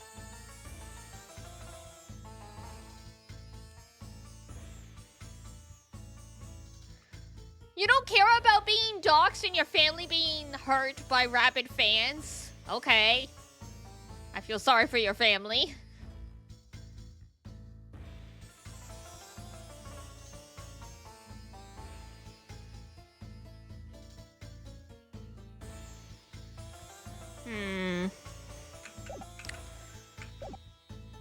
Is there anything? Whoops. Hang on. There we go.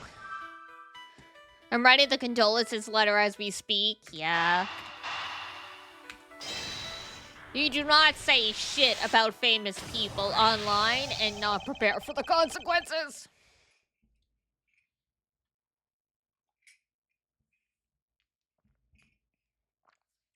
Not even famous people. I told the story before where Iduna picked a fight with someone on the 4chan board for cosplay. Because they said her outfit looked bad and she came to fight them. And they doxed her within 20 minutes. I was up until 3 a.m. reporting posts with her address. Like, it don't take much for people to come for your ass. Oh, dealt with that with the BTS? Yeah, it's great times. Fortunately, nothing happened, but like, yeah. Like, they had it narrowed down. But fortunately, her apartment building has like multiple buildings on the lot, so they never would have never would have found her because they did have the unit number. But I'm like, this is why you don't start shit on 4chan. This is why you don't even go on 4chan.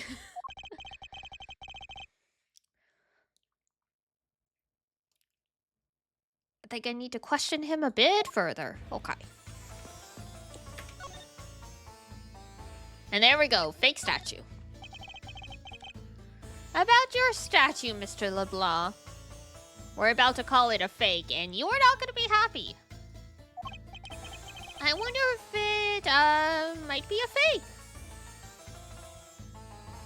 Fighting words. What? How dare you say my art is fake? I suspect that your statue might be, the target of an international smuggling ring? Don't say such fantastical things. Those thieves would not dare. Are you sure about that? I have the certification of my cargo right here. Do you mean the cargo certification document? Mr. Zinc LeBlanc, why didn't you say so earlier? Please show it to us at once. I love how she can also be so rude, but at the same time being polite by saying please. Airway bill. I can't read this. What does it say? Yes, poor Gideon. It says, as plain as day, the cargo was put onto the plane in Europe.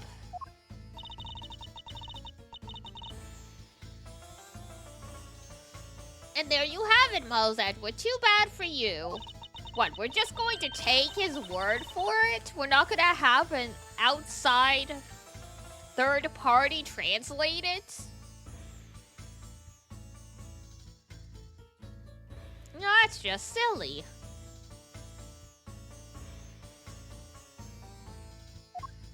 No, that's...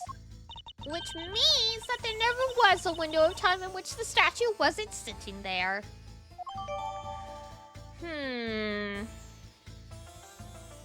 Dun dun dun dun dun dun dun dun.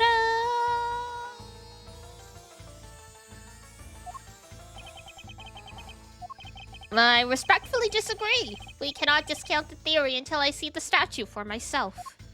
Huh, then you have your wish. Look at it yourself and see I am right.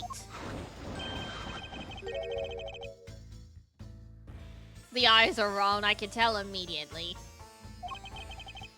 This is the Ali Fred? It gives off such a feeling of art. I can practically smell it. The statue has a high amount of historical value. After it was unveiled at a museum in Europe, I brought it to this country to exhibit it. Just straight up buying art. Who claims it's worth 10 million cents, so only worth $10,000. I mean, one beast of a plane, literally. I believe a closer look is warranted here. Dun dun dun. Though that said, we are getting close to 5. And I should rest up today because I've been doing a lot of longer streams and my voice is starting to go a bit. So I think this is probably a good point to stop. So let's save. And next time we play this, we'll be able to finish this case. The cases in this game are long. I think in some ways they're longer than the Danganronpa ones. Who are we rating? We are rating Revity. Sorry, I hit change scene at the wrong time. You might not have heard. We're rating Revity, who, thank you for the follow. Freed redeemed the follow, or guide the raid before he had to jet. So we are going to do that. Hello, hello. We're wrapping up though. Over 320, yes. It's over 5,000.